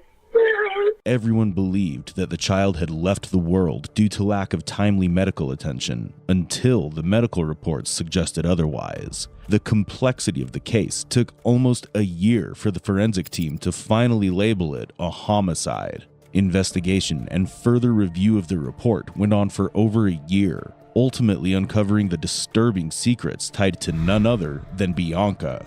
On December 8, 2023, the officers arrived at Bianca's latest residence near Cloud Lake Circle in Boca Raton, Florida, with an arrest warrant. On the receiving end was her boyfriend's mother, since Bianca had moved in with them after an argument with her husband. Hey, how you doing? I'm good, sir. How can I help you? Good. My name's Brian. I'm with the sheriff's office. Yes, sir. I have some paperwork to drop off to Bianca. If you could just ask her to come to the door, please. Yes, sir, I can. Is she upstairs, downstairs? She's upstairs. Would you like to go up and get her yourself? So she's got a warrant for her arrest, just so you know. Okay? I was not aware of that. Pardon my language. You want to go get her? Here, let me just explain it to you. Okay. So here's the Let me situation. sit down because You can sit down, it's okay. And they filed an arrest warrant with the state attorney's office, and the judge signed it. So I'm trying to just do this peacefully and easy. I understand. Let me. Who else is inside the My house? son is upstairs, but let me go in and let him know because he will get very upset. You won't have any trouble with him. I will manage that. I will ask her to come down here. Where are you taking her? She's going to the Palm Beach County main jail. Bianca was taken to the interrogation room, where the detective would soon uncover what drove a mother to commit such a gruesome crime. If you have the right to remain silent, I'll answer any questions. Do you understand? Yes, sir. Any statement you make must be freely and voluntarily given. Do you understand? Yes, sir. So where are you working at these days? Cancer. You were doing that before. Where are you dancing at? Same place, Cheetah. Cheetah? Like on and off. All right. You making good money at least? Not really. My boyfriend does not need work. Okay. That's Chris? Yes. He doesn't like to work? Okay. What does he do? He does not work right now. He was doing construction. He's on an ankle bracelet. Oh. What did he get in trouble for? What? Yeah. Yeah, he was trying to protect me. And the guy hit me and then spit on me. They were fighting initially and I broke it up like an idiot. Right. And the guy spit on me and pushed me to the floor, and Chris has a really bad temper, and he turned around, picked up his pocket knife and stabbed the kid. Oh, for spitting on you and pushing. You can't do that. Exactly. Did you explain that to him later? Yes. I was like freaking out. I was like, that's way over the top. Right. I was like, you could have walked away, punched him maybe, but that was like a little extra. Yeah, I was like, I wouldn't do that. Is he gonna be all right? What's his attorney say? He's got daddy's money. Oh, good. He's gonna be fine. Do both parents live in the home? No. Just mom? Just mom. Okay. You've been there quite a while then. 2 years. Yeah. Yeah. Things aren't good with mom still. I actually was just on the phone with her. I don't really talk to her because she's not a fan of Christopher's. Are they recording me here? They do have recording systems in the building, but Yeah. what's going on with mom? Well, she's protective over me, and he hasn't been nice to me in the past. You have the same problem with your husband. I don't have anybody down here. They all left. Bianca. I know. Sorry. I'm sorry. I don't want you to be stuck in something like that, because you're not stuck. There's always a way. Will mom take you back? No, she won't even get here anymore. I was with my aunt for a while, and then I left to come back here. My aunt's like 75 years old. My goodness. I love her to death. I do. Where does she live? The Villages. Oh, wow. You were all right there? Yeah. It's pretty far. That's pretty boring for a young girl. I was there for like 2 months and I was like, fine. Yeah. I think everything closes by 9. Mm-hmm. Right? Yeah, they have a square where they all like dance and stuff. Yeah. Yeah. Oh my goodness.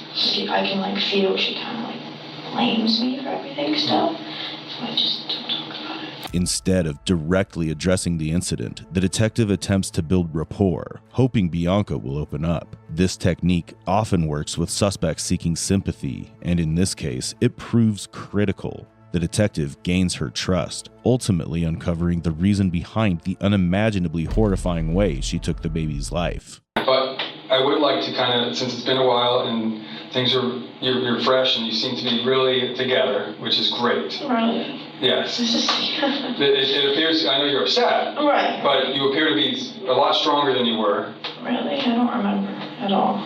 Not being strong? Mine blanks it out. No, like that, like when I came and talked to you before that, those times. I don't remember. You know, because I remember you were staying with Chris, and then you came home. Tell me how that happened. What was going on back then that you came home? What do you mean? Well, you were pregnant, and you were staying with Chris. Oh, the day before when Yeah. I got into an argument? Okay, I So tell me what was going on. Like the entire thing, or? Yeah, because I've got bits and pieces, right? Because like you said, things were, you know, and I'm looking at you now. I don't mind, it's not supposed, but go ahead. Because it smells good, actually, even though it's bad for you, but it's worse than cigarettes. It is. But the first time we talked, the second time we talked, you were not how you appear now. And so I want you to kind of have a conversation. That's all, just to kind of understand. So so from the beginning, tell me, or start with that day, the day before when you were at Chris's and then weren't. So I was living there most of my pregnancy. I was in the beginning. I was, obviously with my mom, and then my mom and I fight like cats and dogs. So I left. Moved in with him. That day, sorry, not that day. That night, I have very little memory of. I remember hanging out with him, and then I remember waking up the next day.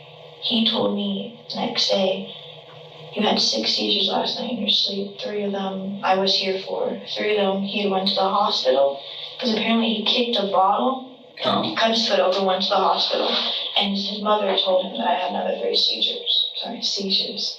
I remember waking up and not even remembering who he was. I knew he was a friend of mine before, and then now, we are boyfriend and girlfriend, but I had no memory.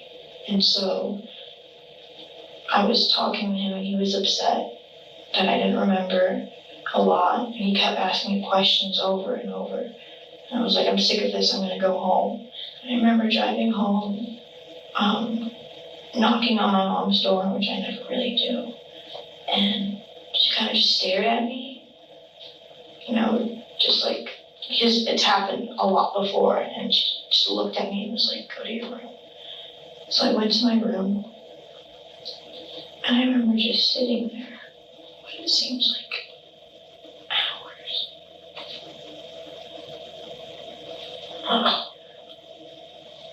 Sorry, but it's really. No, it's interesting.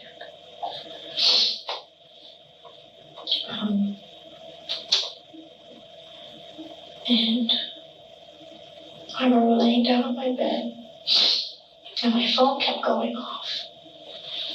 This is before. And I believe Chris had called me. He did call me, sorry. And he was like, are you okay? And I just, for some reason, couldn't fathom what he was saying. And I was like, yeah, I'm fine. What do you mean? And he's like, okay.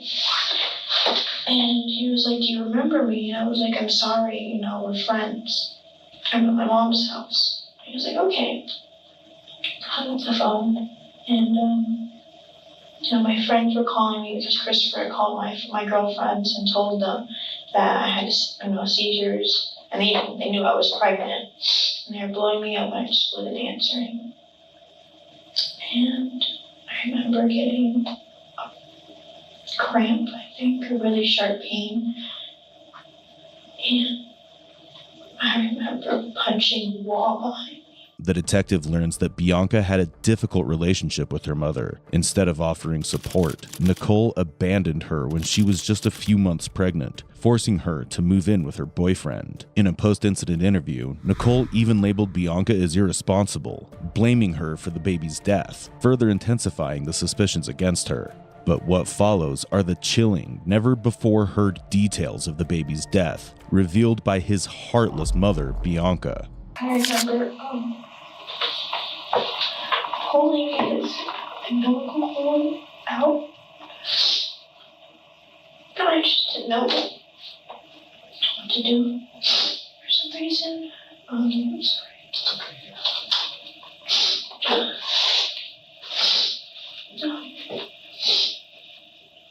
So I remember pulling his umbilical cord out of me. I remember hearing him cry. I still hear it. I remember putting him I was wearing boxers. I remember pulling him next to me. And I don't know if I fell asleep or just shock. I just remember just sitting there, not even looking at him. I remember getting up.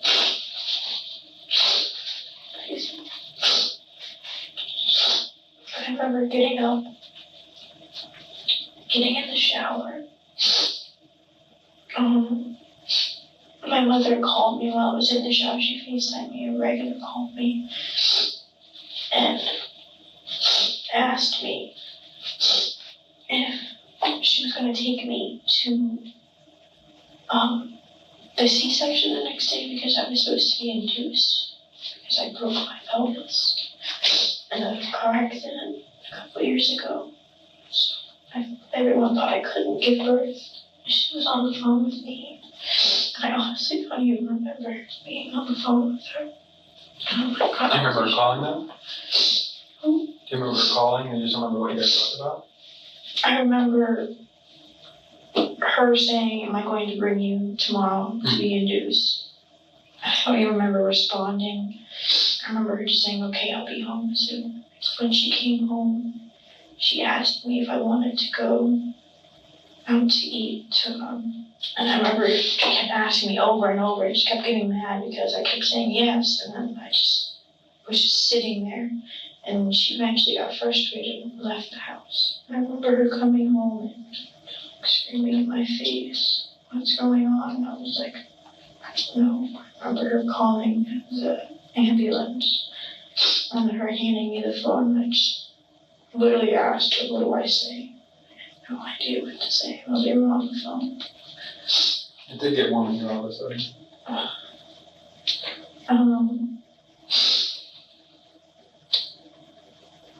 She handed me the phone. I was trying to talk and I couldn't. And then I remember her screaming, them asking her if she knew how to perform CPR. She kept telling them I can't do it. I remember sitting on the couch and watching them hook him up to an incubator. And walking to the car. We were at the hospital. I remember everyone looking at me like I was crazy. And then the day you went to your mom's house was the day before he was born? Because you were there overnight? Right. Is that correct? Yes, sir. She sheds tears as she reflects on the past, seemingly genuinely hurt. But her story remains incomplete. While it's true that her mother wasn't there when she needed support, she intentionally omits crucial details, such as her initial plan for an abortion, and later consideration of adoption. She was never certain about keeping the baby. Moreover, expecting help from her mother while in a contentious relationship was another mistake. Her lack of responsibility for the child at such a young age could ultimately explain the brutality, but it's too soon to judge. Bianca seeks to portray her mother as irresponsible. However, if Nicole's post-incident interview is to be believed, this claim appears to be nothing more than a bold attempt to shift the blame. So if she's serious. And I had her start to call 911, but her phone was gonna die, so I called from the house phone. Okay. And I just couldn't start CPR. I couldn't. It's okay. It's not the same when it's in your house, right? No. Okay. I've never done CPR on a baby. And they came. And they started to work on the baby. Yeah. I knew the baby was dead. You did? How come? Experience. Oh, yeah. And then Rob, you want to sit down? All right. And then they came and they took the baby. They were working on the baby in the van, in the truck. And then they left shortly, and there was another truck that came and took Bianca. Oh, okay. Nicole turned out to be innocent, as the baby had already passed away. The baby had died during her absence, way before she had returned, but the detective chose not to interrupt her, allowing Bianca to tell her version of the story, influenced by her own biases. Now, I do remember you told me about doing some different kinds of throughout your times. What were you doing around this time?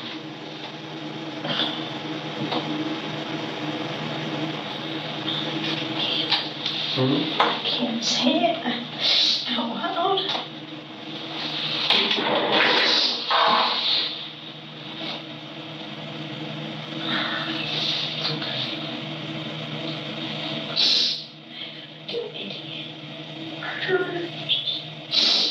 Why do you feel like a murderer? Because I stood there and I couldn't find out to call an ambulance. Was something happening that you need to call the ambulance for? I'm just giving birth. Okay. Sorry, I didn't mean to come in. What's that? No, you're not. I don't think that was mean. Okay. So what were you doing, drug-wise? Smoking weed. Anything else? Xanax. Okay.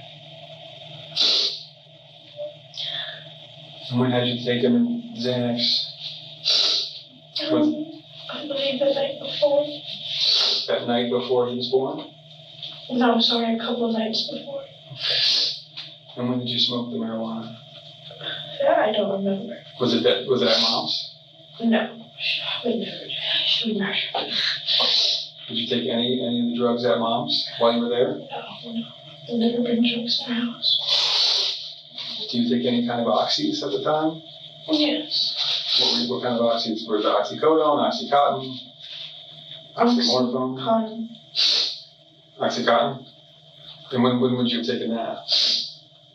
I don't know. I was on and off.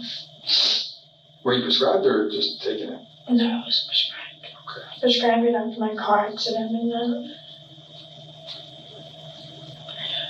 I don't know why the doctor prescribed me that. So when do you think the last time was that you took it before he was born? Maybe a couple of days. Okay. And did you mix that with the Xanax? Yes. Okay. And you said you didn't do the marijuana at Mom's either?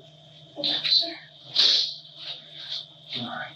Bianca presents herself as a grieving mother, mourning the loss of her child. However, as the detective shows sympathy, a troubling truth emerges. She'd been using drugs during her pregnancy, a clear indicator of her carelessness. Yet, this is just the tip of the iceberg, as the detective is about to uncover an even greater surprise.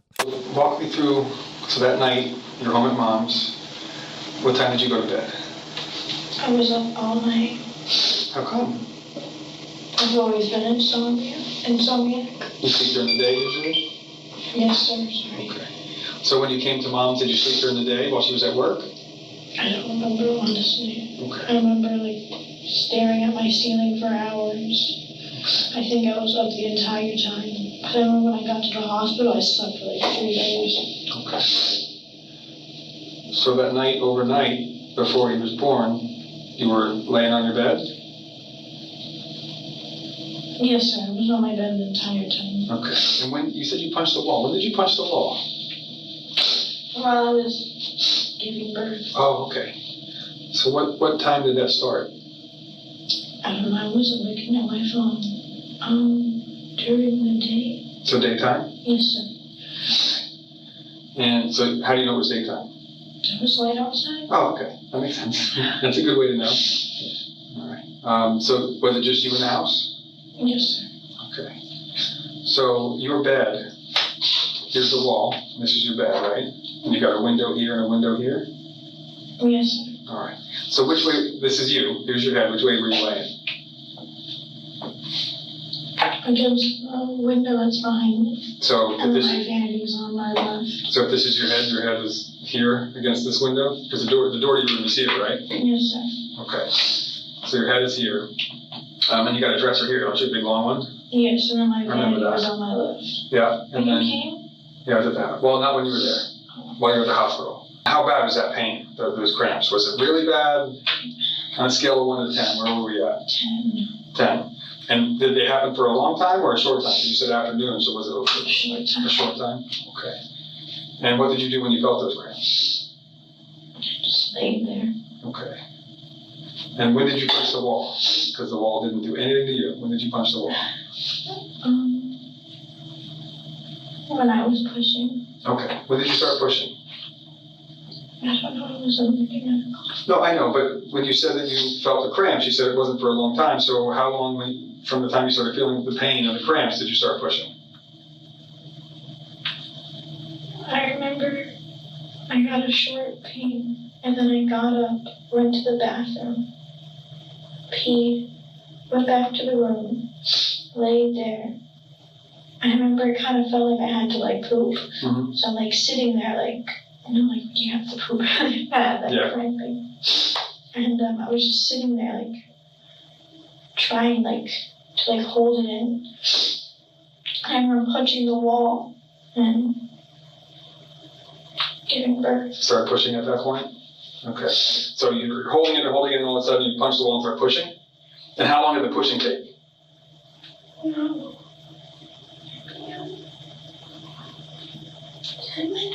Okay. And so then was there pain after you pushed, or was it? There was. And how long did that pain last after you pushed?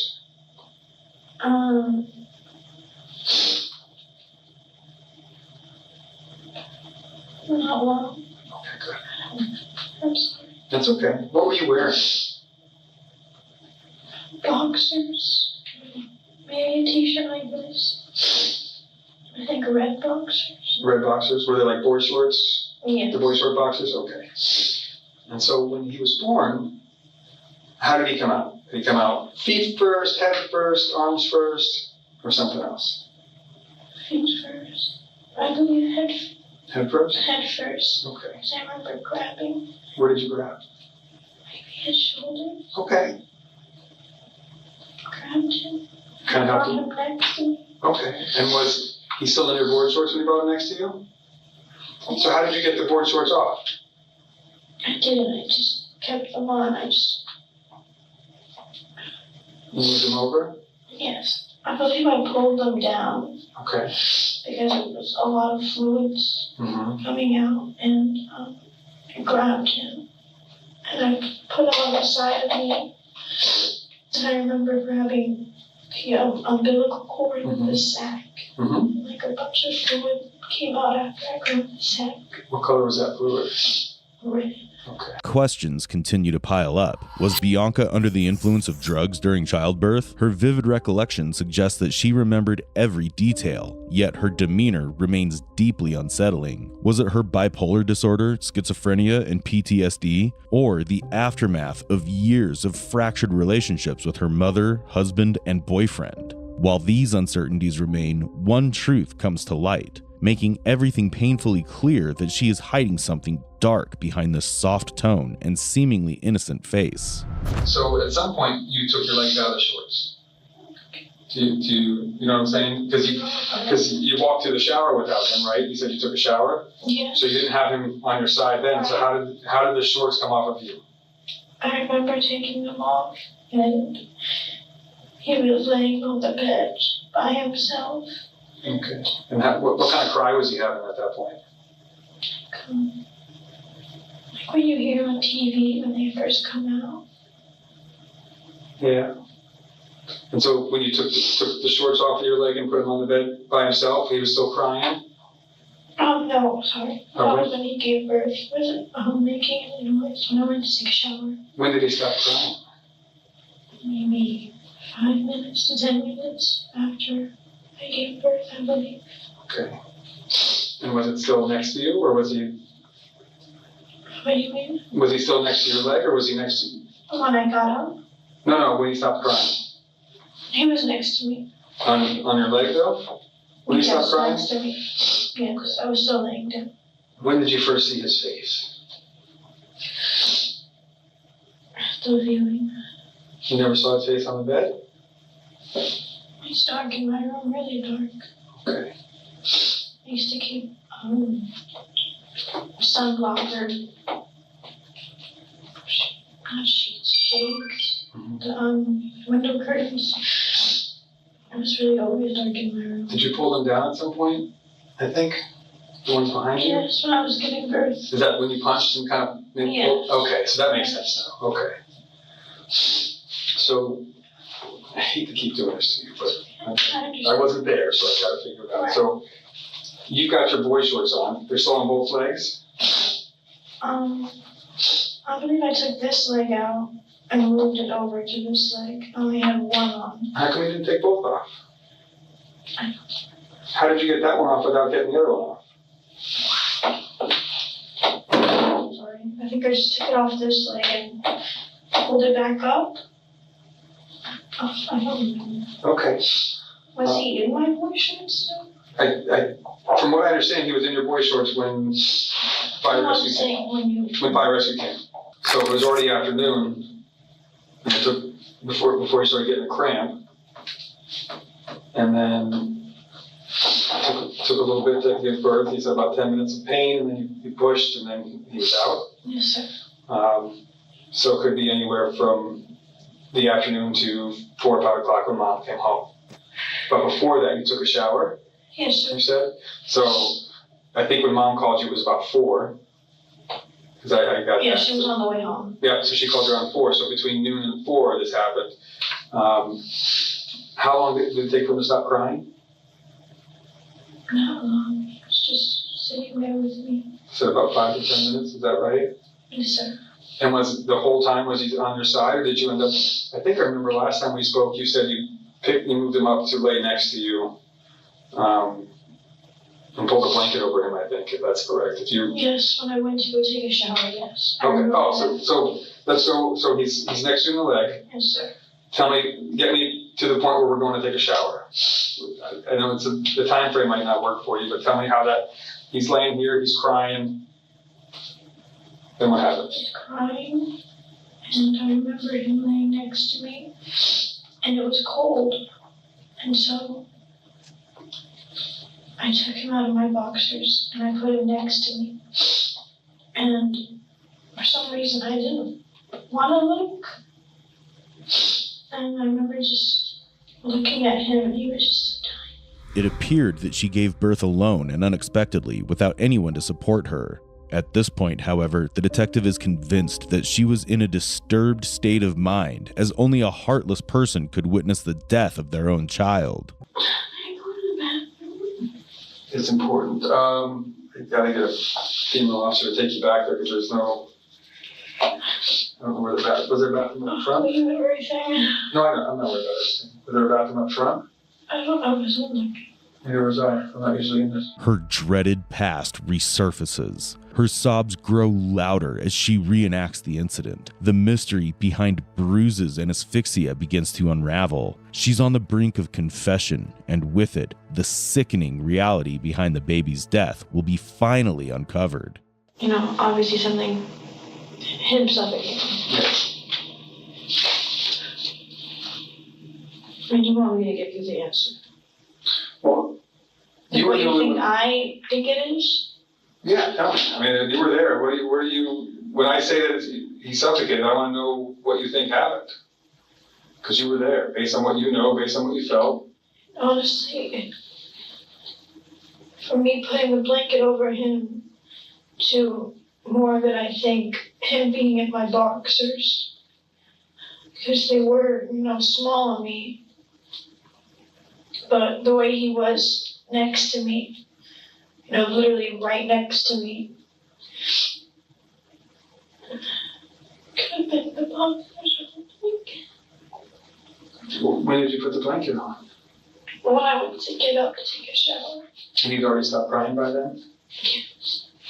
So he would have been crying the whole time, is what you're saying, when he was alive? I mean, sometimes they could fall asleep, or, babies do fall asleep too because they get, they wear themselves out. But, so I don't know. I wasn't, The boxers.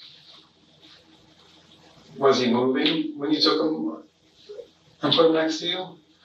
He was crying when he was down. Did he feel kind of limp or together, or how, you were moving him around? How did you feel? It's a big, red, fuzzy blanket. I remember. And I don't know what I saw when he was still under the blanket.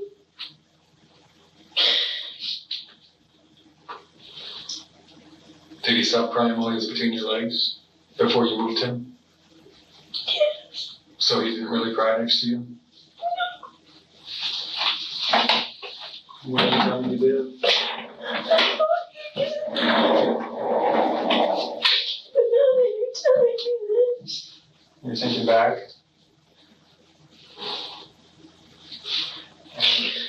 And you put the blanket over him? No, I can't put the blanket over me. I'm usually always wrapped up in something because I get cold. Okay. So he was crying when he came out? Yes, sir. And then, when did he stop crying? Before I had picked him up.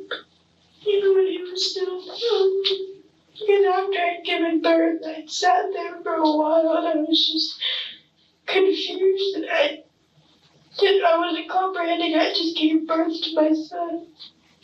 Right. So were both legs still in your shorts at that time? Yes. And the red fuzzy blanket was over top? Okay. Yes, in my boxers. And how long did he cry for about 10 minutes while he was down there? Bianca finally decided to reveal the whole truth. She'd chosen that red fuzzy blanket to cover up her calculated, disturbing plan. Knowing the baby would obviously suffocate and ultimately die, she thought no one would suspect her as a grieving mother trying to escape the blame. But little did she know, the forensic report would leave no stone unturned. The detective would soon uncover the horrifying reason that turned a mother into a monster who took the life of her newborn. And so then what happened next?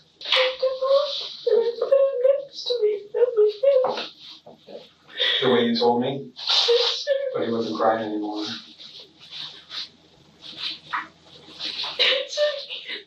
Mm-hmm.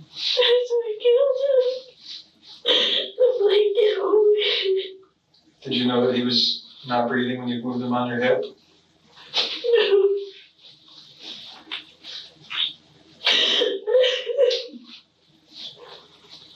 His head was poking out this leg, but it was like cut off.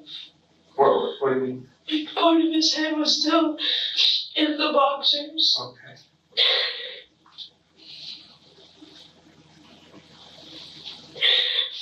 So that was the bruises. And I just pulled this one, this leg down. Okay. Take your time. Don't guess. Look at me. You're not a monster. I can see it in your face. You're not. Okay? Just want to know the truth. I know. I just want to know the truth.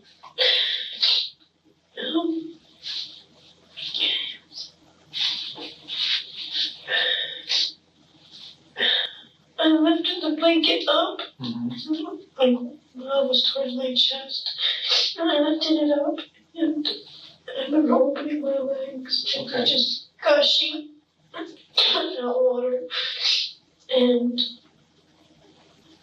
I remember feeling the umbilical cord of it so slimy. It was pulling, and the sack just popped out. I remember looking just like a ball of bush. And I put the blanket back down and acted as if So you hadn't even seen him yet because you just got that out and put the blanket back? And he was crying while he was down there? Yes. The same kind of cry we talked about? Yeah. Okay. And did you feel anything weak between your legs? Yeah. Did you say you took your leg out or did you leave it in? Oh, yes, I took this leg out. And I kept this one in, and I think I took my shorts off. Took them all the way off? Yes. Okay. And pulled them down to the end of my bed, and I grabbed him and pulled him next to me. Okay. And where were your shorts? And then when Mom came home, what did you tell her about what happened? When I was in the hospital, she wouldn't talk to me. Why not? What does she think happened? She accused me of killing him. What did she say? She didn't have to say it. That's what you feel like she thinks? We're not talking anymore. I was in the hospital. She told my stepmother to take care of me. She couldn't do it anymore. Why would she think you would kill your child? You know that if you kept him there, that he would not be able to breathe?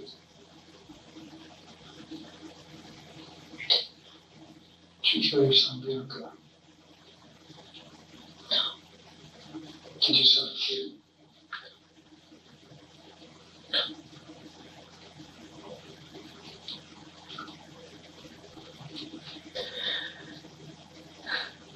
Did you do those things to keep him from having to make a choice? Is there anything else you want to tell me? And you promise everything was true and correct? The detective's friendly approach proved highly effective in gaining Bianca's trust. His sympathetic demeanor from the start allowed her to lower her guard and confess on her own. The cause of death was asphyxia. She had ruthlessly suffocated the child to death. On December 8, 2023, Bianca was booked into Palm Beach County Main Jail on charges of aggravated manslaughter of a child and child neglect with great bodily harm. She was held on a $25,000 bond, but was later temporarily released after posting bail. Her next court hearing date is still to be finalized. I can show first. And then she said me, no, I don't want to die. And I said, we are going to die now. And I went to my another room where Brooke is sleeping and shoot her in the head. That's what 33-year-old Veronica Youngblood confessed after killing her two daughters, 15-year-old Sharon and 5-year-old Brooklyn. Shortly after the shots rang out, Sharon made one final desperate 911 call, begging for her life. County 911, where's help? Where are you? I'm in. What's your name? Jen. Please help me. Did you say you were shot? Yes. Please help me. But what if this wasn't just a murder? Because investigators kept hearing the same name, Manuel. Why you left the house? Why not just kill yourself in the house? Because I left the house to go to Manuel's house to talk with him before dying. What were you going to tell Manuel? Something between us. Was that always a part of the plan? No matter what day it was, you were going to go find Manuel? I don't want to do. And the more they pressed, the more Veronica pulled back, hiding something. So what was she really afraid of? It was the early morning hours of August 5th, 2018, when Ronald Youngblood received a voicemail from his estranged wife, 33-year-old Veronica Youngblood. What he heard turned his world upside down.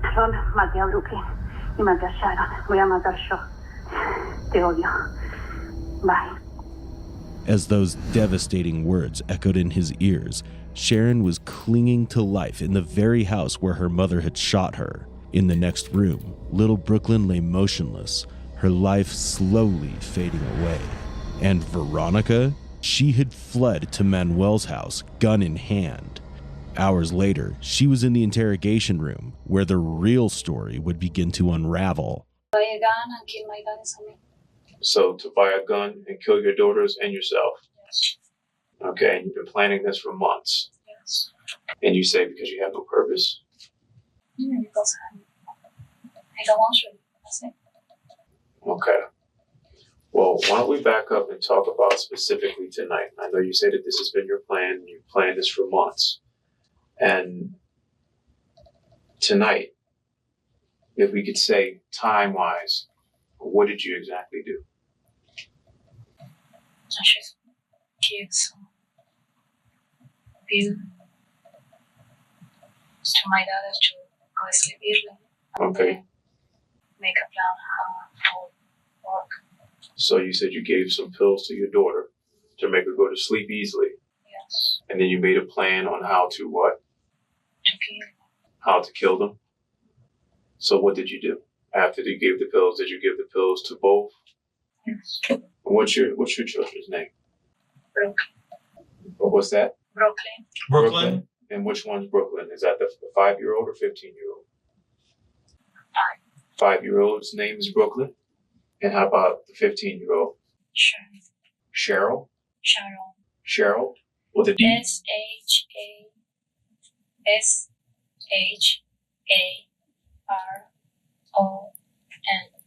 SHASHARON. Sharon. Okay. How old is she? She's 15. And what's Brooklyn's father's name? Ronald. Ronald? Yes. Okay, Ronald who? Youngblood. Youngblood? Now, did you give pills to both Brooklyn and Sharon? Yes. Okay. And that was to make them sleep? Yes. Okay, about what time did you do that? 7. Around 7? What pills were they? Just normal pill I get from CVS.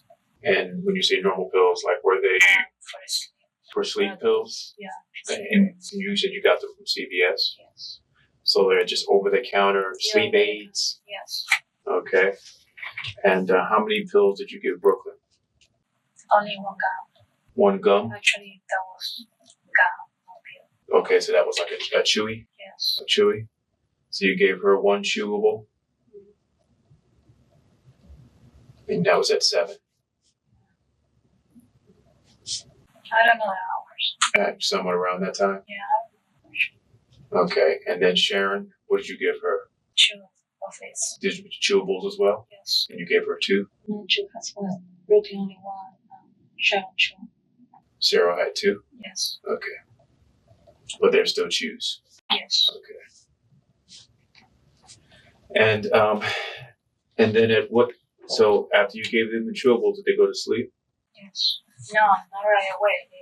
They go around their house, and then they go to sleep. From the very start of the interrogation, Veronica's slouched posture and hushed tone speak volumes. She avoids eye contact with the detectives just as she averted her gaze in her mugshot. Whether out of guilt, fear, or a more calculated reason, she refuses to meet their eyes. However, what she says next only reinforces the fact that something is very wrong with her. Okay, so they hung around in the house a little bit and they went to sleep. Yes. Okay, and at that time, once they fell asleep, what did you do from there? I was praying and thinking. Praying and thinking? Yeah. Okay. And then? No, it's something on me that told me that do it, kill them. And you told you to kill him and kill yourself? Yeah. What were you going to do that with? Huh? What were you going to do that with? How were you going to kill him? With a gun. With a gun? So you got that gun on Friday at the gun expo? Yes. Did you buy ammo with it too? Yes. Okay. I found 2 boxes. 2 boxes? And at this point, you were giving the kids the gummies, and they started to go to sleep. You said you pray on it, and something in you says to kill them and kill yourself. A twisted psyche or false belief. In order to understand where this behavior stems from, we have to go back to when Veronica was living in Argentina, working as an escort to raise her daughter, Sharon. And it was then when something uncanny took place. Sharon had fallen gravely ill, and instead of seeking conventional medical care, Veronica turned to a practice rooted in ancient beliefs. Argentina is home to indigenous tribes like the Mapuche, where spiritual healers known as Machi conduct rituals to cleanse illnesses. Some believe these ceremonies channel divine energy to expel evil forces. While there's no concrete evidence of Veronica's involvement with the Mapuche or similar tribes, her belief in spiritual healing became apparent. She tied red ribbons around her home, a practice associated with warding off negative energy. But regardless of whether this was an act of faith or desperation, one thing is clear. Veronica's perception of reality was slipping. And then what happens from there? And then I kill Sharon first. You kill Cheryl first? I shoot her first. You shoot her first? Where'd you shoot her? At the back. You shot her in the back? She was asleep. She was asleep? In her bed? Yes. And how many times did you shoot her? I think twice. You think twice? I shot first, and then she woke up, cried, and she told me why. And I said, because I love you, and I will do the same. Me too. So, and just like Detective Needle said, I'm sorry, but like that, it's tough to hear. You said you shot her in the back the first time, and she woke up. She woke up, cried, and she told me why. Because she saw the gun in my hand. Okay. And I said, my daughter, because I love you, I will do the same for me. Okay. Let's do, because this is not life for us right now. I should have. And then she said me, no, I don't want to die. Okay. And I said, we don't want to die now. Okay. And she started crying. she started screaming, and I went to another room where Brooklyn was sleeping and shot her in the head. You shot Brooklyn in the head? Yes. How many times did you shoot Brooklyn? Only one. Only one? Now, you said you shot Sharon in the back and she woke up. And you guys talked. Did you shoot her again? When I got to her room, I shot her. I think I shot her again. I don't know. I think so. I shot her again. And I said, sorry. I don't know. Say you can call 911. I will shoot myself. Okay, and you told Sharon she can call 911. You shoot yourself? Yes. Okay. And she called. I heard her. She called 911. You heard her call 911? What did she? Because she locked the door and I was outside her door. Okay, so she locked the door and locked you out? She was talking to 911 saying she wanted to die. She don't want to die. Veronica's sheer lack of remorse while describing her dying daughter is unbearably unsettling.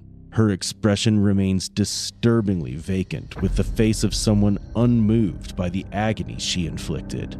While Brooklyn passed away peacefully in her sleep, Sharon suffered a brutal fate. She cried out in pain, desperately clinging to life, only to be shot again. What Veronica did next strips away any trace of humanity, placing her among the ranks of monster mothers whose actions defy comprehension, like Michelle Martins and Bianca D'Souza. I drove to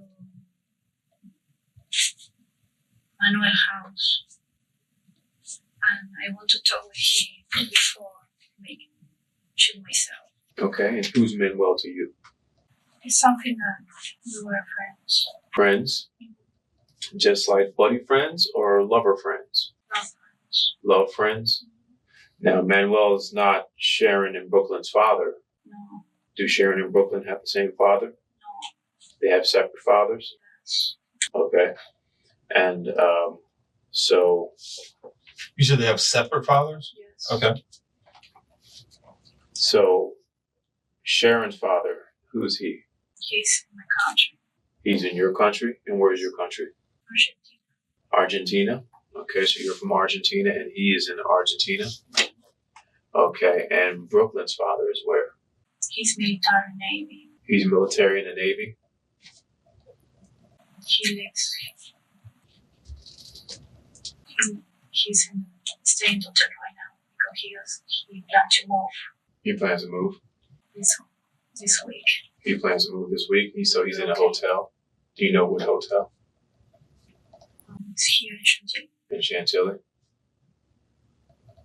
And I called him. While Sharon was in the talking with 911, I called him and I said, I should Brooklyn. I keep Brooklyn. I should Sharon. Makes me some mistake. So you called Brooklyn's father and told him? Yes. And what's Brooklyn's father's name? Ronald. Ronald? Yes. Okay, Ronald who? Youngblood. Youngblood? So you called Ronald Youngblood and you have Ronald's number? You know it by heart? Or it's in your phone? It's on my phone. So you called Ronald Youngblood. Yes, I know you. Well, did you talk to him? No. You didn't? I leave a voicemail. You left a voicemail.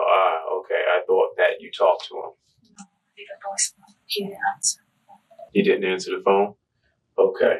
And so Sharon's father lives in Argentina. And Brooklyn's father is in the Navy and he's staying in a hotel in Chantilly at this time. And he's Robert Youngblood, right? Okay.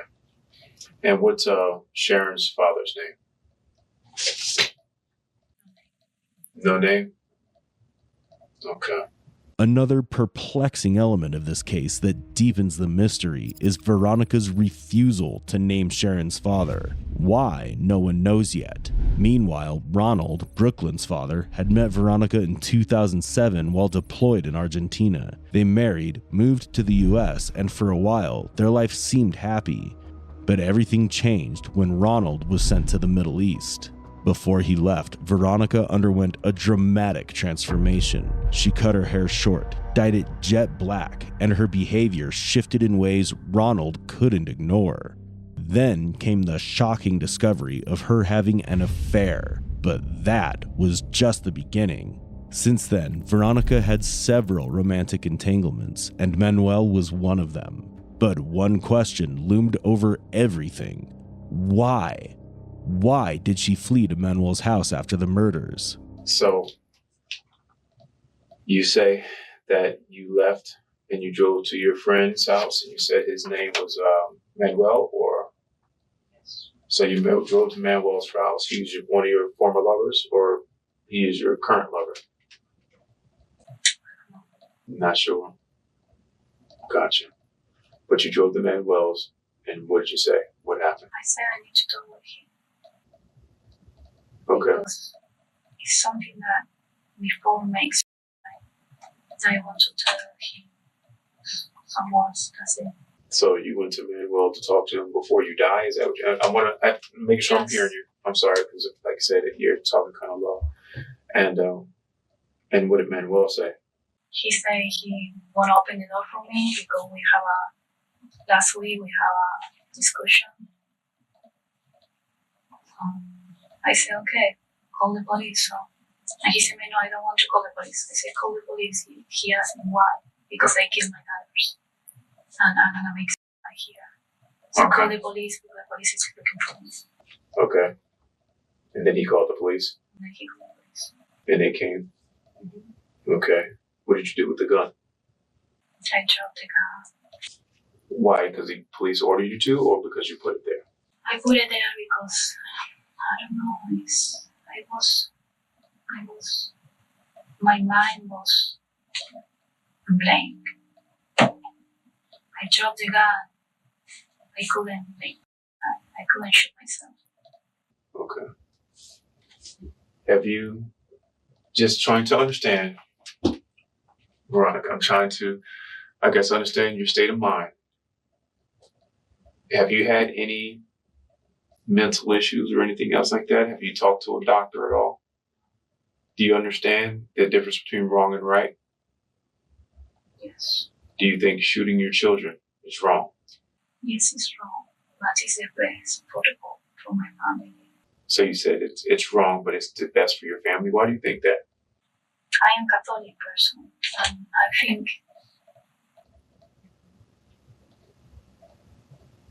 it's something on me can sometimes tell me things. But you said you're Catholic? Yes. You have bad thoughts sometimes? Is that what you're saying? Huh? You said sometimes you think things. Yes. Like what got you here today? Like what were you doing yesterday? What was special about today that you decided to do this? Because it sounds like you've had the gun for a week, right? Yes. So what was special about today? Because I was thinking all day today. You thought about it all day? Yes. I was thinking, my mind was, I don't know, I couldn't sleep the whole week thinking about things. Now, you said you've thought about this or planned this for months. I planned this. Sometime in my mind, I planned this, and then Okay. Mm-hmm. What today I decided because I don't know. Well, tell us about yourself. Like, tell us what's so bad about your life that led you down this road. What's not going right for you, in your opinion? I feel like I failed my life. You feel like you failed? Yeah. Okay. And why is that? All my life, I feel like I failed. Okay. I never could done anything in my life. And that was an absolute lie. After discovering his wife's affair, Ronald chose to give Veronica a second chance, only for her to exploit that trust once again. That's when he decided to end the marriage and filed for divorce. But Veronica's response was as vindictive as it was calculated. She accused Ronald of domestic abuse, claiming he had harmed both her and the children. When those accusations failed, her twisted attempts to destroy his life didn't stop. She even went so far as to flood their home in a fit of rage. What comes next in the interrogation, however, reveals a very different side of Veronica, one that leaves no doubt about the depths of her disturbing behavior. Was there anything particularly that took place? Yeah, all the events that happened in my life, that was everything put me down. Give me an example. When I was a child, my father, he died. He treated my mom bad. He hit on my mom. I saw this. I don't know. I went to the psychology when I was in Argentina. Okay. Did they diagnose you with anything? No, because that was a couple months. Okay. Like, I don't know, a couple months. She didn't. The only thing that she told me, don't marry with my ex. She said not to marry your ex. My ex. The doctor did? The doctor told me, because I say, I don't know what I do, marry with him. And she told me, don't stay in Argentina, don't leave. Don't marry with him. And was that Sharon's father? No, Brooklyn father. Brooklyn's father? Okay. How long have you been married to Robert? Ronald? I'm sorry. How long have you been married to Ronald? I don't know, 5, 6. You're still They're married? divorced. You're divorced now? Yes, Okay. 2 years and a half. And then I have Brooklyn, and then the divorce. It's something in my life. So, going back, and I hate to make you rehash over these things, but I want to make sure that we understand this properly. You've been planning this for months, and you revisited it. It keeps coming back. Yes. And so, My head is like a planet, and then I put it away. I do other things. I try to focus on other things, like continue college. I try to focus on other things, but I can't, because every time that I focus on something, I feel everything what I do is bad. What I'm doing is wrong. okay. I don't feel my life is feeling what I am doing for keep away what I'm thinking about, get a suicide. You know what I mean? Does it make sense? Somewhat. So, the sole purpose of you buying that gun was for what? For myself and my children. Yes. So, for yourself, and what else? I'm broken And to kill Brooklyn and Sharon. And on this day, you purposely gave them to choose to let them sleep. Yes. And you're still unsure of how many times you shot Sharon. Yes. But were they both in the back, or was it once in the back and then she stood up, you guys talked, and you shot her again? It's like something blocked me. I don't remember. Something blocked me right now. I don't remember. I don't know. Okay. But then after talking with Sharon, you went into Brooklyn's room and shot her in the head. Yes. Okay. You know, Craig and I have been talking to individuals like yourself who make these kind of decisions for a long time. And everybody has their own reasons. So there's not a right or wrong answer to the question I'm going to ask you. But if everything's so terrible, why not just kill yourself and not your kids? Because they're part of me. Uh-huh. If I know I will kill myself, I know they're going to have problems in the future. I know they're going to be alone. Right. And Sharon, right now, she would be alone here in the United States. Right. Because when I get divorced, my ex-husband told me she's not her daughter. So he doesn't want to deal with her. yeah. Okay. So is that what the real issue is? That you feel like if you kill yourself, your ex-husband's not going to take her because he's not the father? Not only that, it's a lot of issues. It's not only that, they are my daughter. I want them to come with me. Right. I think, I was thinking they are my daughter. Right. And I was thinking they cannot do the thing without me. Okay. Alive. Veronica's reasoning for the murders is baffling and heart-wrenching. Convinced the detectives believe her story, Veronica sits with a false sense of control. But that illusion is soon about to shatter as they prepare to dismantle her lies. So what happened to the plan? You're still here. Yes. Right, so what happened? Something. I went to a drug to another house. It's something on me. I don't know. I was blocked. I dropped the gun. I walked down the stairs. Right. And I guess it leaves us slightly confused because you said you're Catholic and we all understand the rules and all that, or anything like that with the Catholic religion. That's not the way to go. I don't know. Sometimes my mind is blocking, and sometimes it's coming back. I don't know what to say. What I told you right now is what will happen. What I remember. How many rounds did you put in? Bullets did you put into the magazine? Was it fully loaded or just? It's full. It was full. How many did it hold? I don't know, 6, 12. I don't know.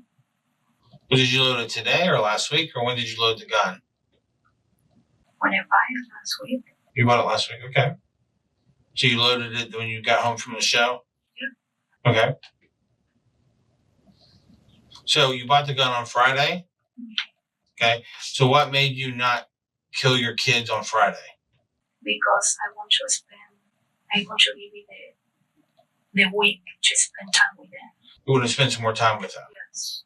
Before you decided to do it? Yes. Okay. So then a week would have been Friday. So Saturday, what did you do on Saturday? Saturday? This, like 2 days, yesterday. What did you do on Saturday?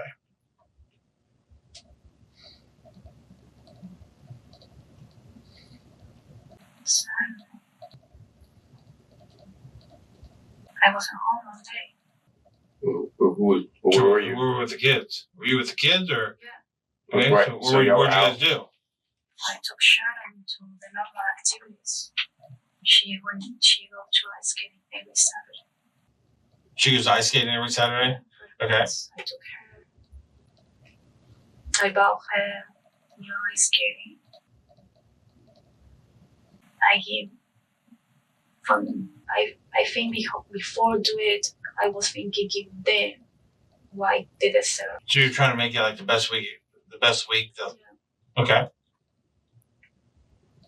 So all along the way, you're planning on doing this today? Not today. I don't know. I was planning to do it Sunday, but today happened. And I guess that's the question. What do you think kind of teetered you over today to make you do it today? Anything particularly? Something on me. It's something on me that This thought you've had, it's been for several months. Have you ever thought about killing yourself before this? yes, How many times? Like when you were a child? yes, before Brooklyn. Well, Before Brooklyn was born? How about before Sharon was born? no, Wasn't thinking about killing yourself then? Okay. So it was right before Brooklyn was born? Yeah. Is when you thought about that. And then this idea of killing Brooklyn and Sharon and then yourself, that came when? Mm-hmm. When did that idea come?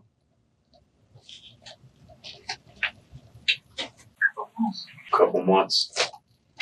And so today, you give them the sleeping pills with the intention of them sleeping when all this took place. Mm-hmm. And then you just leave, knowing that Sharon was on the phone. she stopped talking on the phone. So what do you assume happened when she stopped talking on the phone? I think she died. You assume she died? She died. Not yet. You say yes. No, not yet. Not yet. She said no.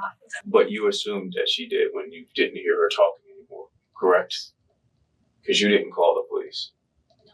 You didn't go for help to have someone come and help. No, because that wasn't my plan. My plan was ask for help. I understand that you keep saying that, but I don't understand why you left the house. Like, why not just kill yourself in the house? Because I left the house to go to Manuel's house to talk with him before dying. What were you going to tell Manuel? Something between us. And if you thought Veronica's answers were odd before, her next claim will have you questioning everything till now. He gave me in my life something that I will appreciate. No one's giving that. So What's that? it's something between us.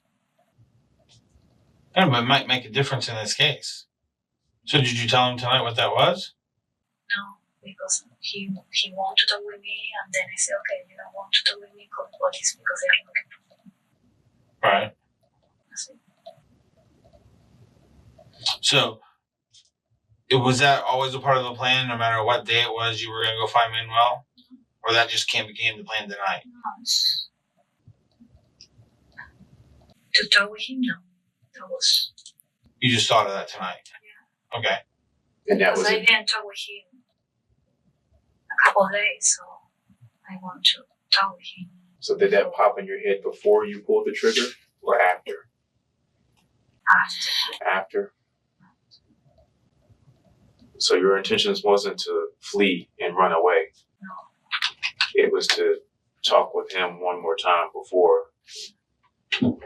But because you couldn't tell him, you couldn't kill yourself. I don't know what happened then. Something on me that blocked me. I don't know what happened.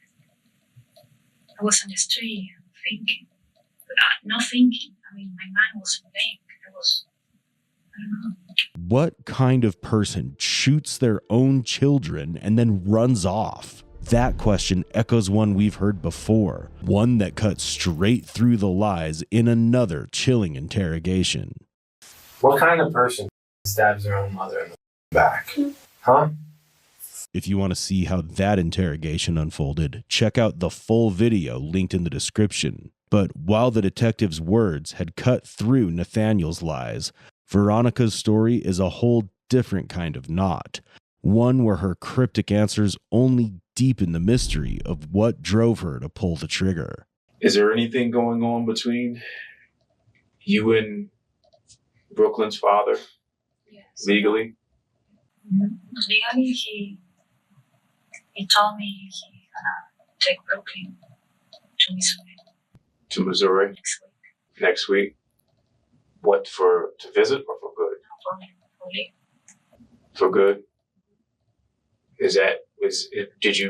Why not just let that happen then? Because she's my daughter. And you didn't want that to happen? No. So, did you do this because of that? No. I did because all of it's part of my life. It's part of the decision. It was part of the decision? Yeah. So it was one of the factors that led you to do this? To factually solve this case, we need to revisit when things took a dark turn. During the divorce, Veronica and Ronald fought for custody. While Ronald, who'd been like a father to Sharon, wanted both girls, the court granted him custody of only his biological daughter, Brooklyn. Losing Sharon was heartbreaking for Ronald, but for Veronica, losing control was unbearable. With Ronald set to move to Missouri with Brooklyn the very next day, she faced the reality of her daughter slipping away. And so, when false accusations and manipulation failed, she made a horrifying choice. And with that, the motive stands out clear as day. She killed her daughters to ensure Brooklyn would never leave, believing death was the only way to keep her close. Yet there's one piece that still didn't fit in this puzzle, and the detectives are quick to spot it. Well, being that you shot Brooklyn in the head, why not shoot Sharon in the head?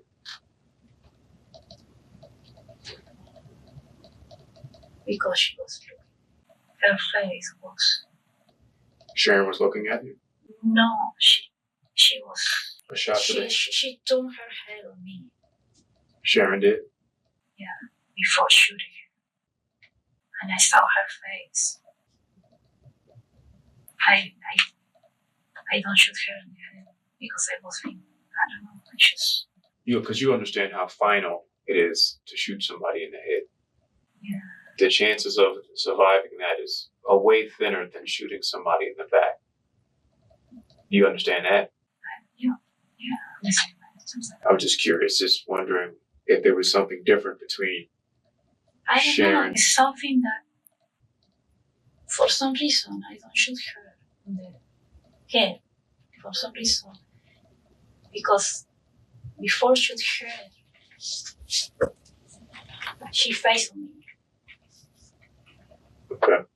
She was in the back, and then her head was like this. She don't look at me, but she moved the face, and she faced me, and I looked her in the face. Okay. Does this suggest that Veronica never wanted to kill Sharon and that her target was only the 5-year-old? The deeper we delve, the more disturbing questions arise. And as Veronica speaks, her unnerving detachment becomes all the more evident, especially with what she says next. I think it'll better help us understand. Because there's going to be some people that's going to be left to judge you. It's okay to judge me, because I don't want to. I want the penalty. I understand that, but my job is to make sure that everybody knows everything they can about Veronica. I don't care because I want the penalty. I don't care. I understand. You just killed your 5-year-old and possibly your 15-year-old. And couldn't pull the trigger on yourself. But I would like to know who you talked to. We have a friend. The name is George. George? Yeah. You have George's number at all? No. Is George's number in your phone? No, because I reset my phone. When did you do that? Yesterday. You reset your phone yesterday? Why? Because he texts me, I don't want to have any contact with any parents. Who, George did? No, only George. I have friends around me who are also checking me because I talked with some friends. I was depressive and I don't know what I do in my life. I am thinking bad things. And one of my friends told me, you need to go to psychology. You need to do therapy. And I said, I don't want that because I don't have. I feel like my life, and I feel like I'm done with my life. That's it. So you say you're depressed. Do you think you're depressed? Have you ever been clinically diagnosed? No, I feel like I was a week in my home. I don't want to go anywhere. I was all the week in my home, alone. I don't do anything. I was thinking. I don't know. I was talking with my mom, and I said, my mom. Is your mother still in Argentina? Yeah. Did you tell her what you were going to do? No, I told her I'm depressed. I don't want to continue my life. I think I failed. Right. She told me, give it a chance. She told you to give it a chance? Instead of a chance. You have any brothers and sisters? I have a sister. She lives in Florida. Sister in Florida? Yeah. She doesn't know. She doesn't know anything. Just mom? She's not. If I was to talk with mom, what would she tell me the biggest problem is? The biggest thing that keeps you depressed? What do you think mom would tell me? Did you tell your mom about the plans to kill your daughters? Has she ever met your daughters? Yeah. She was here. How long ago?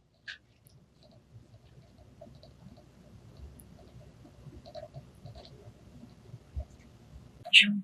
June? How do you think your mom will going to feel about this? Bad?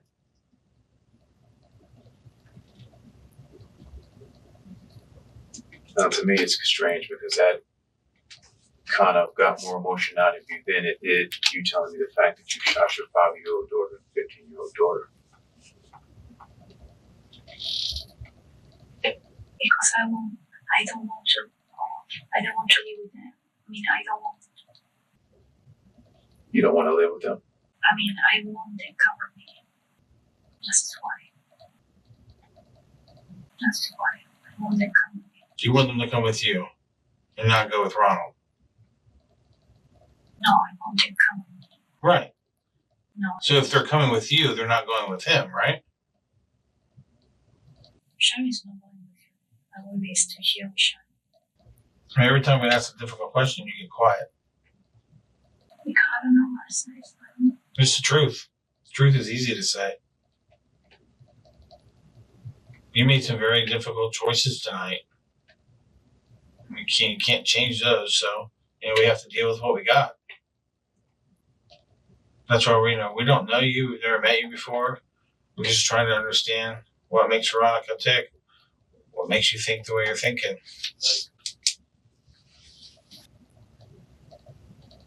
I don't want to talk. You don't want to talk anymore?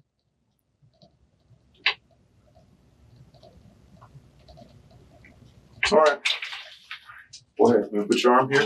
This has turned into one of the most baffling interrogations. Veronica's refusal to unveil the full truth leaves countless questions unanswered. While we may never know the extent of her secrets, one thing is certain: she will never walk free again. In March 2023, Veronica was sentenced to 78 years in prison. She had been convicted of 2 counts of first-degree murder and 2 counts of felony use of a firearm. However, despite the inhumane nature of the crime, the death penalty was not considered for Veronica.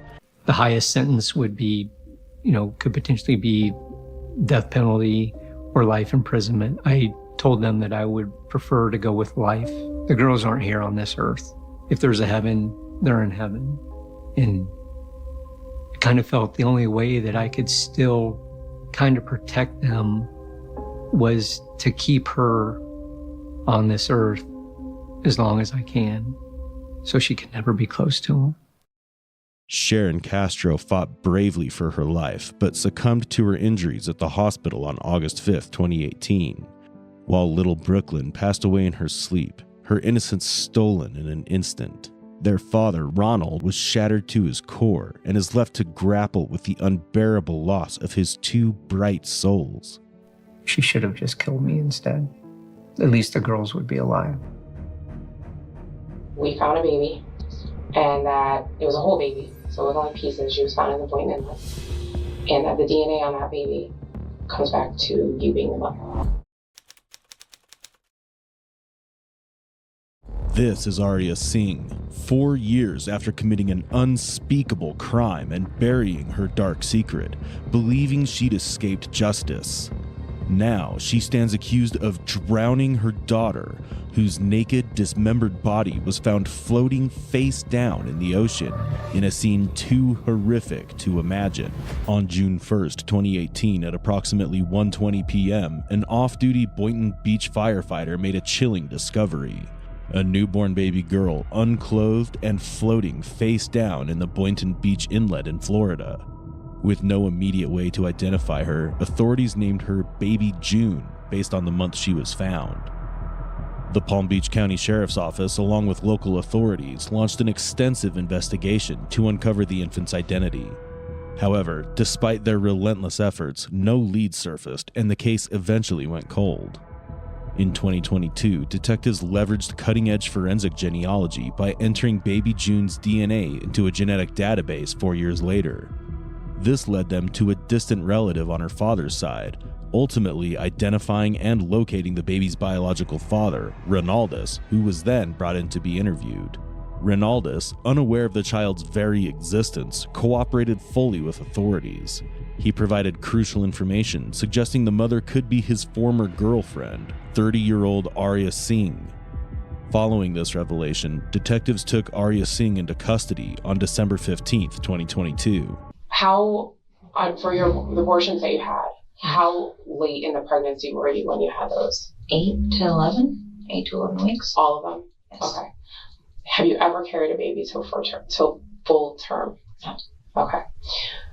What if I told you that we found a baby on June 1st, 2018, and that it was a whole baby, so it was only pieces, she was found in the Boynton Inlet, and that the DNA on that baby comes back to you being the mother? That wouldn't make sense. No. Do you want to see the baby? Sure. Maybe I can show you. So are you familiar with the Boynton Inlet? Yes. Okay. Have you been there recently? Like, do you go there often? When's the last time you think you went there? After Ronnie and I broke up. Okay. That had to be the last time because I used that place to think. Okay. It's a good place to think, actually. It's big. Yeah. Not a lot of people. Okay. Have you ever seen this baby? No. Okay. So this is the baby we found. Okay. And you say you've never seen these articles and you never heard of it. It was pretty big news back then. This was like 4.5 years ago, so it probably hasn't been in the news recently. Yeah. But we found her. She was a newborn baby. They said she was maybe a few hours old. They thought maybe she was born in a hospital, but you're saying you've never had a baby in a hospital? No. Have you had a baby anywhere else? No. Okay. So when we found her, it's a little graphic. That's okay. She looked like this. Okay. Okay. So this is what we pulled out of the Boynton Beach Inlet. Okay. Okay. And as you can imagine, it was a newborn baby who's seemingly healthy, except for the fact that she wasn't alive. It kind of caught some attention. Okay. So we've been working this case since June 1st, 2018 when we found her. And there's several things that we found that led us to you, because you're not here just because we just picked some, random person up from, an apartment in Boynton and just brought you here. Yeah. There's a reason. Okay. So we found Ronaldus as the dad, and we tested his DNA. He's the dad of this baby. Okay. But he didn't know that she existed. The only thing he knew was that he had a girlfriend, and that she told him once that she had a baby, but she took care of it. Right. Assuming you meant abortion, of course. Yes. And since you have 5, I get, Yes. In this case, this is a baby. She's clearly not aborted. She's been born. Right. And you were determined to be the mother of this baby. Ronaldus recalled that in mid-2018, Arya mentioned she'd been pregnant but had taken care of it. Assuming she meant an abortion, he didn't question her further. Little did he know, Arya had taken the worst possible care. Do you know what I mean? So, if there's something else that happened, this is your opportunity to get it straight. Otherwise, we go to we can't help it. That's what we go to the worst case scenario, and the worst case scenario is not very good. Can I be guaranteed that I'd be leaving here today? I can't guarantee that. I can't make you any promises. I read that to you on your. I can't make you any promises to make you say anything. However, if you didn't, and I'm talking like murder, if you didn't intentionally kill this baby, there's another explanation. And I'm thinking there is, because I'm talking to you. I know I don't know you very well, and we just met, but I don't really see you doing that. I was having these really bad stomach pains, and I thought I had taken care of it. And when it happened, I freaked out, and I knew that this was all going to happen, and I couldn't handle it. She was dead on arrival. Like, she didn't make it out of me. And I thought it would be my fault, and my family would hate me, and I don't even know who it belongs to, So I went to my accounting class, and I had her in the trunk because there was nothing I could do. And I left halfway through because I freaked out. And I went to the inlet, and I kept thinking of something to do, and it was just, I'm sorry. I understand. Okay. I didn't mean for any of this to happen. I didn't plan any of this. It just... So, are you telling me that this was one of the babies that did you have an abortion for this pregnancy? And it didn't work. Okay. And then so the baby came, where did you have the baby? I had him in a hotel. Okay. What hotel is this? Boynton Beach. Okay. And Boynton is? Because I couldn't afford to go to like an urgent care. Okay. So I sat in there and I thought, my stomach, okay, I can just wait it out for the day. It's fine. I couldn't go home because then they would ask me questions. Why are you at work? Why did you? So I sat there and everything got worse. And I tried to go to the bathroom thinking, bowel movement, everything's going to be fine. And I exploded. Okay. So you were in the bathroom when she came out? Okay. What did you hear? Nothing. What did you see? There was a lot of blood. Okay. And it was just, I saw her head. That was about it. Okay. There was no noise. There was nothing. Okay. When did you start feeling the stomach pain? Aria insists she had no idea she was pregnant until the baby was born, a statement that might be an attempt to soften her image. However, she's about to discover that the detective has enough forensic evidence to dismantle her story. Early that morning. Okay. Were you still home? Yes. Okay. And when did you realize what was happening? In the bathroom. At the hotel. So you didn't know that you were going into labor. You had no idea there was a baby coming. Mm-mm. So, but you're feeling these really bad pains. So instead of going to a hospital, or I know you said you couldn't afford urgent care, but what was the purpose of going to a hotel room? Was just not to be near my family because I wasn't sure what was going on, and they would have asked me questions like why was I home, and I didn't want to answer any questions, and I didn't want to go to an urgent care because that was just too much money. Okay. And okay, so you have this baby how long were you at this hotel? A couple hours. Okay. And as soon as she comes out, you realize what happened then, and what's the next thing that you did? I freaked out. Okay. She wasn't making noise. There was nothing there.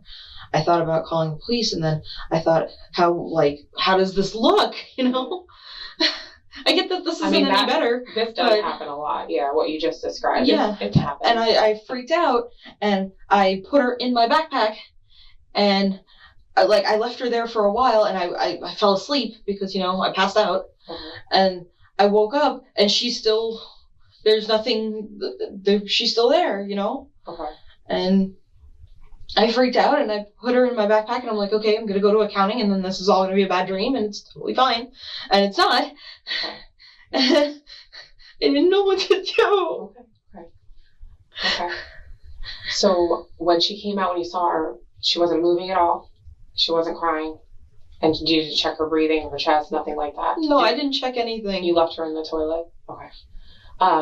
Autopsy results confirmed the victim was born alive and had died from asphyxiation before being placed in the water, a fact directly contradicting Aria's account. And then straight from work, where did you go? I went to the hotel. Okay. And you were there, you said a few hours or something like that. You probably don't know the exact time. This was 4.5 years ago. Plus, pretty traumatic experience, I can imagine. Where did you go right after the hotel? To the inlet. You went there? No, I went to FAU. Okay. I went to class because I tried to forget that all this happened. So you wanted to pretend like it never happened. Right. But she was in your backpack, in your trunk, you said? Yes. Okay. Did you make any stops? Did you stop at any stores? No. Nothing like that? You never stopped at a Walmart or Walgreens? No. You were, okay. And physically, you just had this baby in the toilet. How were you feeling physically after? Tired. Okay. I freaked out, uncomfortable, upset. It was just... I didn't know what to do. Did you tell anybody? No. Nobody knows about this? No. I know you said no, but I'm going to ask you anyway. Was anybody with you when you were in the hotel? No. Okay. And then what made you go to the Boynton? Why the Boynton? I usually go there to think. Okay. And I couldn't think of else to go. Okay. You didn't know what to do with her. Maybe thought about. I know you said you kind of thought about it. Did you think again about maybe calling 911 or going to a hospital or bringing her somewhere? Okay. I didn't know what they would think of me, and I didn't know. Okay. What did you think? So when you threw her, you put her in the inlet. Did you wrap her in anything? So she was naked. Yeah. What did you think was going to happen? Like, did you think she was going to wash away, or something was going to eat her? No, I thought she was going to go away. Okay. I just thought it was all going to be one bad dream, and I would never hear about it again. Okay. Did you know that we found her? You never knew that we found her. You never saw any of the articles or anything like that? Okay. Let me ask. Well, I'm going to go back to the hotel room. So you had the baby. Did you cut the cord? No. Did you see the umbilical cord? I don't remember. Okay. So you don't remember if you cut anything or? No. Okay. Do you remember delivering after? Like, because usually the baby comes out and then a little bit later the placenta comes out. Do you remember any of that happening? No. Okay. So, and no nurse was with you? No. Never took her to a hospital? No. Never went to a doctor? No. In the weeks following, so you just have this baby, and most women have a baby or in the doctor's office, so any sort of medical issue that arises, they're there. Did you have any sort of issues that stemmed from what happened for yourself? No. Nothing like that? Did you ever see a doctor afterwards? No. Okay. When did you go for the abortion? You're saying you tried to abort this particular baby. So not about the other ones, but this remember. One. Okay. Was it early in the pregnancy? I know in Florida you have to do it before 15 weeks. Were you in Florida? Yes. Okay. So it would have been early in this pregnancy. Yes. And you went to abort the baby and you thought it was done. Yes. Okay. But clearly not, because then you went into labor. Did you tell anybody that you had been pregnant? Not that you had a baby. That you had been pregnant, but you had gotten an abortion? Yes. Who did you tell? I told Ronnie that. Okay. Why did you tell him that? You had been broken up? Yeah. Okay. Why did you Because tell he was in my house and he was accusing me of cheating and he was freaking me out. Mm-hmm. And when we had broken up, I told him I was like pregnant at that point. A lot of things were happening and I freaked out. And he was like, then show me the paperwork. And I didn't have any of the paperwork. Right. And you told him this after this all happened? Yes. Okay. And did you reach out to him to let him know No. this, or did he reach out to you? Yeah. Okay. Was he was just bringing up the old drama from your relationship? Drama. Gotcha. Aria had checked into a hotel room alone where she gave birth to the child. Whether through her actions or neglect, her daughter did not survive. However, she never called 911, sought medical assistance, or reached out for help. Instead, she discarded the victim in Boynton Inlet, hoping no one would ever discover the truth. So he asked you for paperwork, which you obviously didn't have. Did he ask you any other questions about it? Wanting to know, the specific details? No. Okay. But then you guys started dating a little bit shortly after? No. You didn't start dating again? No. Okay. That was the last time I really saw him. Okay. So but I understand you saw him for a concert at some point at the end of the That was before that. Oh, okay. So you told him after. Okay. But you dated at one time, you broke up, you said you're inside, and then you broke up around then, and then you dated again. Yeah. After this happened. Yes. Okay. For about how long? I don't know. Not very long at all. Okay.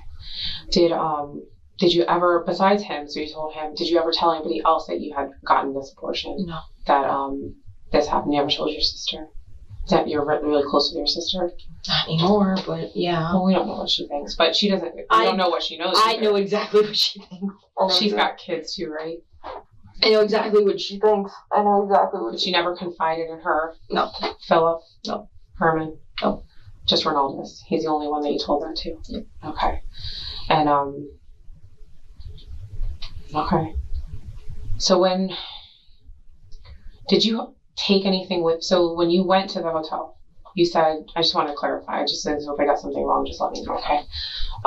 When you went there, you still at that point just did not know that, because you've never been in labor before. No. So you just didn't know what those pains were. I just thought it was massive stomach ache. Okay. And I just thought I was going to explode. And I was like, okay, might as well do this here instead of, Okay.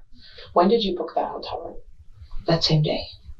Early in the day? Yeah, early that morning. Okay. I was supposed to be at work at like 9:30, so around 9:30. Okay. Okay, so you booked it while you were at work, but not while you were at home? No, not while I was Okay. at home. And then you went to the hotel. You never stopped for any sort of like supplies, like Tylenol, pads, or something I afterwards? didn't know what was going on. No. No, even after. Oh. No, nothing like that. Did you, when you were in the hotel room, so everything was like contained to the toilet? There was no like mess anywhere else, no blood that you left or anything like that? As far as I know. Well, it was 4.5 years ago. Yeah, I was gonna say, I don't know. Okay. But when she was born, she just went directly into the toilet, and then you left her. But you didn't hear any sort of crying. You didn't see any. Did you see a twitch? Anything? No. Do you remember what she looked like exactly? Like what color she was? No. You don't remember cutting any sort of cord? No. The umbilical cord would have been there. Okay. Yeah, I don't know. Nothing like that. I don't remember any of that. Did you do anything to her feet? No. She's got pricks on her feet, so we were just wondering if that's why I asked if there was like a nurse there or something. Yeah, maybe no. pricked her feet. Okay. You just left her there. You passed out. You said you were really tired after all that. Yeah. And then, did you put her in your backpack when you were leaving, or before that? When I was leaving. When you were leaving, and then she went in your truck. What kind of car were you driving at the time? I don't know. Okay. Was it your car? Yes. Okay. I don't remember what kind of car it was. Okay. And then you left. You went to FAU for a camp, but you didn't stay for the whole class. No. And then straight from there, you went to the inlet. Yes. Okay. And then how long did you stay at the inlet? A couple of hours. You were there for a while. So when you first got there, did you immediately? So what did you do when you got there? Just walk me through that. I sat on the bank by where they like put the fish and stuff. Mm-hmm. And I sat there and I thought about it, and I was freaked out, and I just emptied the bag. Cell phone records placed Aria at the Boynton Beach Inlet on baby June's birthday, May 30th, 2018, roughly 40 hours before the body was discovered. She had also attempted to locate live streaming cameras in the area, possibly to check if her actions had been recorded. Do you know exactly where in the inlet you put her? If I showed you a picture, would you be able to show me? No. Were you closer to the boat ramp? Do you know the boat ramp I'm talking about? No. Okay, so there's like a park, Ocean Ridge Park? No, not okay. You were near the lifeguard stand, or? No, I was near where they do fishing. Okay. Where they park, there's that circle of cars where they park and then they hang out on the side? Yeah. Okay. And was there anybody there? Did you see anybody? No. Or did anybody see you? I don't remember. Okay. Were you worried that somebody may have saw you? No. Okay. And then when you went to put her in, was it, I'm just trying to picture it, but was it like a bank where there was sand and you put her in there, or did you put her over the edge of something? Over the edge. Okay. Okay. So we found her I think, because I'm not really 100% sure exactly what day you were there, but we found her on June 1st. Somebody found her. She didn't get very far. I know you thought she was going to roll up. It just depends. Is this going to be in the news? Probably. It was in the news back then, so I can't say yes or no for sure. But do they have to give my name? Well, your name's on all the paperwork and stuff. Can they edit that out? I don't think so. Great. I don't think it works like that. Did you give her a name? No. You don't really have time to prepare for it at all. No. Yeah, I guess the only thing that I'm just wondering is whether or not she was alive when she was first born. I know you say she wasn't, but sometimes babies don't cry immediately, but they take that breath. There was no noise. Okay, but she went straight into the water head first. She could have just drowned right there. Yeah, I'm sorry. It does happen with teenagers. But I don't know. We can't go back. We can't go back and change the past. So we don't know what would have been different if you did pick her up, but would she have been dead or would she not? We just don't know. You weren't in a hospital. You didn't go to any sort of medical facility where they would have helped you too, because that's dangerous for the baby, but also for you. Some women lose a lot of blood when they give birth. I know you said there was a lot. That's probably why you were so tired. The iron deficiency. But according to the autopsy, it doesn't appear that the baby was born dead. But she did die because I think just the circumstances that surrounded that birth. Going to jail. So today you were. Like I said, we can't go back and change things. I just think maybe different decisions at the time. I understand you thought that the baby was aborted, but then you were still pregnant. You didn't feel anything. So let me ask you, so from the abortion to the time the baby came, were you feeling any different? Like any symptoms that you were like, well, it can't be pregnancy because I had an abortion, but something unusual? Tired. You're feeling really tired? Just tired. Any sort of nausea that came out of nowhere? Headaches? No. Like classic pregnancy symptoms, but you didn't know, obviously, it was pregnancy, you said. Did you ever once think, like, I could be pregnant? Did anybody ever ask you? Did you have a boyfriend at the time? Okay. Who's David? He was the guy I was dating at the time. David was? Yeah, and he didn't think anything of it. No, he didn't know. Okay. That was a really weird relationship. It was. Is that a relationship that you got into right after? Yes. Okay. And that was that before Philip? It was between? Yeah. All of these things were between Philip. When were you in a relationship with Philip?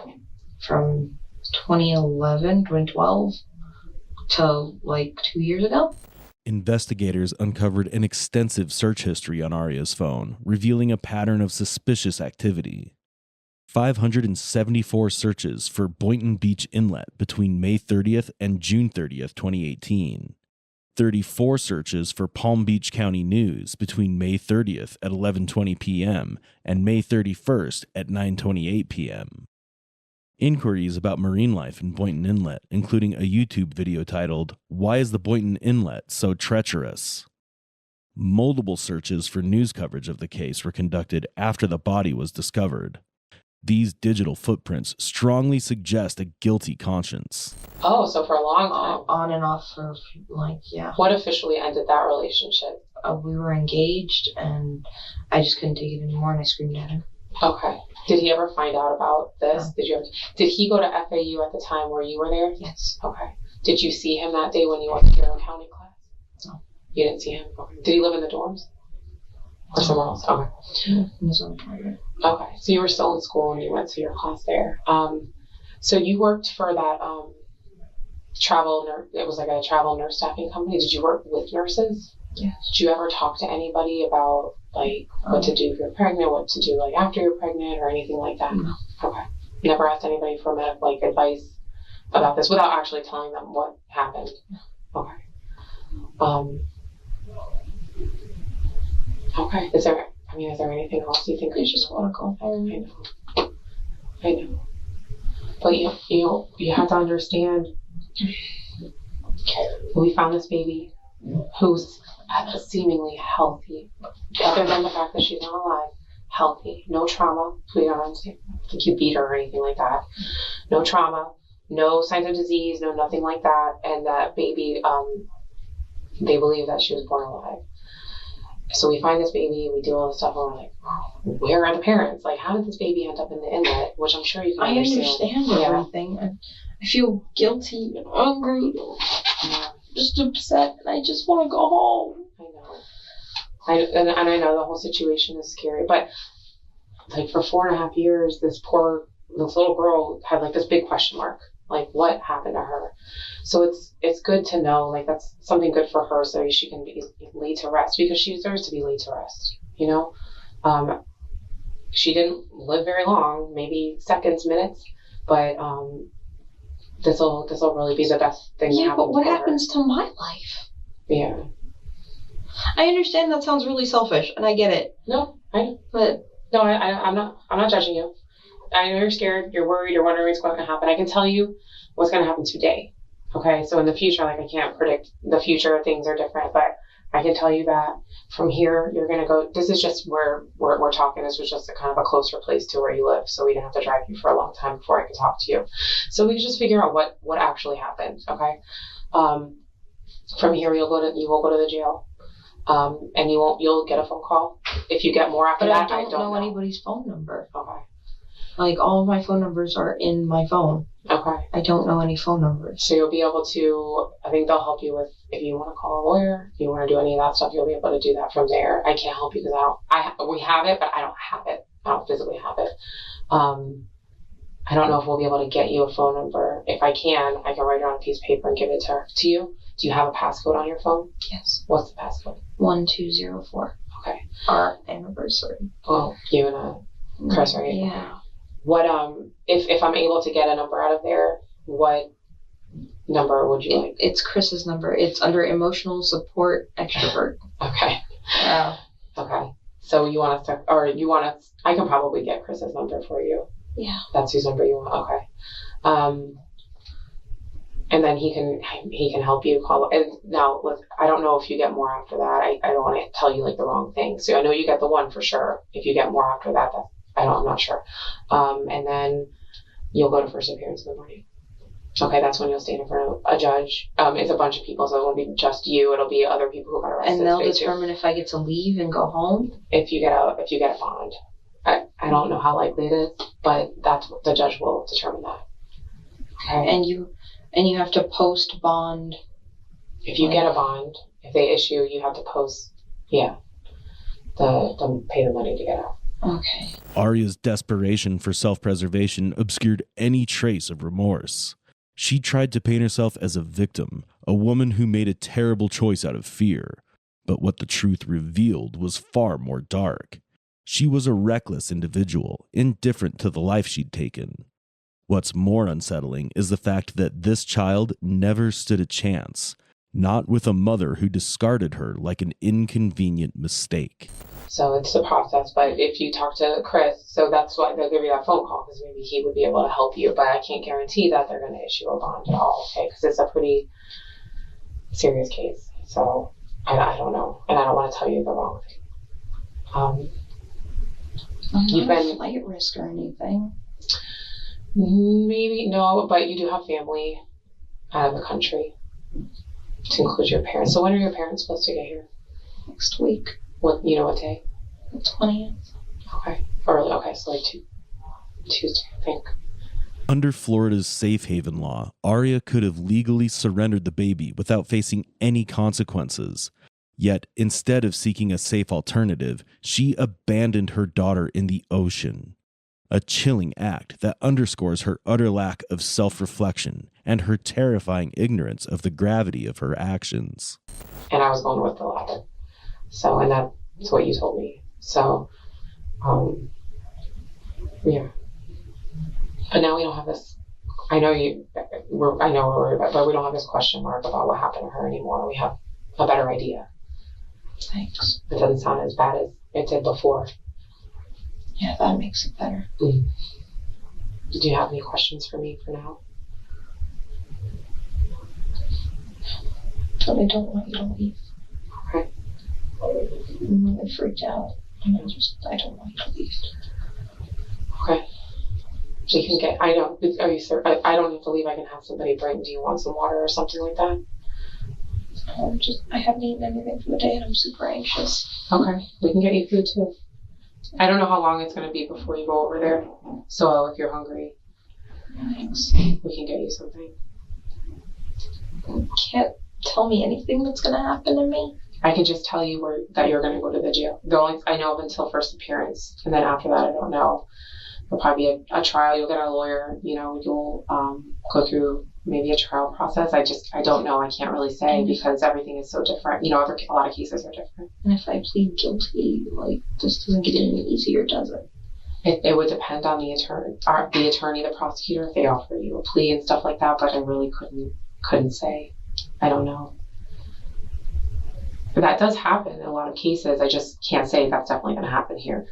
I have no idea how it plays out in the court system. So my job is doing. And I just gave you a confession, so I have nothing. You told me what happened, which isn't, it's like I said, your side of the story differs from what we thought. So that probably helps. You never know. You've been cooperative. That could help. Like I said, I can't make promises to you. Like I can't say, oh, you told me, so you're going to be able to go. Like it's nothing like that. But the state attorney, and you'll have an attorney. You're going to have one. The state attorney works with your attorney, and whatever is decided. That part of I do the investigation part.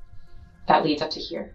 Aria Singh initially faced a second-degree murder charge, which carried a potential life sentence. However, as part of a plea agreement, she pleaded guilty to lesser charges, including aggravated manslaughter, a first-degree felony, and abuse of a dead human body, a second-degree felony. On August 2, 2023, Judge Howard Coates sentenced Aria to 14 years in Florida State Prison, followed by 10 years of probation upon her release. When you went inside, what did you see? I see my baby laying on the floor. Did you ever witness Nelson physically discipline kids? Never.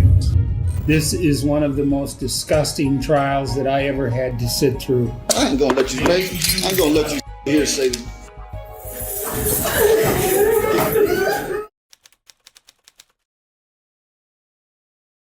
This case is unlike anything you've ever seen. This woman you see on the screen is defending the killer of her own son. On June 13, 2017, a tragic event occurred at a mobile trailer home on the 200th block of North Green Meadow Street in Gaines Township, Michigan. At around 10:45 a.m., paramedics responded to a 911 call reporting an unresponsive 4-year-old boy, Giovanni Mejas. Alice Nelson Ortiz Nieves, 25, was responsible for 7 children at the scene, all under 11 years of age. 3 of them were Nelson's own children, 3 were his girlfriend Sonia Hernandez's children, including Giovanni, and the 7th was his niece. Initial reports revealed a chaotic scene within the home, where Nelson Ortiz Nieves claimed to have performed CPR while instructing another child to call emergency services. As deputies arrived, Giovanni was discovered unconscious on the kitchen floor with severe abdominal bloating. They encountered a critical situation, with Giovanni described as actively dying. Despite emergency efforts, he was pronounced dead upon arrival at Helen DeVos Children's Hospital. When I told him to go outside, and I'm in the kitchen, I'm trying to give him CPR and blowing his mouth so he can get air until, somebody comes, and then all of a sudden, and that's when we're both in the kitchen trying to give him CPR and stuff. And Okay. It's okay. It's all right. Nelson Ortiz Nieves broke down during the authorities' questioning, while Giovanni's mother, Sonia Hernandez, who was at work, was devastated when recounting the incident. From what's going on, and they said Gigi was choking, he stopped breathing. And then what did you do? I hear Nelson crying, so I ran inside.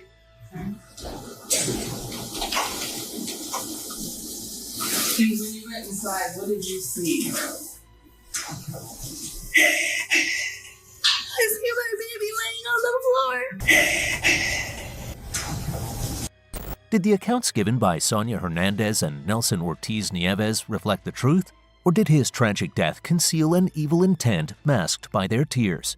Giovanni Mejas, born on January 10, 2013 in Grand Rapids, Michigan, was the son of Edwin Mejas and Sonia Hernandez. David Onstadt was the father of Giovanni's half-siblings. Despite having 3 children together, David Onstadt and Sonia Hernandez had a turbulent relationship that did not last. David said he came to love Giovanni, who was like a brother to his children. When Giovanni was born, I was there. I cut his umbilical cord. I raised him for about a year and a half or so. He was a good little kid, full of life, joked around a lot. After their separation, Sonia Hernandez gained full custody of the children. Sonia Hernandez and Nelson Ortiz Nieves started dating in December 2016 and moved in together by February 2017. Since then, the children were under their joint supervision. Giovanni's untimely death immediately raised suspicions due to the multiple wounds observed on his head, abdomen, and ribs, leading medical professionals to conclude that his death was not due to natural causes. This sent a wave of concern through the neighborhood community. We fear every day with our little ones. The case rapidly escalated into a criminal investigation, with questions being asked about the circumstances leading to Giovanni's fatal injuries. There's various things that I'm not ready to release yet, but various things that were concerning to us and that we later found out at the hospital, and which led us to further investigate.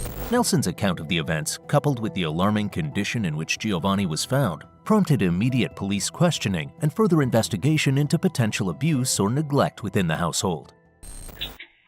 Nelson, there's some of the things we're going to ask you that are going to be repetitive. Some of those things those guys already asked you, and we don't know the answers to them yet. So I guess in the beginning, what I want to do is I just want to say, let's start with what happened. Tell me your words, what happened. Well, this morning I woke up. Well, pulled me up. She went kissed me, whatever, and went to work. You know, I'm laying on the couch. What time was that about? Probably like around almost 6:10 because she goes to work at 6:30. Okay. So she gives me a kiss and then she leaves for work, and I fall right back to sleep on the couch. I want to say I can't even tell you what time I woke up around. I don't know if it was. What time is it right now? It's noon right now. Noon. Okay, so I want to say probably like an hour before the whole situation happened, I woke up. Okay. Me and her on the couch. I wake up. Slept on the couch. Maybe it's easier if I back up a second, because I don't know who all lives here and who all. So tell me who all lives at the house with you. Okay. Okay, and they're visiting.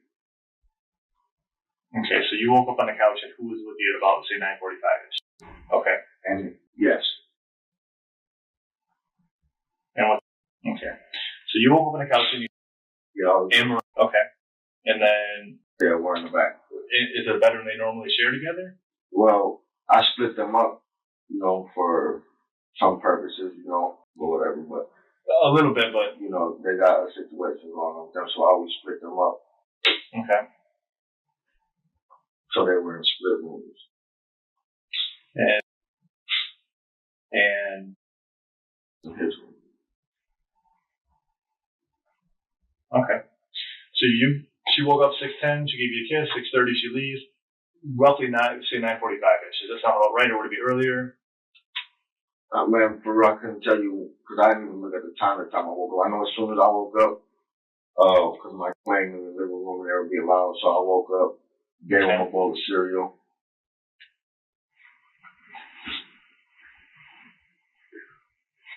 You can go and keep talking. I'm just going to write. I gave some cereal. And then after I gave him some cereal, I go in the back. He was laying down in his room up. And after that, you know, I took a shower or whatever. I usually make the shower or whatever because sometimes. When Nelson had checked on Giovanni, he informed police that the 4-year-old had wet the bed, a frequent occurrence after drinking liquids late at night. So I make him take a shower, like, come on, the shower, whatever. And when he gets up, he's like, Nelson, I don't feel good. I'm like, all right, well, I grab him, and he feels kind of hot, so I'm like, all right, come on. So I turn the shower on for him. He gets in the shower. I go back up to the front. I get some water, a cup of water, because he hadn't ate yet. He just roughly woke up when I just woke him up. Okay. I get him some water and some bacon. So I go back there. Like, when I go back there, he's in the water or whatever.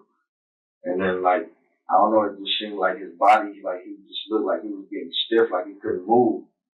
And then, so I grabbed him out of the water. The water was kind of cold, you know what I'm saying? Because I was like, he was kind of warm, so I was trying to, like, wake him up or whatever. So, how cold was it? Was it the water only on cold? Or no, it was like, you know, like mid, you know what I'm saying, mid cold, mid hot, like warm. You know, call it lukewarm? Yeah. Okay. So I grabbed him out the water, I'm like, right? And like he couldn't move his body. He was just looking at me and he like, yeah. I'm like, buddy, are you all right? He's like, yeah. So I try to give him some water. I give him some water and like he's drinking it, but at the same time, like, I don't know, it's like he drank it, but it was like he got like it was getting stuck. So I'm like, just give him the water, keep giving him. I'm like, buddy, you hungry? Like, yeah. So I try to give him some bacon. And I just keep trying to give him water. And then like I feel like his stomach is filling up. How much water would you say you gave him? I just kept trying to give him water, because I don't know, you know, I didn't know what was going on. I didn't know what to do. So I'm thinking like, I don't know, he's dehydrated or something, because I saw his body turning pale. I mean, like his face, like his whole body turning pale. So I'm trying to give him water, like, all right. Like I felt his stomach to the point where like it was bloated and hard. So throw up. So I'm trying to push on his stomach so he could throw up, but he ain't throw it up. So I try to stick my finger in his mouth so he could throw up. he bit me right here. You know, I'm like, what? So what? I didn't know what to do. So like all of a sudden, I go to get him some clothes or whatever. Coming like my that came in the back, and I'm like, no, go in the front, go in the front. So like the lights shut off. So now I'm like, where are you at? Are you in the bathroom still? No, no. By this time, I went to my room. I get a towel, you know. I'm trying to get him covered up and everything. So now I'm in his room trying to get him some clothes. Is he saying anything to you at this point? No, he's like, he'll stare at me. He might say like one word, but he's not really, you know, not saying nothing. So by this time, I go in his room and I lay him down. I lay him down on the towel. I put some pants, some shorts on him, and now he's not saying nothing. So I'm here. So I'm trying to give him air and CPR. You know what I'm saying? So ambulance, call the ambulance, hurry up, hurry up. So now I'm trying to give him CPR and blowing and, you know, give him air. And I'm doing this for a good like 5 minutes. I'm like, call the ambulance, go call the ambulance. So he goes, takes off, he comes back, and he comes back there. I'm like, he's not breathing, call the ambulance, I grabbed him, I picked him up, and that's when I went to the kitchen with him, you know. When I told him to go outside, you know. Okay. And so I'm in the kitchen, I'm trying to give him CPR and blowing his mouth so he can get air until, you know what I'm saying, somebody comes, and then all of a sudden, up, you know, and that's when we're both in the kitchen trying to give him CPR and stuff. And Okay. It's okay. It's all right.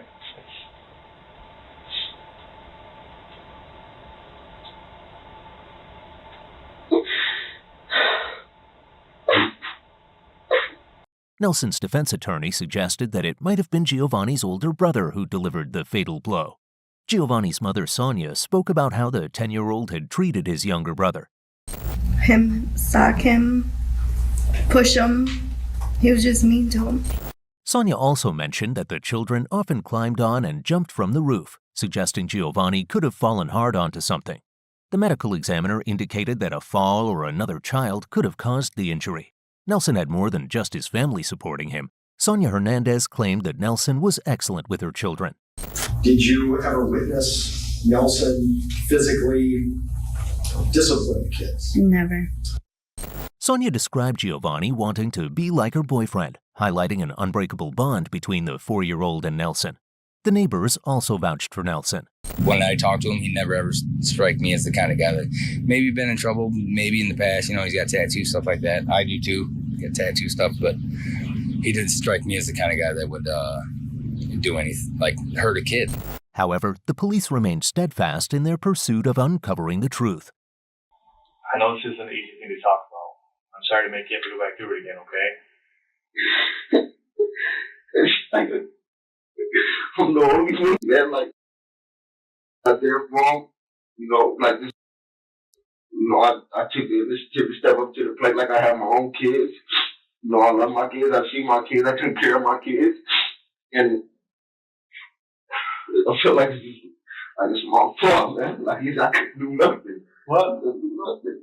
Deputy Jack Wood of the Kent County Sheriff's Office was the first officer to arrive at the scene. He just seemed upset with himself, kept saying it was his fault. Nelson was administering CPR to the child when the Kent County Sheriff deputies arrived. The CPR was described as overzealous and aggressive by witnesses. Deputy Jack Wood testified, "I instructed him to stop because I feared he might cause further harm." Someone said that he had been sick before. He's been sick for a while? Is this a new thing? I mean, no, he's been. I don't know if it's sick though, cause it's been like going on for like about 2-3 weeks now. How long from the time that he? How long does that normally take? Like last night, he ate. What did he have last night? He ate pizza. Okay. He ate the pizza. Well, he ate a bowl of cereal first. Then he went and ate the pizza, drank some water, threw it up. Okay. And he threw up the cereal and the pizza? I mean, kind of. Yeah, he threw it up, yeah. Okay. And food from yesterday, he threw up. Okay. Is he taking any medications right now? Not that I know of, no. I don't give him nothing. Okay. Do you know, has he been to the doctor recently to getting any medications? Anything he's been prescribed? No, I don't. No. You don't know or you don't think so? No, I don't.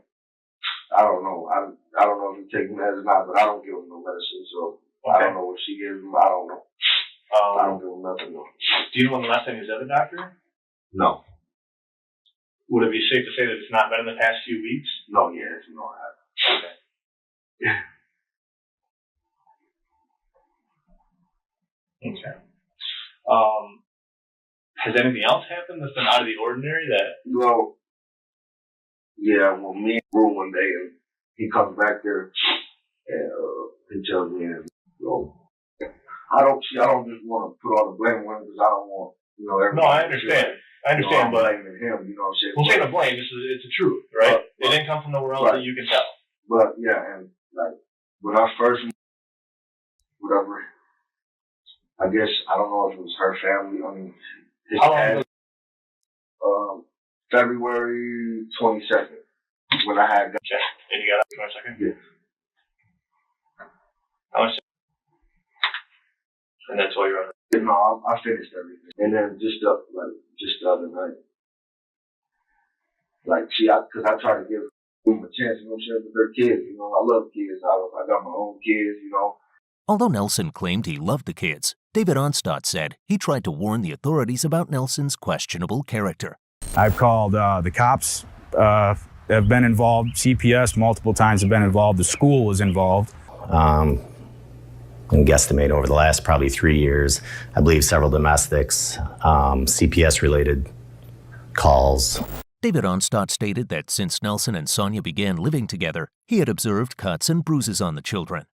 I've told them multiple times that something's going to happen eventually. Something's going to happen, and nobody's listening. Everybody can tell you I love kids, I take care of kids, whatever. But the other night, I always try to give him a chance, and I try to get him, so then the other night, he tells me, he's in the living room, and he runs to the back room, like, Nelson, Nelson, I swear I just saw, I looked out the window, and I saw, an explosion, and then I turned and looked in the kitchen, and I saw, a dead body. I'm like, what do you mean? You know what I'm saying? Come on, man, let's go check. And I'm like, where are you seeing these things? See nothing. Everything's okay. I'm like, man, come to the back room with us. You know what I'm saying?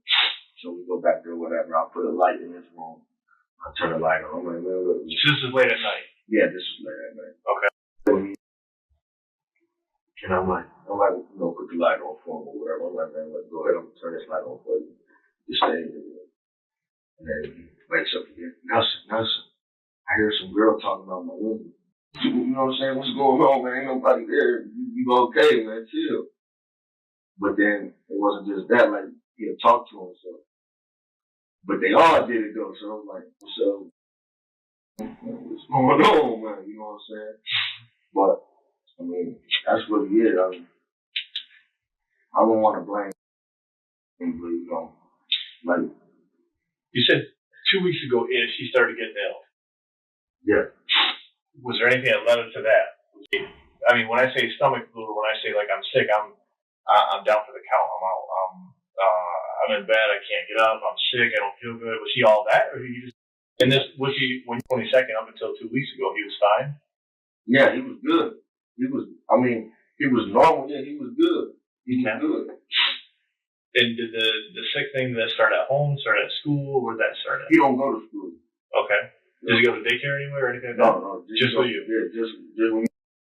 Okay. Well, If Giovanni had attended a daycare, the indicators of problems at home might have been detected early enough to save him. Was there any problems that he had with, any type of injury he had following a fight, altercation? Well, they always fight. You know what I'm saying? They fight every day. They always fight.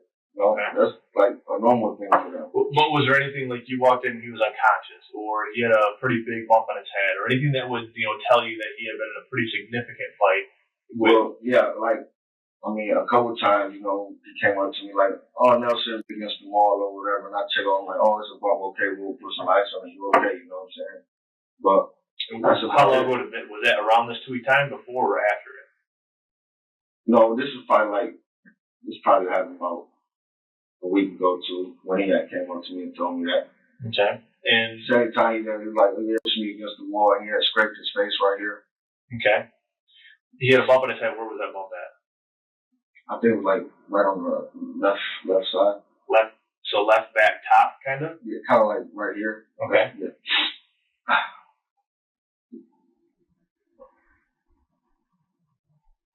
But they always fight like that.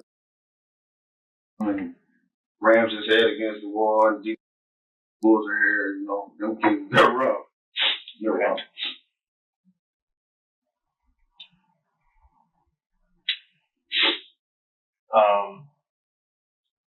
Was there anything like that? I mean, this is 1 to 2 weeks ago, but this happened further back, the illness when it started.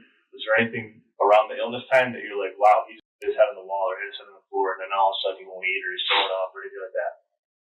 Anything like a concussion?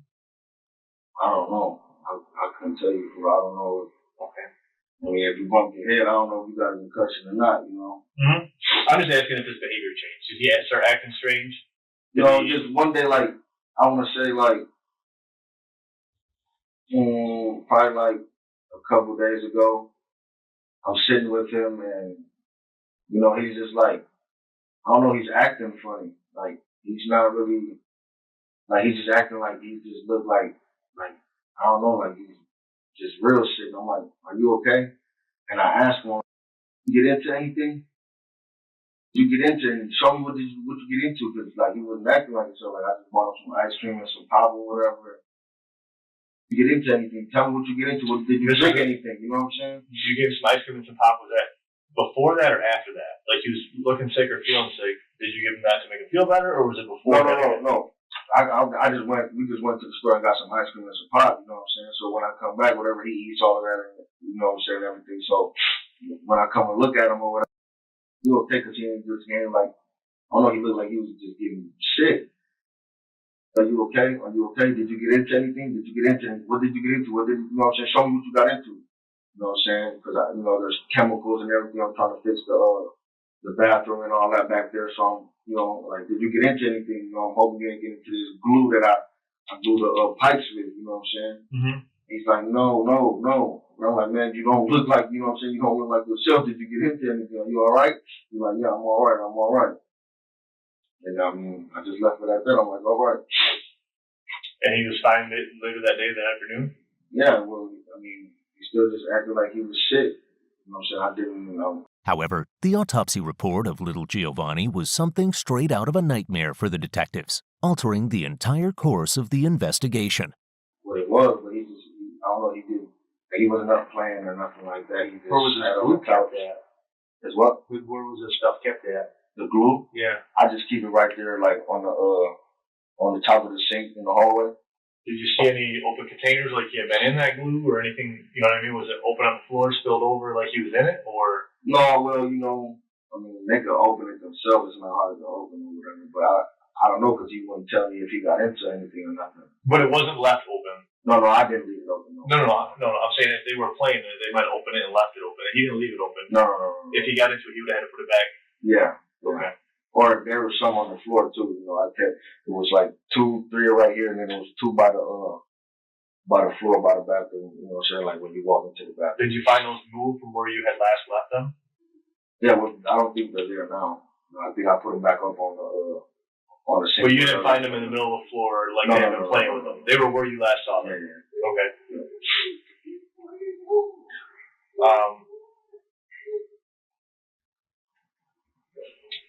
Aside from the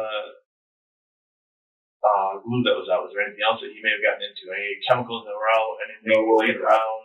Like I had a bowl of I don't know what type of Mr. Creamy stuff. I had a bowl of that. There's a white bowl right now in the hallway that I had, because I was cleaning the hallway, but I left it there too. But it was like more like a clear bowl. And I had left that out too, like Mr. Clean or whatever, and I left that in the bathroom too as well. Okay. And that had the Mr. Clean chemical in it or whatever. And I had left that in there. And you think that, I guess I'm trying to figure out what he may have gotten into at the time that he started getting sick. And the 2 weeks ago was a sick thing. You said only a couple days ago is when he had the food, the soda pop and ice cream and stuff, and he started getting like, would you describe it as more sick? He just looked like, he looked like he was getting like, kind of like pale, like he just had got into something. He was just, about to pass out or something. Do you think he got it? I mean, if you're going to guess, do you think he got into something? Well, when I asked him, he started looking around like, okay, yeah, I'm going to show you what I got into, but he wouldn't, like he wouldn't go directly to it and grab it. So you think he did get into something? I mean, I think so. Like, I always ask him, you got to tell the truth about it. So when I ask him, like, did you get into something, he goes, like, looking around like he's going to grab what he got into, but then he don't go grab it. You know what I'm saying? So, I mean, what would be your best guess as to what you think he got into? I don't know. There's chemicals there. I mean, what chemicals would be out and accessible to him? Probably that Mr. Clean. What is it, Mr. Clean? What? I don't know. Is it like toilet bowl cleaner? There's all different kinds of sprays and all kinds of stuff. Is this a concentrate? Is it? I don't know. It's in one of them. I couldn't tell. It's just one of them like clear bottles, green. Is it stuff you're supposed to mix water with it, like a concentrate? I don't know. I just did it. I mix water with it, and then I just like clean it because it smells good. So I clean the toilet, the tub, and everything else with it. You know what I'm saying? How much of it did you put in the bowl before you put the water in? Probably like half of it. Half of the bottle? Probably like this much. No, not half of the bottle, but for it to close, probably like a good amount of it, quarter of it. I mean, and then there's pills you can get. Nelson describes the environment, and it seems hazardous for young children. He acknowledges the presence of dangerous substances and no effort to secure the children. Can that be considered responsible parenting or guardianship? Whatever. I might have one sitting on my dresser or whatever, you know what I'm saying? Is that yours? No, it's not mine. Okay. It's not mine. Is it prescribed to anybody you know, or is it? I might just take one or whatever, you know what I'm saying? But who is it prescribed to? Aside from, obviously I can understand your relationship aspect, because he's obviously got some problems. No, but I don't hold that against him, you know what I'm saying? I try to make the best, they love me. I'm the one there for him, you know what I'm saying? Like, at first he didn't really like me, he called the police on their deal with that or whatever. Whatever became of that? Nothing. Whatever the next day said, so, but, I gotta ask. Did she pistol with him? No. All right. Well, it's only, I gotta ask, right? No. I didn't think so.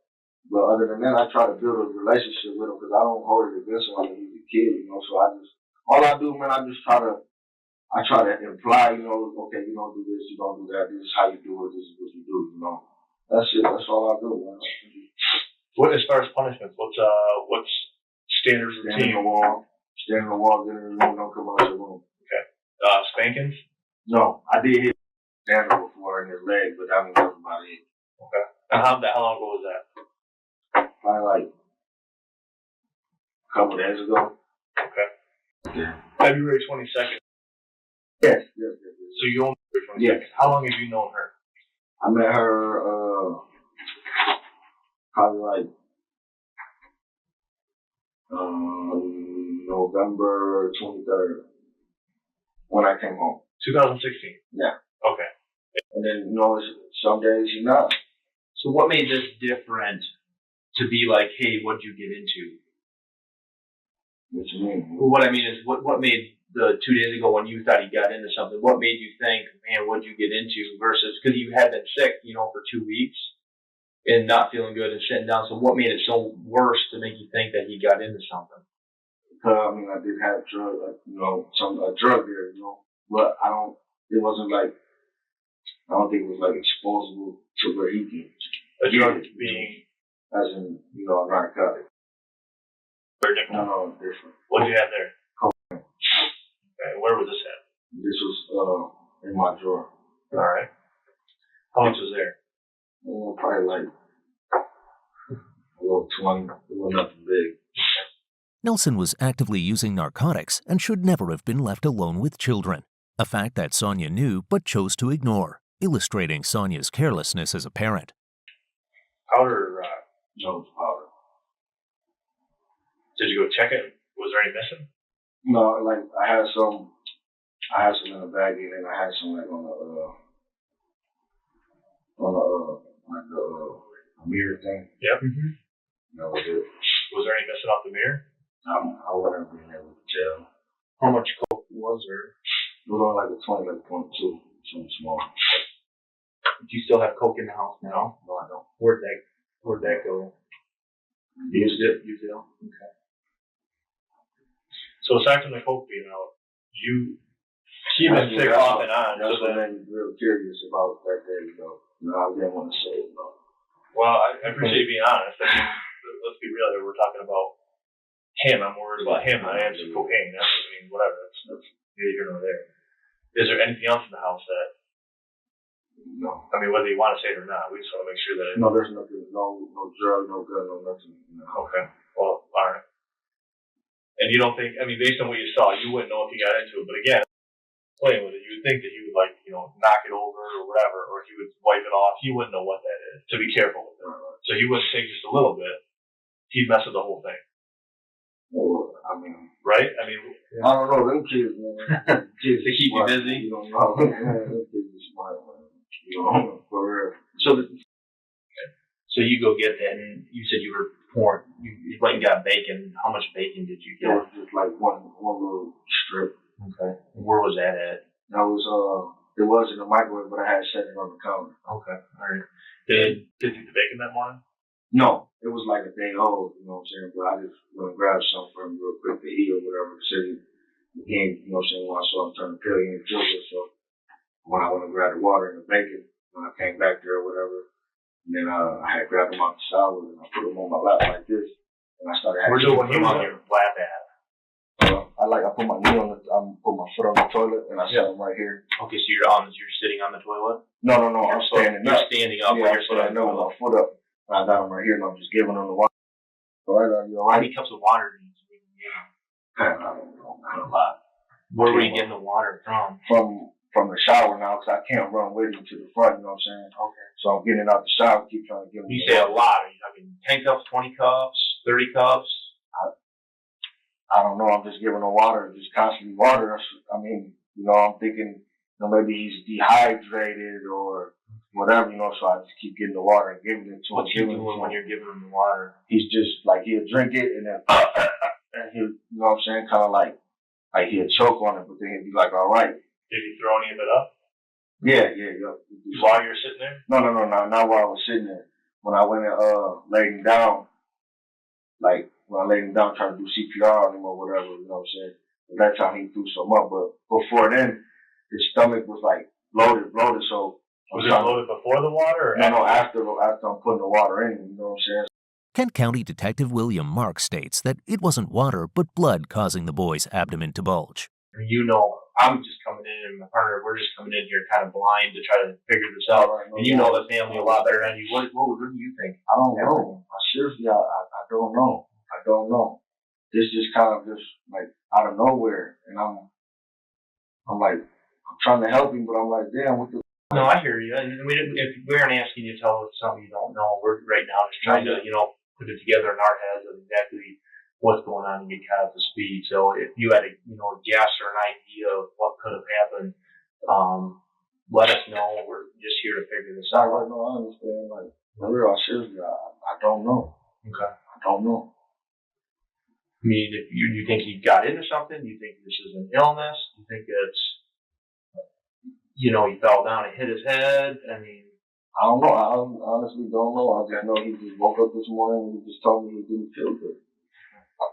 Had you heard any fighting coming from that bedroom? I know you were just woken up on the couch, but no. Did you hear any fighting from? No, not this morning. When you checked this morning. Yeah. All right. All right.